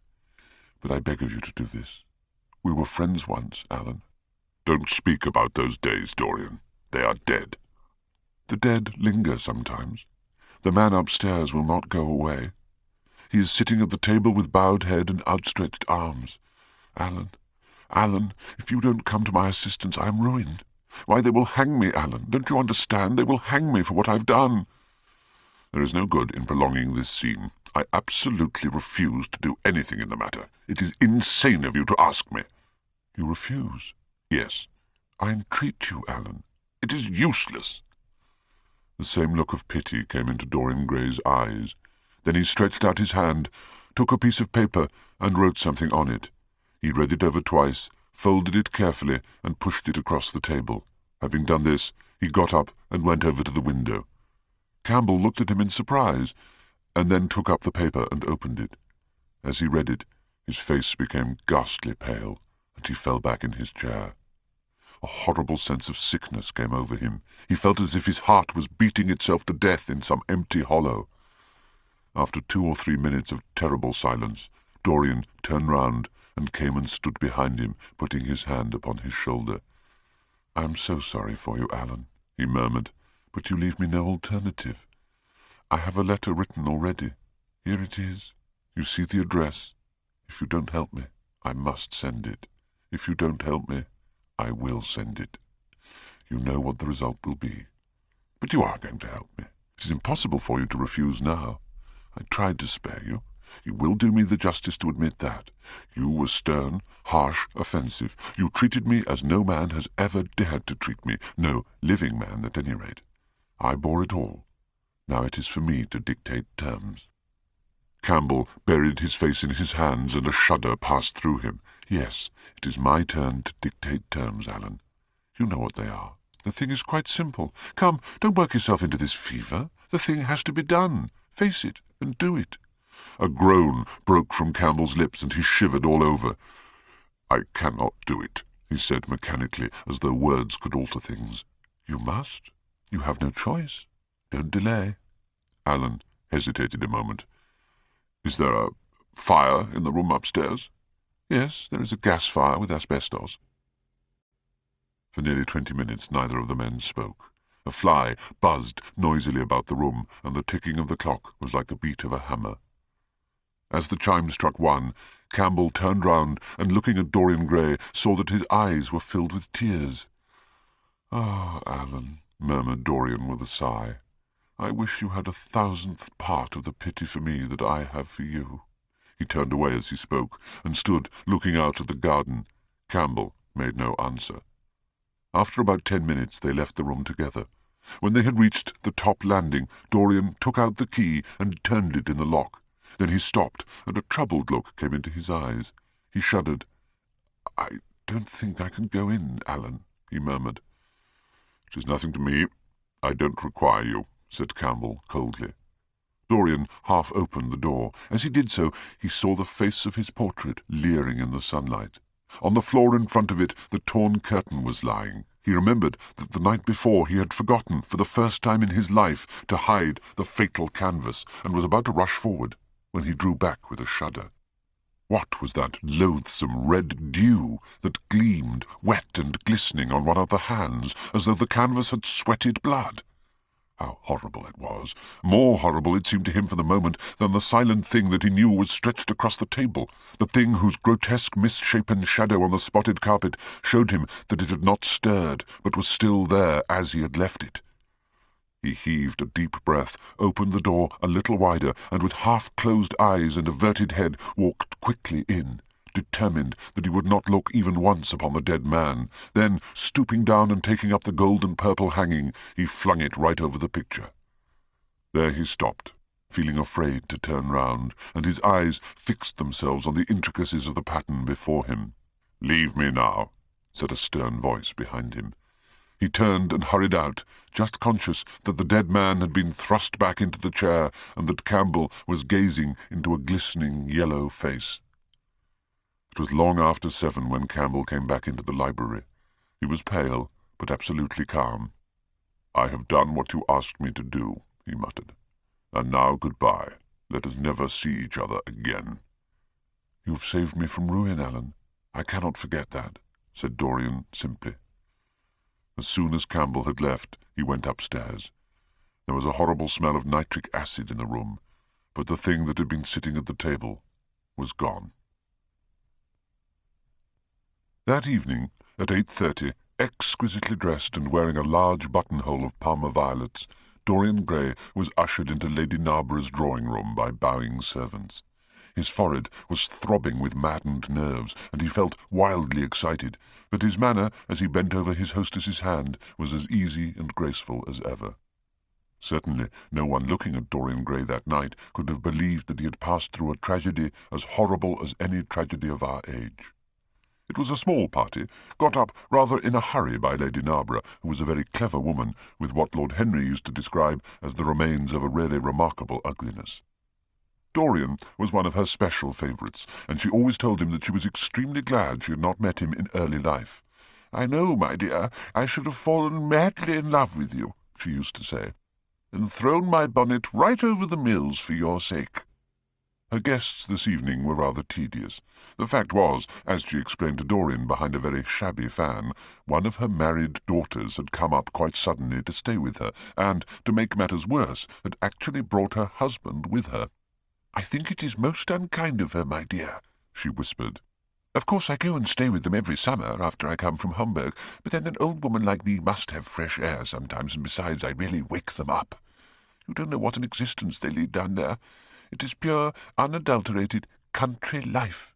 They get up early because they have so much to do, and go to bed early because they have so little to think about. There has not been a scandal in the neighbourhood since the time of Queen Elizabeth, and consequently they all fall asleep after dinner. You shan't sit next to either of them. You shall sit by me and amuse me." Dorian murmured a graceful compliment and looked round the room. Yes, it was certainly a tedious party. He was rather sorry he had come, till Lady Narborough, looking at the great ormolu gilt clock that sprawled in gaudy curves on the mauve-draped mantel-shelf, exclaimed, "How horrid of Henry Wotton to be so late!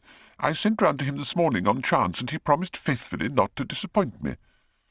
It was some consolation that Harry was to be there, and when the door opened and he heard his low, musical voice lending charm to some insincere apology, he ceased to feel bored.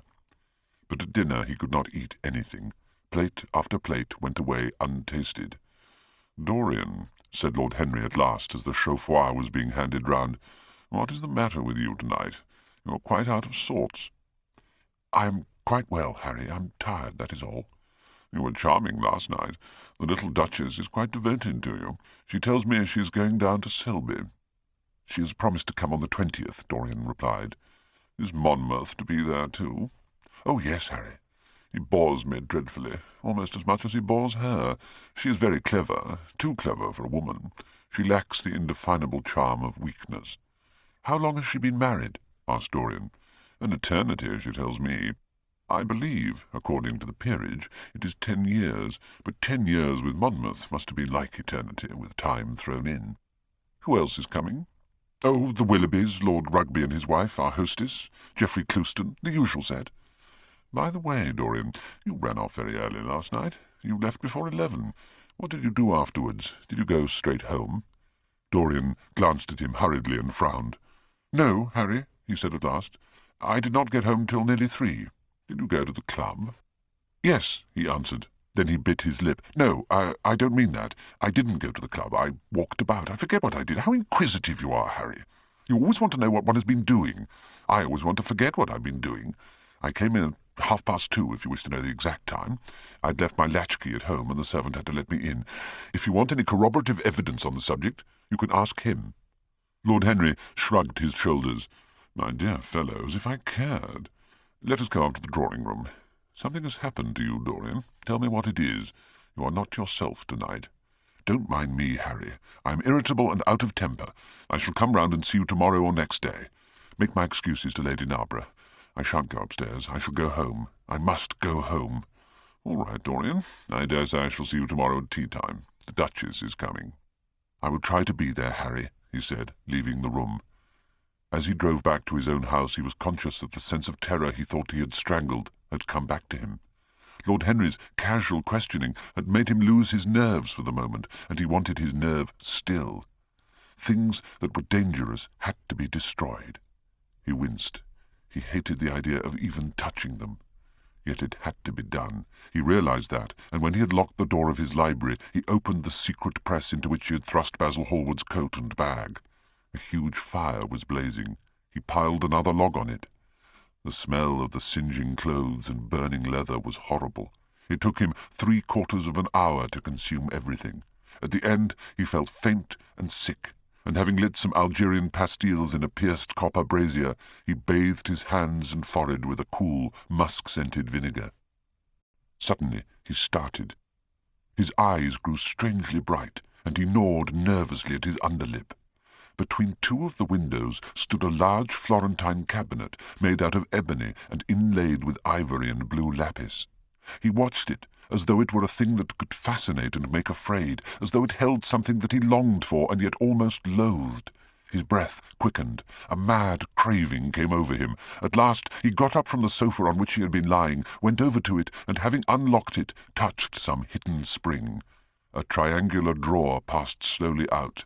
His fingers moved instinctively towards it, dipped in, and closed on something.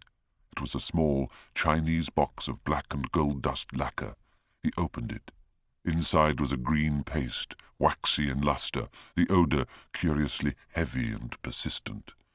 He hesitated for some moments, with a strangely immobile smile upon his face. Then, shivering, though the atmosphere of the room was terribly hot, he drew himself up and glanced at the clock. It was 20 minutes to 12. He put the box back, shutting the cabinet doors as he did so, and went into his bedroom. As midnight was striking bronze blows upon the dusky air, Dorian Gray, dressed commonly and with a muffler wrapped round his throat, crept quietly out of the house.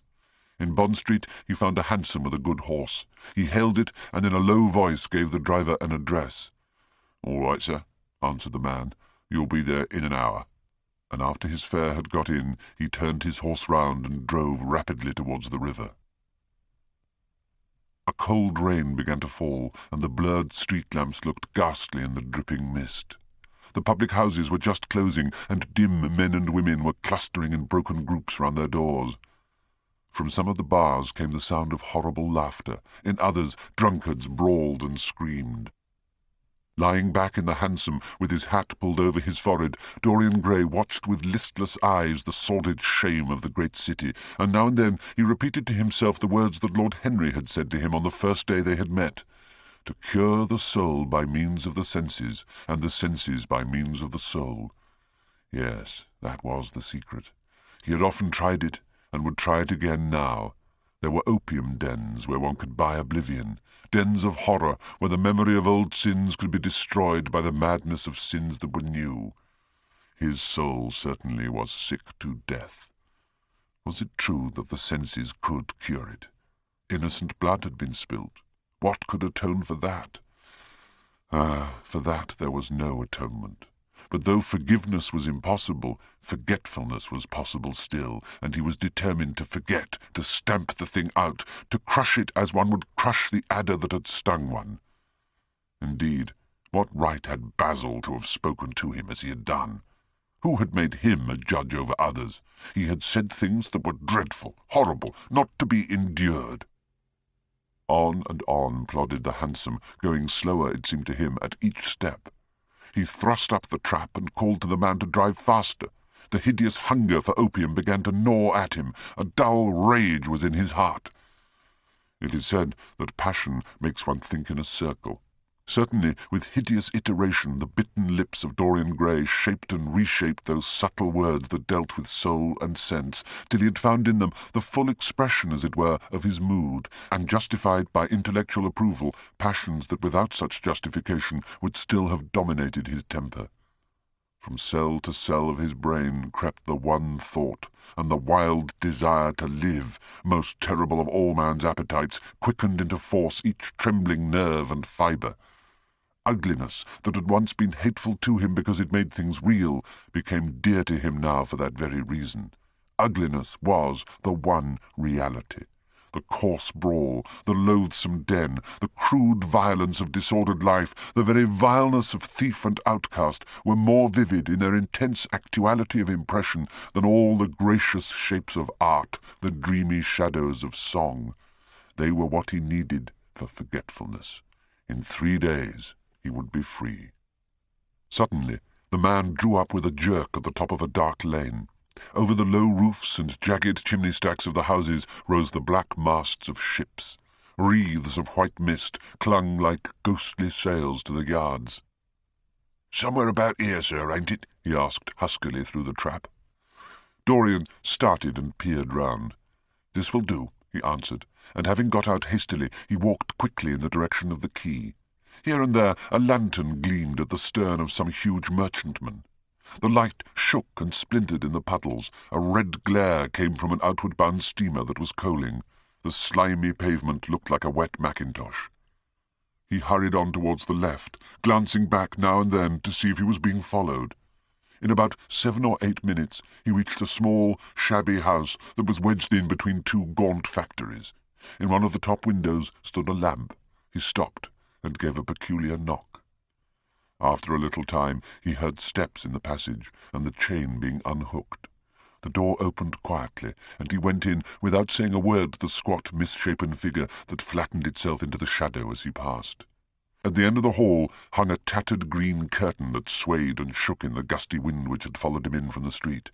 He dragged it aside and entered a long, low room which looked as if it had once been a third-rate dancing saloon. Shrill, flaring gas jets, dulled and distorted in the fly-blown mirrors that faced them, were ranged round the walls. Greasy reflectors of ribbed tin backed them, making quivering discs of light. Some Malays were crouching by a little charcoal stove, playing with bone counters and showing their white teeth as they chattered. In one corner, with his head buried in his arms, a sailor sprawled over a table, and by the tawdrily painted bar that ran across one complete side stood 2 haggard women, mocking an old man who was brushing the sleeves of his coat with an expression of disgust. "He thinks he's got red ants on him," laughed one of them as Dorian passed by. The man looked at her in terror and began to whimper. At the end of the room there was a little staircase leading to a darkened chamber. As Dorian hurried up its 3 rickety steps, the heavy odour of opium met him. He heaved a deep breath, and his nostrils quivered with pleasure. When he entered, a young man with smooth yellow hair, who was bending over a lamp, lighting a long, thin pipe, looked up at him and nodded in a hesitating manner. "You here, Adrian?" muttered Dorian. "Where else should I be?" he answered listlessly. "None of the chaps will speak to me now." "I thought you had left England." "Darlington is not going to do anything. My brother paid the bill at last. George doesn't speak to me either. I don't care," he added with a sigh. "As long as one has this stuff, one doesn't want friends. I think I've had too many friends." Dorian winced and looked round at the grotesque things that lay in such fantastic postures on the ragged mattresses. The twisted limbs, the gaping mouths, the staring, lustreless eyes fascinated him. He knew in what strange heavens they were suffering, and what dull hells were teaching them the secret of some new joy. They were better off than he was. He was prisoned in thought. Memory, like a horrible malady, was eating his soul away. From time to time he seemed to see the eyes of Basil Hallward looking at him. Yet he felt he could not stay. The presence of Adrian Singleton troubled him. He wanted to be where no man would know who he was. He wanted to escape from himself. "I'm going on to the other place," he said after a pause. "On the wharf?" "Yes." "That madcat is sure to be there. They won't have her in this place now." Dorian shrugged his shoulders. "I'm sick of women who love one. Women who hate one are much more interesting. Besides, the stuff is better. Much the same. I like it better.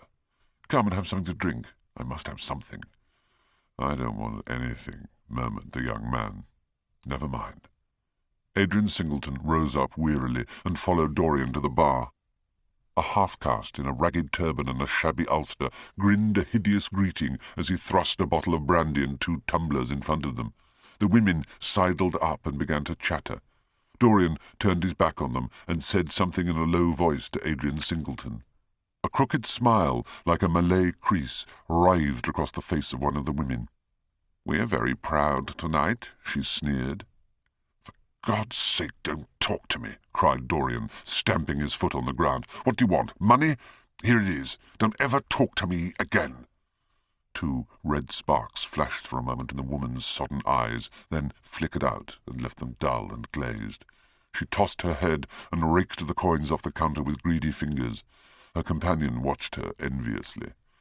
"It's no use," sighed Adrian Singleton. "I don't care to go back. What does it matter?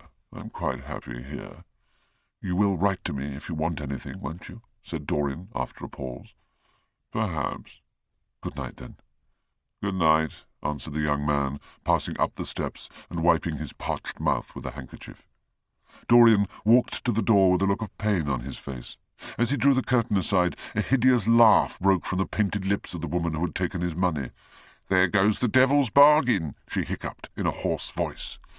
"Curse you," he answered. "Don't call me that." She snapped her fingers. "Prince Charming is what you like to be called, ain't it?" she yelled after him. The drowsy sailor leapt to his feet as she spoke and looked wildly round. The sound of the shutting of the hall door fell on his ear. He rushed out as if in pursuit. Dorian Gray hurried along the quay through the drizzling rain. His meeting with Adrian Singleton had strangely moved him, and he wondered if the ruin of that young life was really to be laid at his door, as Basil Hallward had said to him with such infamy of insult. He bit his lip, and for a few seconds his eyes grew sad. Yet, after all, what did it matter to him? One's days were too brief to take the burden of another's errors on one's shoulders. Each man lived his own life and paid his own price for living it. The only pity was one had to pay so often for a single fault. One had to pay over and over again. Indeed, in her dealings with man, destiny never closed her accounts. There are moments, psychologists tell us, when the passion for sin, or for what the world calls sin, so dominates a nature that every fibre of the body, as every cell of the brain, seems to be instinct with fearful impulses. Men and women at such moments lose the freedom of their will. They move to their terrible end as automatons move. Choice is taken from them, and conscience is either killed, or, if it lives at all, lives but to give rebellion its fascination and disobedience its charm. For all sins, as theologians weary not of reminding us, are sins of disobedience. When that high spirit, that morning star of evil, fell from heaven, it was as a rebel that he fell. Callous, concentrated on evil, with stained mien and soul hungry for rebellion, Dorian Gray hastened on, quickening his step as he went. But as he darted aside into a dim archway that had served him often as a shortcut to the ill-famed place where he was going, he felt himself suddenly seized from behind, and before he had time to defend himself, he was thrust back against the wall with a brutal hand round his throat. He struggled madly for life, and by a terrible effort wrenched the tightening fingers away. In a second he heard the click of a revolver, and saw the gleam of a polished barrel pointing straight at his head, and the dusky form of a short, thick-set man facing him. "What do you want?" he gasped. "Keep quiet," said the man. "If you stir, I shoot you." "You are mad! What have I done to you?" "You wrecked the life of Sybil Vane," was the answer. "And Sybil Vane was my sister. She killed herself, I know it. Her death is at your door. I swore I would kill you in return. For years I have sought you. I knew nothing of you but the pet name she used to call you. I heard it tonight by chance. Make your peace with God, for tonight you are going to die." Dorian Gray grew sick with fear. "I never knew her," he stammered. I never heard of her. You are mad." "You had better confess your sin, for as sure as I am James Vane, you are going to die." There was a horrible moment. Dorian did not know what to say or do. "Down on your knees," growled the man. "I give you 1 minute to make your peace, no more. I go on board tonight for India, and I must do my job first. 1 minute, that's all." Dorian's arms fell to his side. Paralyzed with terror, he did not know what to do. Suddenly, a wild hope flashed across his brain. "Stop!" he cried. "How long ago is it since your sister died? Quick, tell me." 18 years, said the man. "Why do you ask me? What do years matter?" 18 years, laughed Dorian Gray, with a touch of triumph in his voice. 18 years! Set me under the lamp and look at my face." James Vane hesitated for a moment, not understanding what was meant. Then he seized Dorian Gray and dragged him from the archway. Dim and wavering as was the wind-blown light, yet it served to show him the hideous error, as it seemed, into which he had fallen. For the face of the man he had sought to kill had all the bloom of boyhood, all the unstained purity of youth. He seemed little older than a lad of 20 summers, hardly older, if older indeed at all, than his sister had been when they had parted so many years ago. It was obvious that this was not the man who had destroyed her life. He loosened his hold and reeled back. My God, he cried, "and I would have murdered you." Dorian Gray drew a long breath. "You have been on the brink of committing a terrible crime, my man," he said, looking at him sternly. "Let this be a warning to you not to take vengeance into your own hands." "Forgive me, sir," muttered James Vane. "I was deceived. A chance word I heard in that damned den set me on the wrong track." "You had better go home and put that pistol away, or you may get into trouble," said Dorian, turning on his heel and going slowly down the street. James Vane stood on the pavement in horror. He was trembling from head to foot. After a little while, a black shadow that had been creeping along the dripping wall moved out into the light and came close to him with stealthy footsteps. He felt a hand laid on his arm and looked round with a start. It was one of the women who had been drinking at the bar. "Why didn't you kill him?" she hissed out, putting her haggard face quite close to his. "I knew you were following him when you rushed out from Daly's. You fool! You should have killed him. He has lots of money, and he's as bad as bad." "He's not the man I'm looking for," he answered, "and I want no man's money. I want a man's life. The man whose life I want must be nearly 40 now. This one is little more than a boy. Thank God I've not got his blood upon my hands." The woman gave a bitter laugh. "Little more than a boy?" she sneered. "Why, man, it's nigh on 18 years since Prince Charming made me what I am." "You lie!" cried James Vane. She raised her hand up to heaven. "Before God, I am telling the truth," she cried. "Before God, strike me dumb if it ain't so. He is the worst one that comes here. They say he has sold himself to the devil for a pretty face. It's nigh on 18 years since I met him. He hasn't changed much since then. I have, though," she added, with a sickly leer. "You swear this?" "I swear it," came in hoarse echo from her flat mouth. "But don't give me away to him," she whined. "I'm afraid of him. Let me have some money for my night's lodging." He broke from her with an oath and rushed to the corner of the street, but Dorian Gray had disappeared. When he looked back, the woman had vanished also. A week later, Dorian Gray was sitting in the conservatory at Selby Royal, talking to the pretty Duchess of Monmouth, who, with her husband, a jaded-looking man of 60, was among his guests. It was tea-time, and the mellow light of the huge lace-covered lamp that stood on the table lit up the delicate china and hammered silver of the service at which the Duchess was presiding. Her white hands were moving daintily among the cups, and her full red lips were smiling at something that Dorian had whispered to her. Lord Henry was lying back in a silk-draped wicker chair, looking at them. The house-party consisted of 12 people, and there were more expected to arrive on the next day. "What are you two talking about?" said Lord Henry, strolling over to the table and putting his cup down. "I hope Dorian has told you about my plan for rechristening everything, Gladys. It is a sad truth, but we have lost the faculty of giving lovely names to things. Names are everything." "Then what should we call you, Harry?" she asked. "His name is Prince Paradox," said Dorian. "I recognize him in a flash," exclaimed the Duchess. "I won't hear of it," laughed Lord Henry, sinking into a chair. "From a label there is no escape. I refuse the title." "Royalties may not abdicate," fell as a warning from pretty lips. "You wish me to defend my throne, then?" "Yes." "I give the truths of tomorrow." "I prefer the mistakes of today," she answered. "You disarm me, Gladys," he cried, catching the wilfulness of her mood. "Of your shield, Harry, not of your spear." "I never tilt against beauty," he said, with a wave of his hand.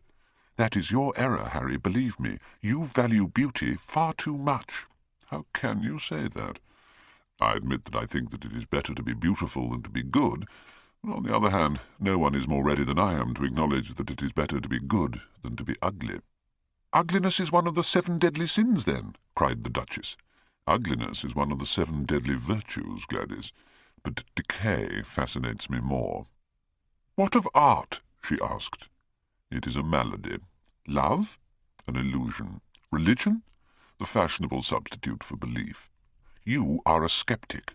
"Never. Scepticism is the beginning of faith." "What are you?"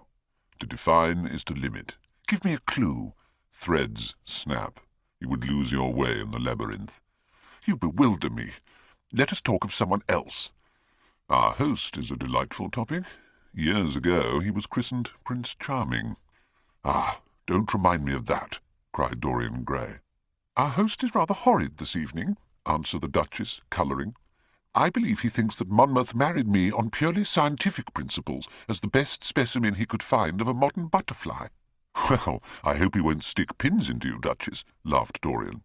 "Oh, my maid does that already, Mr. Gray, when she is annoyed with me." "And what does she get annoyed with you about, Duchess?"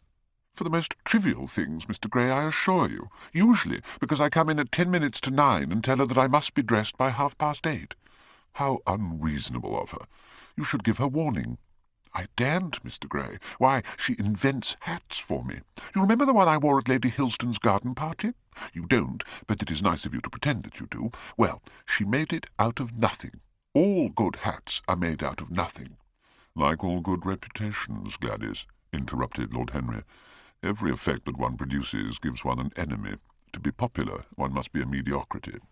"Not with women," said the Duchess, shaking her head, "and women rule the world. I assure you we can't bear mediocrities. We women, as someone says, love with our ears, just as you men love with your eyes, if you ever love at all." "It seems to me that we never do anything else," murmured Dorian. "Ah, then you never really love, Mr. Gray," answered the Duchess with mock sadness.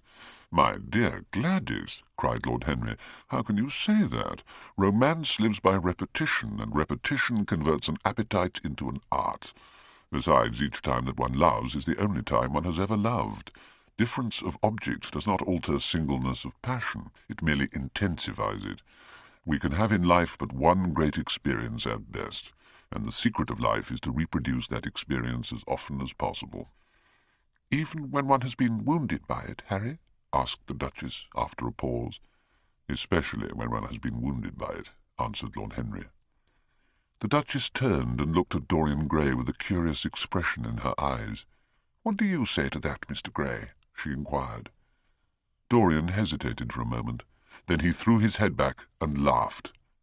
"I always agree with Harry, Duchess." "Even when he is wrong?" "Harry is never wrong, Duchess." "And does his philosophy make you happy?"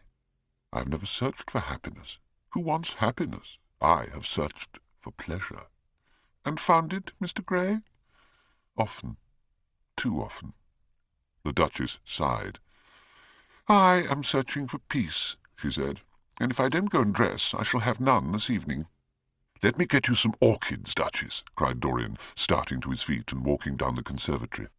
"You are flirting disgracefully with him," said Lord Henry to his cousin. "You had better take care. He is very fascinating." "If he were not, there would be no battle." "Greek meets Greek, then. I am on the side of the Trojans. They fought for a woman. They were defeated." "There are worse things than capture," she answered. "Women are not always allowed a choice," he answered. But hardly had he finished the sentence before from the far end of the conservatory came a stifled groan, followed by the dull sound of a heavy fall. Everybody started up. The Duchess stood motionless in horror, and with fear in his eyes Lord Henry rushed through the flapping palms to find Dorian Gray lying face downwards on the tiled floor in a death-like swoon. He was carried at once into the blue drawing-room and laid upon one of the sofas. After a short time he came to himself and looked around with a dazed expression. "What has happened?" he asked. "Oh, I remember. Am I safe here, Harry?" He began to tremble. "My dear Dorian," answered Lord Henry, "you merely fainted, that was all. You must have overtired yourself. You had better not come down to dinner. I will take your place." "No, I will come down," he said, struggling to his feet. "I would rather come down. I must not be alone." He went to his room and dressed. There was a wild recklessness of gaiety in his manner as he sat at table, but now and then a thrill of terror ran through him when he remembered that, pressed against the window of the conservatory, like a white handkerchief, he had seen the face of James Vane watching him.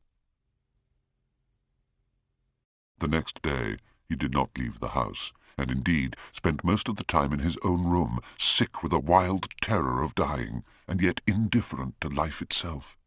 The consciousness of being hunted, snared, tracked down had begun to dominate him.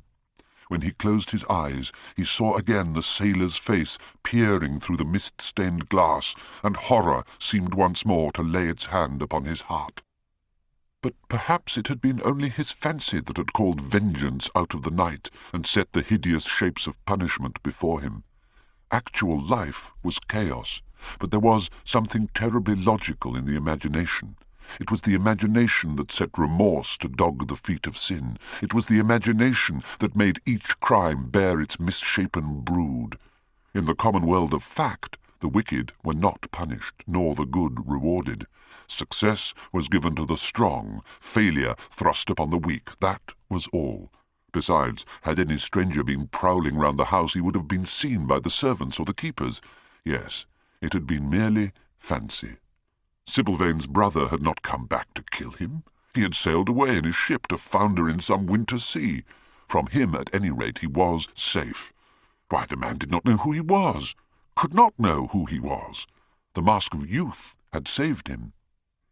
And yet, if it had been merely an illusion, how terrible it was to think that conscience could raise such fearful phantoms and give them visible form and make them move before one. What sort of life would his be if, day and night, shadows of his crime were to peer at him from silent corners, to mock him from secret places, to whisper in his ear as he sat at the feast, to wake him with icy fingers as he lay asleep? As the thought crept through his brain, he grew pale with terror, and the air seemed to him to have become suddenly colder. Oh, in what a wild hour of madness he had killed his friend! How ghastly the mere memory of the scene! He saw it all again. Each hideous detail came back to him with added horror. Out of the black cave of time, terrible and swathed in scarlet, rose the image of his sin. When Lord Henry came in at 6 o'clock, he found him crying as one whose heart will break. It was not till the third day that he ventured to go out. There was something in the clear, pine-scented air of that winter morning that started to bring him back his joyousness and his ardour for life. After breakfast, he walked with the Duchess for an hour in the garden, and then drove across the park to join the shooting party. The crisp frost lay like salt upon the grass. The sky was an inverted cup of blue metal. A thin film of ice bordered the flat, reed-grown lake. At the corner of the pine wood, he caught sight of Sir Geoffrey Clouston, the Duchess's brother, jerking 2 spent cartridges out of his gun. He jumped from the cart, and having told the groom to take the mare home, made his way towards his guest through the withered bracken and rough undergrowth. "Have you had good sport, Geoffrey?" he asked. "Not very good, Dorian. I think most of the birds have gone to the open. I dare say it'll be better after lunch when we get to new ground." Dorian strolled along by his side. The keen, aromatic air, the brown and red lights that glimmered in the wood, the hoarse cries of the beaters ringing out from time to time, and the sharp snaps of the guns that followed, fascinated him and filled him with a sense of delightful freedom. He was dominated by the carelessness of happiness, by the high indifference of joy. Suddenly, from a lumpy tussock of old grass some 20 yards in front of them, with black-tipped ears erect and long hinder limbs throwing it forward, started a hare. It bolted for a thicket of alders. Sir Geoffrey put his gun to his shoulder, but there was something in the animal's grace of movement that strangely charmed Dorian Gray, and he cried out at once, "Don't shoot it, Geoffrey! Let it live!" "What nonsense, Dorian!" laughed his companion, and as the hare bounded into the thicket, he fired. There were 2 cries heard. The cry of a hare in pain, which is dreadful. The cry of a man in agony, which is worse. "Good heavens, I've hit a beater!" exclaimed Sir Geoffrey. "What an ass the man was to get in front of the guns! Stop shooting there!" he called out at the top of his voice. "A man is hurt!" The head keeper came running up with a stick in his hand. "Where, sir? Where is he?" he shouted. At the same time, the firing ceased along the line. "Here," answered Sir Geoffrey angrily, hurrying towards the thicket. "Why on earth don't you keep your men back? Spoil my shooting for the day." Dorian watched them as they plunged into the alder clump, brushing the lithe, swinging branches aside. In a few moments they emerged, dragging a body after them into the sunlight. He turned away in horror. It seemed to him that misfortune followed wherever he went. He heard Sir Geoffrey ask if the man was really dead, and the affirmative answer of the keeper. The wood seemed to him to have become suddenly alive with faces. There was the trampling of myriad feet and the low buzz of voices. A great copper-breasted pheasant came beating through the boughs overhead. After a few moments, that were to him in his perturbed state like endless hours of pain, he felt a hand laid on his shoulder. He started and looked round. "Dorian," said Lord Henry, "I had better tell them that the shooting is stopped for today. It would not look well to go on." "I wish it were stopped for ever, Harry," he answered bitterly. "The whole thing is hideous and cruel. Is the man—" He could not finish the sentence. "I'm afraid so," rejoined Lord Henry. "He got the whole charge of shot in his chest. He must have died almost instantaneously. Come, let us go home." They walked side by side in the direction of the avenue for nearly 50 yards without speaking. Then Dorian looked at Lord Henry and said, with a heavy sigh, "It is a bad omen, Harry, a very bad omen." "What is?" asked Lord Henry. "Oh, this accident, I suppose. My dear fellow, it can't be helped. It was the man's own fault. Why did he get in front of the guns? Besides, it's nothing to us. It is rather awkward for Geoffrey, of course. It does not do to pepper beaters. Makes people think that one is a wild shot, and Geoffrey is not. He shoots very straight. There's no use talking about the matter." Dorian shook his head. "It is a bad omen, Harry. I feel as if something horrible were going to happen to some of us. To myself, perhaps," he added, passing his hand over his eyes with a gesture of pain. The elder man laughed. The only horrible thing in the world is ennui, Dorian. As for omens, there is no such thing as an omen. Destiny does not send us heralds. She is too wise or too cruel for that. Besides, what on earth could happen to you, Dorian? You have everything in the world that a man can want. There is no one who would not be delighted to change places with you. There is no one with whom I would not change places, Harry. Don't laugh like that. I'm telling you the truth. The wretched peasant who has just died is better off than I am. I have no terror of death. It is the coming of death that terrifies me. Its monstrous wings seem to wheel in the leaden air around me. Good heavens! Don't you see a man moving behind the trees there, watching me, waiting for me? Lord Henry looked in the direction in which the trembling gloved hand was pointing. Yes, he said, smiling. I see the gardener waiting for you. I suppose he wants to ask you what flowers you wish to have on the table tonight. Absurdly nervous you are, my dear fellow. You're in some trouble. Why not tell me what it is? You know I would help you. I can't tell you, Harry, he answered sadly, and I dare say it is only a fancy of mine. This unfortunate accident has upset me. I have a horrible presentiment that something of the kind may happen to me. What nonsense, Lord Henry exclaimed. I hope it is, but I can't help feeling it. Ah, here is the Duchess, looking like Artemis in a tailor-made gown. You see we have come back, Duchess? I've heard all about it, Mr. Gray, she answered. Poor Geoffrey is terribly upset, and it seems that you asked him not to shoot the hare. How curious. Yes, it was very curious. I don't know what made me say it. Some whim, I suppose. It looked the loveliest of little live things. But I am sorry they told you about the man. It is a hideous subject. It's an annoying subject, broke in Lord Henry. It has no psychological value at all. Now, if Geoffrey had done the thing on purpose, how interesting he would be. I should like to know someone who had committed a real murder. How horrid of you, Harry, cried the Duchess. Isn't it, Mr. Gray? Harry, Mr. Gray is ill again. He's going to faint. Dorian drew himself up with an effort and smiled. It is nothing, Duchess, he murmured. My nerves are dreadfully out of order, that is all. I think I must go and lie down. You will excuse me, won't you? Upstairs in his own room, Dorian Gray was lying on a sofa with terror in every tingling fibre of his body. Life had suddenly become too hideous a burden for him to bear. The dreadful death of the unlucky beater, shot in the thicket like a wild animal, had seemed to him to prefigure death for himself also. He had nearly swooned at what Lord Henry had said in a chance mood of cynical jesting. At 5 o'clock he rang his bell for his servant, and gave him orders to pack his things for the night express to town, and to have the brougham at the door by 8:30. He was determined not to sleep another night at Selby Royal. It was an ill-omened place. Death walked there in the sunlight. The grass of the forest had been spotted with blood. Then he wrote a note to Lord Henry, telling him that he was going up to town to consult his doctor, and asking him to entertain his guests in his absence. As he was putting it into the envelope, a knock came to the door, and his valet informed him that the head keeper wished to see him. He frowned and bit his lip. "Send him in," he muttered, after some moments' hesitation. As soon as the man entered, Dorian pulled his cheque-book out of a drawer and spread it out before him.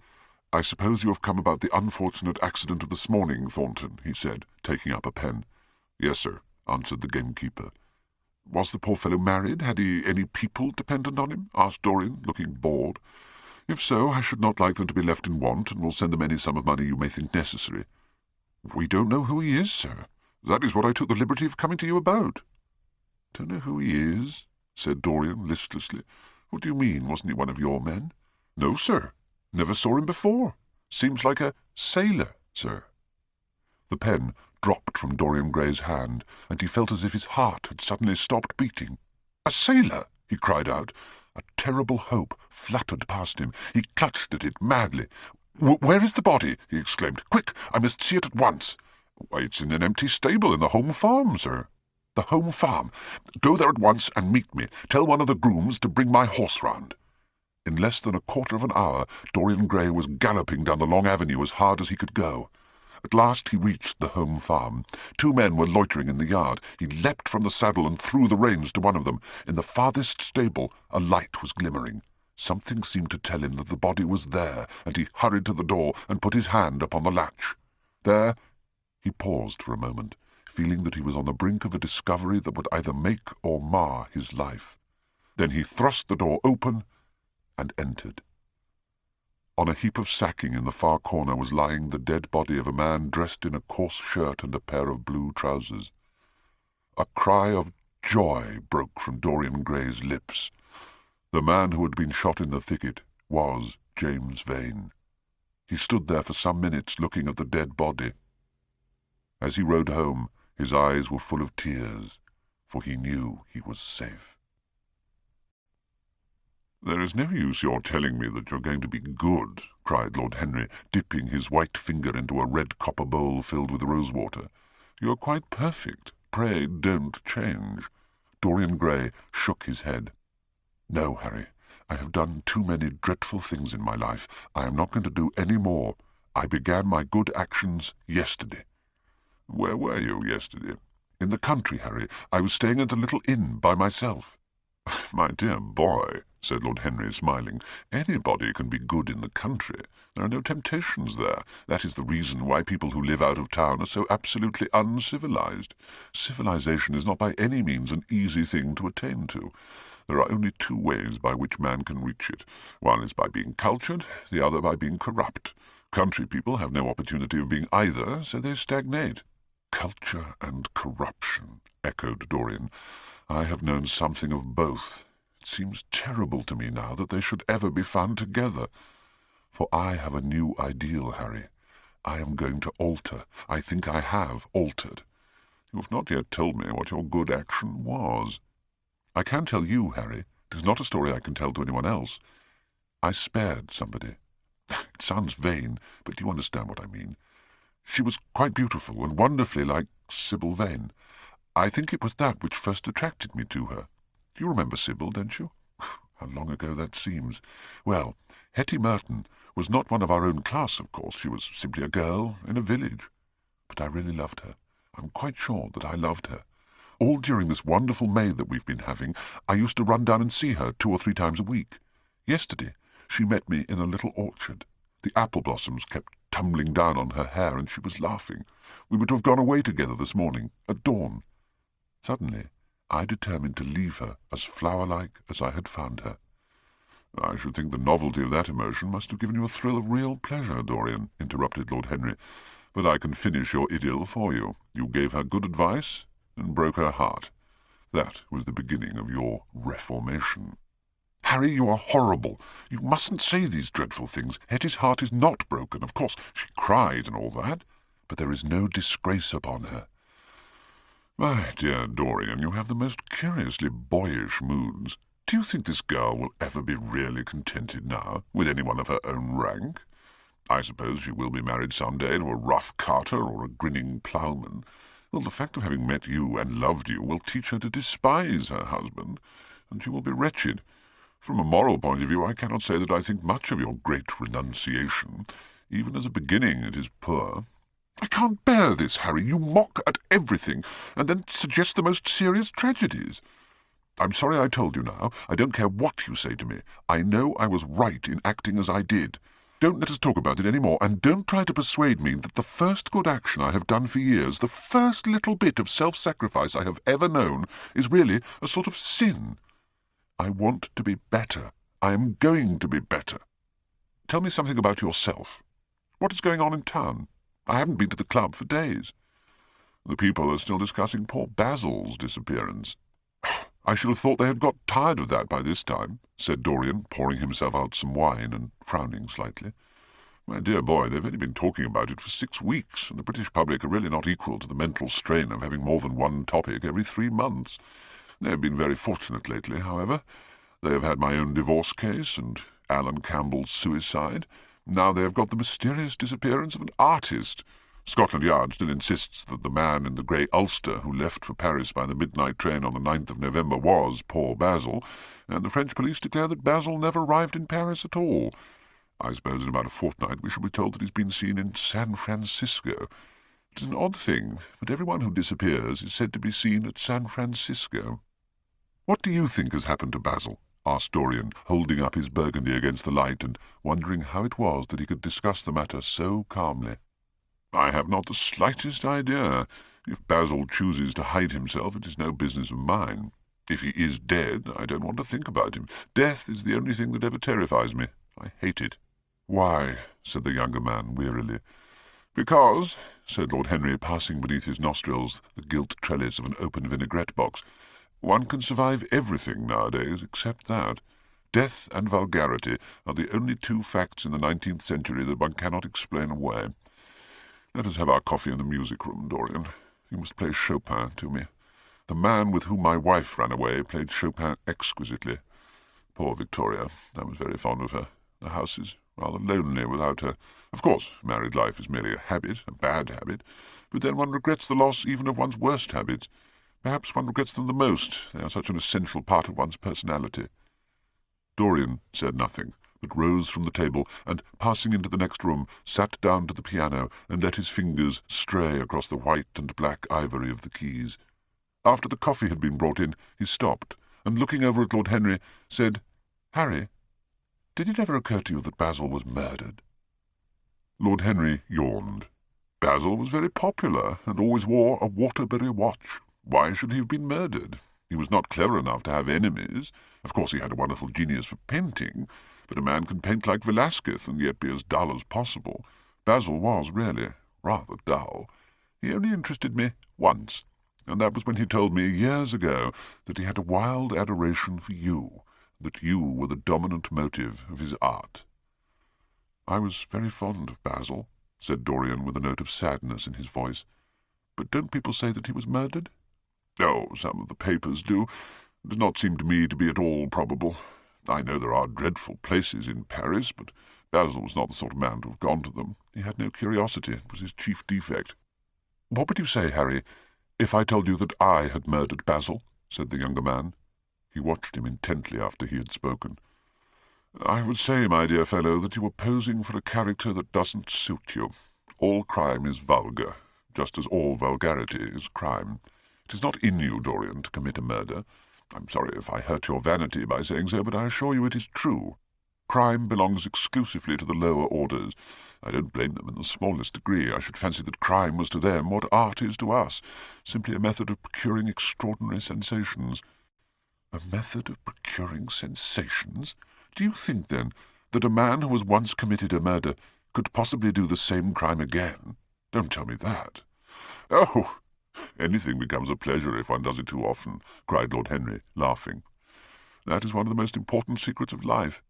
I should fancy, however, that murder is always a mistake. One should never do anything that one cannot talk about after dinner. But let us pass from poor Basil. I wish I could believe that he had come to such a really romantic end as you suggest, but I can't. I dare say he fell into the Seine off an omnibus, and that the conductor hushed up the scandal. Yes, I should fancy that was his end.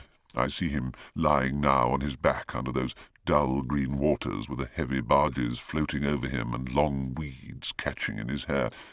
Do you know, I don't think he would have done much more good work. During the last 10 years his painting had gone off very much. It seemed to me to have lost something. It had lost an ideal. When you and he ceased to be great friends, he ceased to be a great artist. What was it separated you? I suppose he bored you. If so, he never forgave you. It's a habit bores have. By the way, what has become of that wonderful portrait he did of you? I don't think I've ever seen it since he finished it. Oh, I remember you telling me years ago that you had sent it down to Selby, and that it had got mislaid or stolen on the way. Never got it back? What a pity. It was really a masterpiece. I remember I wanted to buy it. I wish I had now. It belonged to Basil's best period. Since then, his work was that curious mixture of bad painting and good intentions that always entitles a man to be called the representative British artist. Did you advertise for it? You should." "I forget," said Dorian. "I suppose I did, but I never really liked it. I'm sorry I sat for it. The memory of the thing is hateful to me. Why do you talk of it? It used to remind me of those curious lines in some play. Hamlet, I think. How do they run? Like the painting of a sorrow, a face without a heart. Yes, that is what it was like." Lord Henry laughed. "If a man treats life artistically, his brain is his heart," he answered, sinking into an armchair. Dorian Gray shook his head and struck some soft chords on the piano. The elder man lay back and looked at him with half-closed eyes. "By the way, Dorian," he said after a pause, "what does it profit a man if he gain the whole world and lose How does the quotation run? His own soul? The music jarred, and Dorian Gray started and stared at his friend. "Why do you ask me that, Harry?" "My dear fellow," said Lord Henry, elevating his eyebrows in surprise, "I asked you because I thought you might be able to give me an answer, that is all. I was going through the park last Sunday, and close by the Marble Arch there stood a little crowd of shabby-looking people listening to some vulgar street preacher. As I passed by, I heard the man yelling out that question to his audience. It struck me as being rather dramatic. I thought of telling the prophet that art had a soul, but that man had not. I'm afraid, however, he would not have understood me." "Don't, Harry. The soul is a terrible reality. It can be bought and sold and bartered away. It can be poisoned or made perfect. There is a soul in each one of us. I know it." "Do you feel quite sure of that, Dorian?" "Quite sure." "Ah, then it must be an illusion. The things one feels absolutely certain about are never true. That is the fatality of faith and the lesson of romance." "How grave you are. Don't be so serious. What have you or I to do with the superstitions of our age? No, we have given up our belief in the soul. Play me something. Play me a nocturne, Dorian, and as you play, tell me in a low voice how you have kept your youth. You must have some secret. I am only 10 years older than you are, and I am wrinkled and worn and yellow. You are really wonderful, Dorian. You have never looked more charming than you do tonight. You remind me of the day I saw you first. You were rather cheeky, very shy, and absolutely extraordinary. You have changed, of course, but not in appearance. I wish you would tell me your secret. To get back my youth, I would do anything in the world, except take exercise, get up early, or be respectable. Youth, there is nothing like it. It's absurd to talk of the ignorance of youth. The only people to whose opinions I listen now with any respect are people much younger than myself. They seem in front of me. Life has revealed to them her latest wonder. As for the aged, I always contradict the aged. I do it on principle. How lovely that thing you are playing is. It is marvellously romantic.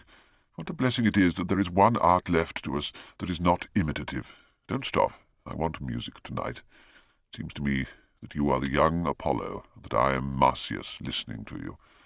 I have sorrows, Dorian, of my own, that even you know nothing of. The tragedy of old age is not that one is old, but that one is young. I'm amazed sometimes at my own sincerity. Ah, Dorian, how happy you are. What an exquisite life you have had. You have drunk deeply of everything. You have crushed the grapes against your palate. Nothing has been hidden from you. And it has all been to you no more than the sound of music.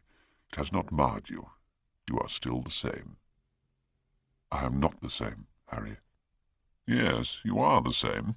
I wonder what the rest of your life will be. Don't spoil it by renunciations. At present you are a perfect type.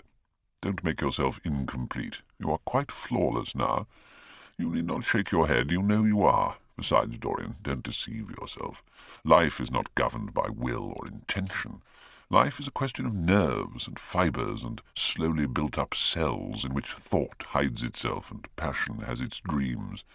You may fancy yourself safe and think yourself strong, but a chance tone of colour in a room, or a morning sky, a particular perfume that you had once loved and that brings subtle memories with it, a line from a forgotten poem that you would come across again, a cadence from a piece of music that you would cease to play. I tell you, Dorian, that it is on things like these that our lives depend. Browning writes about that somewhere, but our own senses will imagine them for us. There are moments when the odour of white lilacs passes suddenly across me, and I have to live the strangest month of my life over again. I wish I could change places with you, Dorian. The world has cried out against us both, but it has always worshipped you. It always will worship you. You are the type of what the age is searching for, and what it is afraid it has found. I'm so glad that you have never done anything, never carved a statue or painted a picture or produced anything outside of yourself. Life has been your art. You have set yourself to music. Your days are your sonnets. Dorian rose up from the piano and passed his hand through his hair. "Yes, life has been exquisite," he murmured. "But I am not going to have the same life, Harry, and you must not say these extravagant things to me. You don't know everything about me. I think that if you did, even you would turn from me. You laugh. Don't laugh." "Why have you stopped playing, Dorian? Go back and give me the nocturne over again. Look at that great honey-coloured moon that hangs in the dusky air. She's waiting for you to charm her, and if you play, she will come closer to the earth. You won't? Well, let us go to the club, then. It has been a charming evening, and we must end it charmingly. There is someone at White's who wants immensely to know you, young Lord Poole, Bournemouth's eldest son. He has already copied your neckties and has begged me to introduce him to you. He's quite delightful. It rather reminds me of you." "I hope not," said Dorian, with a sad look in his eyes. "But I'm tired tonight, Harry. I shan't go to the club. It is nearly 11, and I want to go to bed early." "Oh, do stay. You've never played so well as tonight. There was something in your touch that was wonderful. It had more expression than I had ever heard from it before." "It is because I'm going to be good," he answered, smiling. "I am a little changed already." "You cannot change to me, Dorian," said Lord Henry. "You and I will always be friends." "Yet you poisoned me with a book once. I should not forgive that. Harry, promise me that you will never lend that book to anyone. It does harm." "My dear boy, you are really beginning to moralize. You will soon be going about the converted and the revivalist, warning people against all the sins of which you have grown tired. You are much too delightful to do that. Besides, it is no use. You and I are what we are, and will be what we will be. As for being poisoned by a book, there is no such thing as that. Art has no influence upon action. It annihilates the desire to act. It is superbly sterile. The books that the world calls immoral are books that show the world its own shame. That is all. But we won't discuss literature. Come round tomorrow. I'm going to ride at 11. We might go together, and I will take you to lunch afterwards." "Very well. I shall be here at 11, said Dorian. "Good night, Harry." As he reached the door, he hesitated for a moment as if he had something more to say. Then he sighed and went out. It was a lovely night, so warm that he threw his coat over his arm and did not even put his silk scarf round his throat. As he strolled home, smoking his cigarette, 2 young men in evening dress passed him. He heard one of them whisper to the other, "That is Dorian Gray." He remembered how pleased he used to be when he was pointed out or stared at or talked about. He was tired of hearing his own name now. When he reached home, he found his servant waiting up for him. He sent him to bed and threw himself down on the sofa in the library and began to think over some of the things that Lord Henry had said to him. Was it really true that one could never change? He felt a wild longing for the unstained purity of his boyhood, his rose-white boyhood, as Lord Henry had once called it.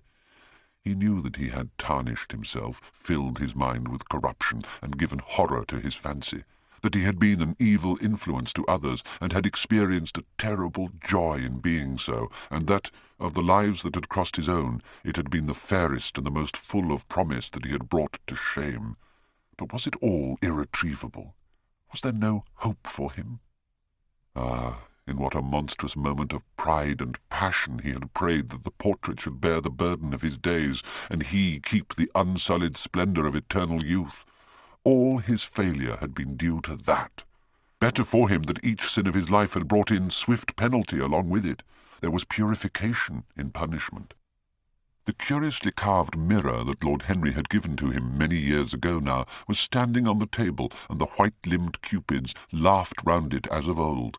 He took it up, as he had done on that night of horror when he had first noted the change in the fatal picture, and with wild, tear-dimmed eyes looked into its polished shield. Once, someone who had terribly loved him had written to him a mad letter, ending with these idolatrous words: "The world is changed because you are made of ivory and gold. The curves of your lips rewrite history." The phrases came back to his memory, and he repeated them over and over to himself. Then he loathed his own beauty, and flinging the mirror on the floor, crushed it into silver splinters beneath his heel. It was his beauty that had ruined him, his beauty and the youth that he had prayed for. But for those 2 things, his life might have been free from stain. His beauty had been to him but a mask, his youth but a mockery. What was youth at best? A green and unripe time, a time of shallow moods and sickly thoughts. Why had he worn its livery? Youth had spoiled him. It was better not to think of the past. Nothing could alter that. It was of himself and of his own future that he had to think. James Vane was hidden in a nameless grave in Selby churchyard. Alan Campbell had shot himself one night in his laboratory, but had not revealed the secret that he had been forced to know. The excitement, such as it was, over Basil Hallward's disappearance would soon pass away. It was already waning. He was perfectly safe there. Nor, indeed, was it the death of Basil Hallward that weighed most upon his mind. It was the living death of his own soul that troubled him. Basil had painted the portrait that had marred his life. He could not forgive him that. It was the portrait that had done everything. Basil had said things to him that were unbearable, and that he had yet borne with patience. The murder had been simply the madness of a moment. As for Alan Campbell, his suicide had been his own act. He had chosen to do it. It was nothing to him. A new life. That was what he wanted. That was what he was waiting for. Surely he had begun it already. He had spared one innocent thing, at any rate.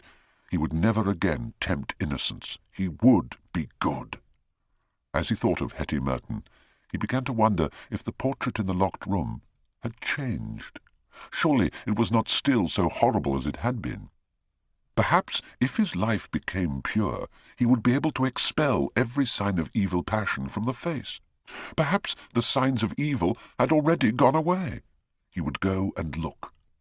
He took the lamp from the table and crept upstairs.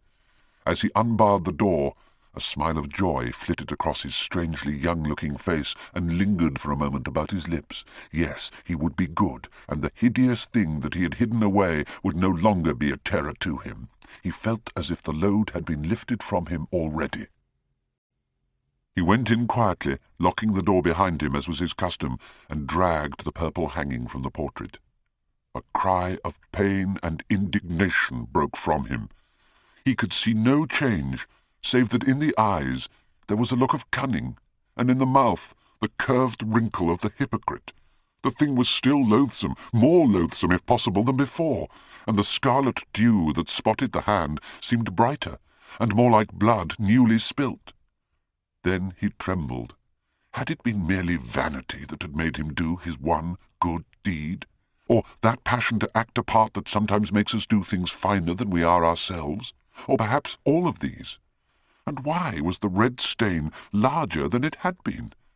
It seemed to have crept like a horrible disease over the wrinkled fingers. There was blood on the painted feet, as though the thing had dripped. Blood even on the hand that had not held the knife. Confess? Did it mean that he was to confess? To give himself up and be put to death? He laughed. He felt that the idea was monstrous. Besides, even if he did confess, who would believe him? There was no trace of the murdered man anywhere. Everything belonging to him had been destroyed. He himself had burned what had been below stairs. The world would simply say that he was mad. They would shut him up if he persisted in his story. Yet it was his duty to confess, to suffer public shame and to make public atonement. There was a God who called upon men to tell their sins to earth as well as to heaven. Nothing that he could do would cleanse him till he had told his own sin. His sin? He shrugged his shoulders. The death of Basil Hallward seemed very little to him. He was thinking of Hetty Merton, for it was an unjust mirror, this mirror of his soul that he was looking at. Vanity? Curiosity? Hypocrisy? Had there been nothing more in his renunciation than that? There had been something more. At least he thought so. But who could tell? No, there had been nothing more. Through vanity he had spared her. In hypocrisy he had worn the mask of goodness. For curiosity's sake he had tried the denial of self. He recognized that now. But this murder, was it to dog him all his life? Was he always to be burdened by his past? Was he really to confess? Never. There was only one bit of evidence left against him. The picture itself. That was evidence. He would destroy it. Why had he kept it so long? Once it had given him pleasure to watch it changing and growing old. Of late he had felt no such pleasure. It had kept him awake at night. When he had been away, he had been filled with terror lest other eyes should look upon it. It had brought melancholy across his passions. Its mere memory had marred many moments of joy. It had been like conscience to him. Yes, it had been conscience. He would destroy it. He looked round. and saw the knife that had stabbed Basil Hallward. He had cleaned it many times till there was no stain left upon it. It was bright and glistened. As it had killed the painter, so it would kill the painter's work, and all that that meant. It would kill the past, and when that was dead, he would be free. It would kill this monstrous soul life, and, without its hideous warnings, he would be at peace. He seized the thing and stabbed the picture with it. There was a cry heard, and a crash. The cry was so horrible in its agony that the frightened servants woke and crept out of their rooms. Two gentlemen who were passing in the square below stopped and looked up at the great house. They walked on till they met a policeman and brought him back. The man rang the bell several times, but there was no answer. Except for a light in one of the top windows, the house was all dark. After a time he went away and stood in an adjoining portico and watched. "Whose house is that, constable?" asked the elder of the two gentlemen. "Mr. Dorian Gray's, sir," answered the policeman. They looked at each other as they walked away and sneered. One of them was Sir Henry Ashton's uncle. Inside, in the servants' part of the house, the half-clad domestics were talking in low whispers to each other. Old Mrs. Leaf was crying and wringing her hands. Francis was as pale as death. After about a quarter of an hour, he got the coachman and one of the footmen and crept upstairs. They knocked, but there was no reply. They called out. Everything was still. Finally, after vainly trying to force the door, they got on the roof and dropped down onto the balcony. The windows yielded easily. Their bolts were old. When they entered, they found, hanging upon the wall, a splendid portrait of their master, as they had last seen him, in all the wonder of his exquisite youth and beauty. Lying on the floor was a dead man, in evening dress, with a knife in his heart. He was withered, wrinkled, and loathsome of visage. It was not till they had examined the rings that they recognized who it was.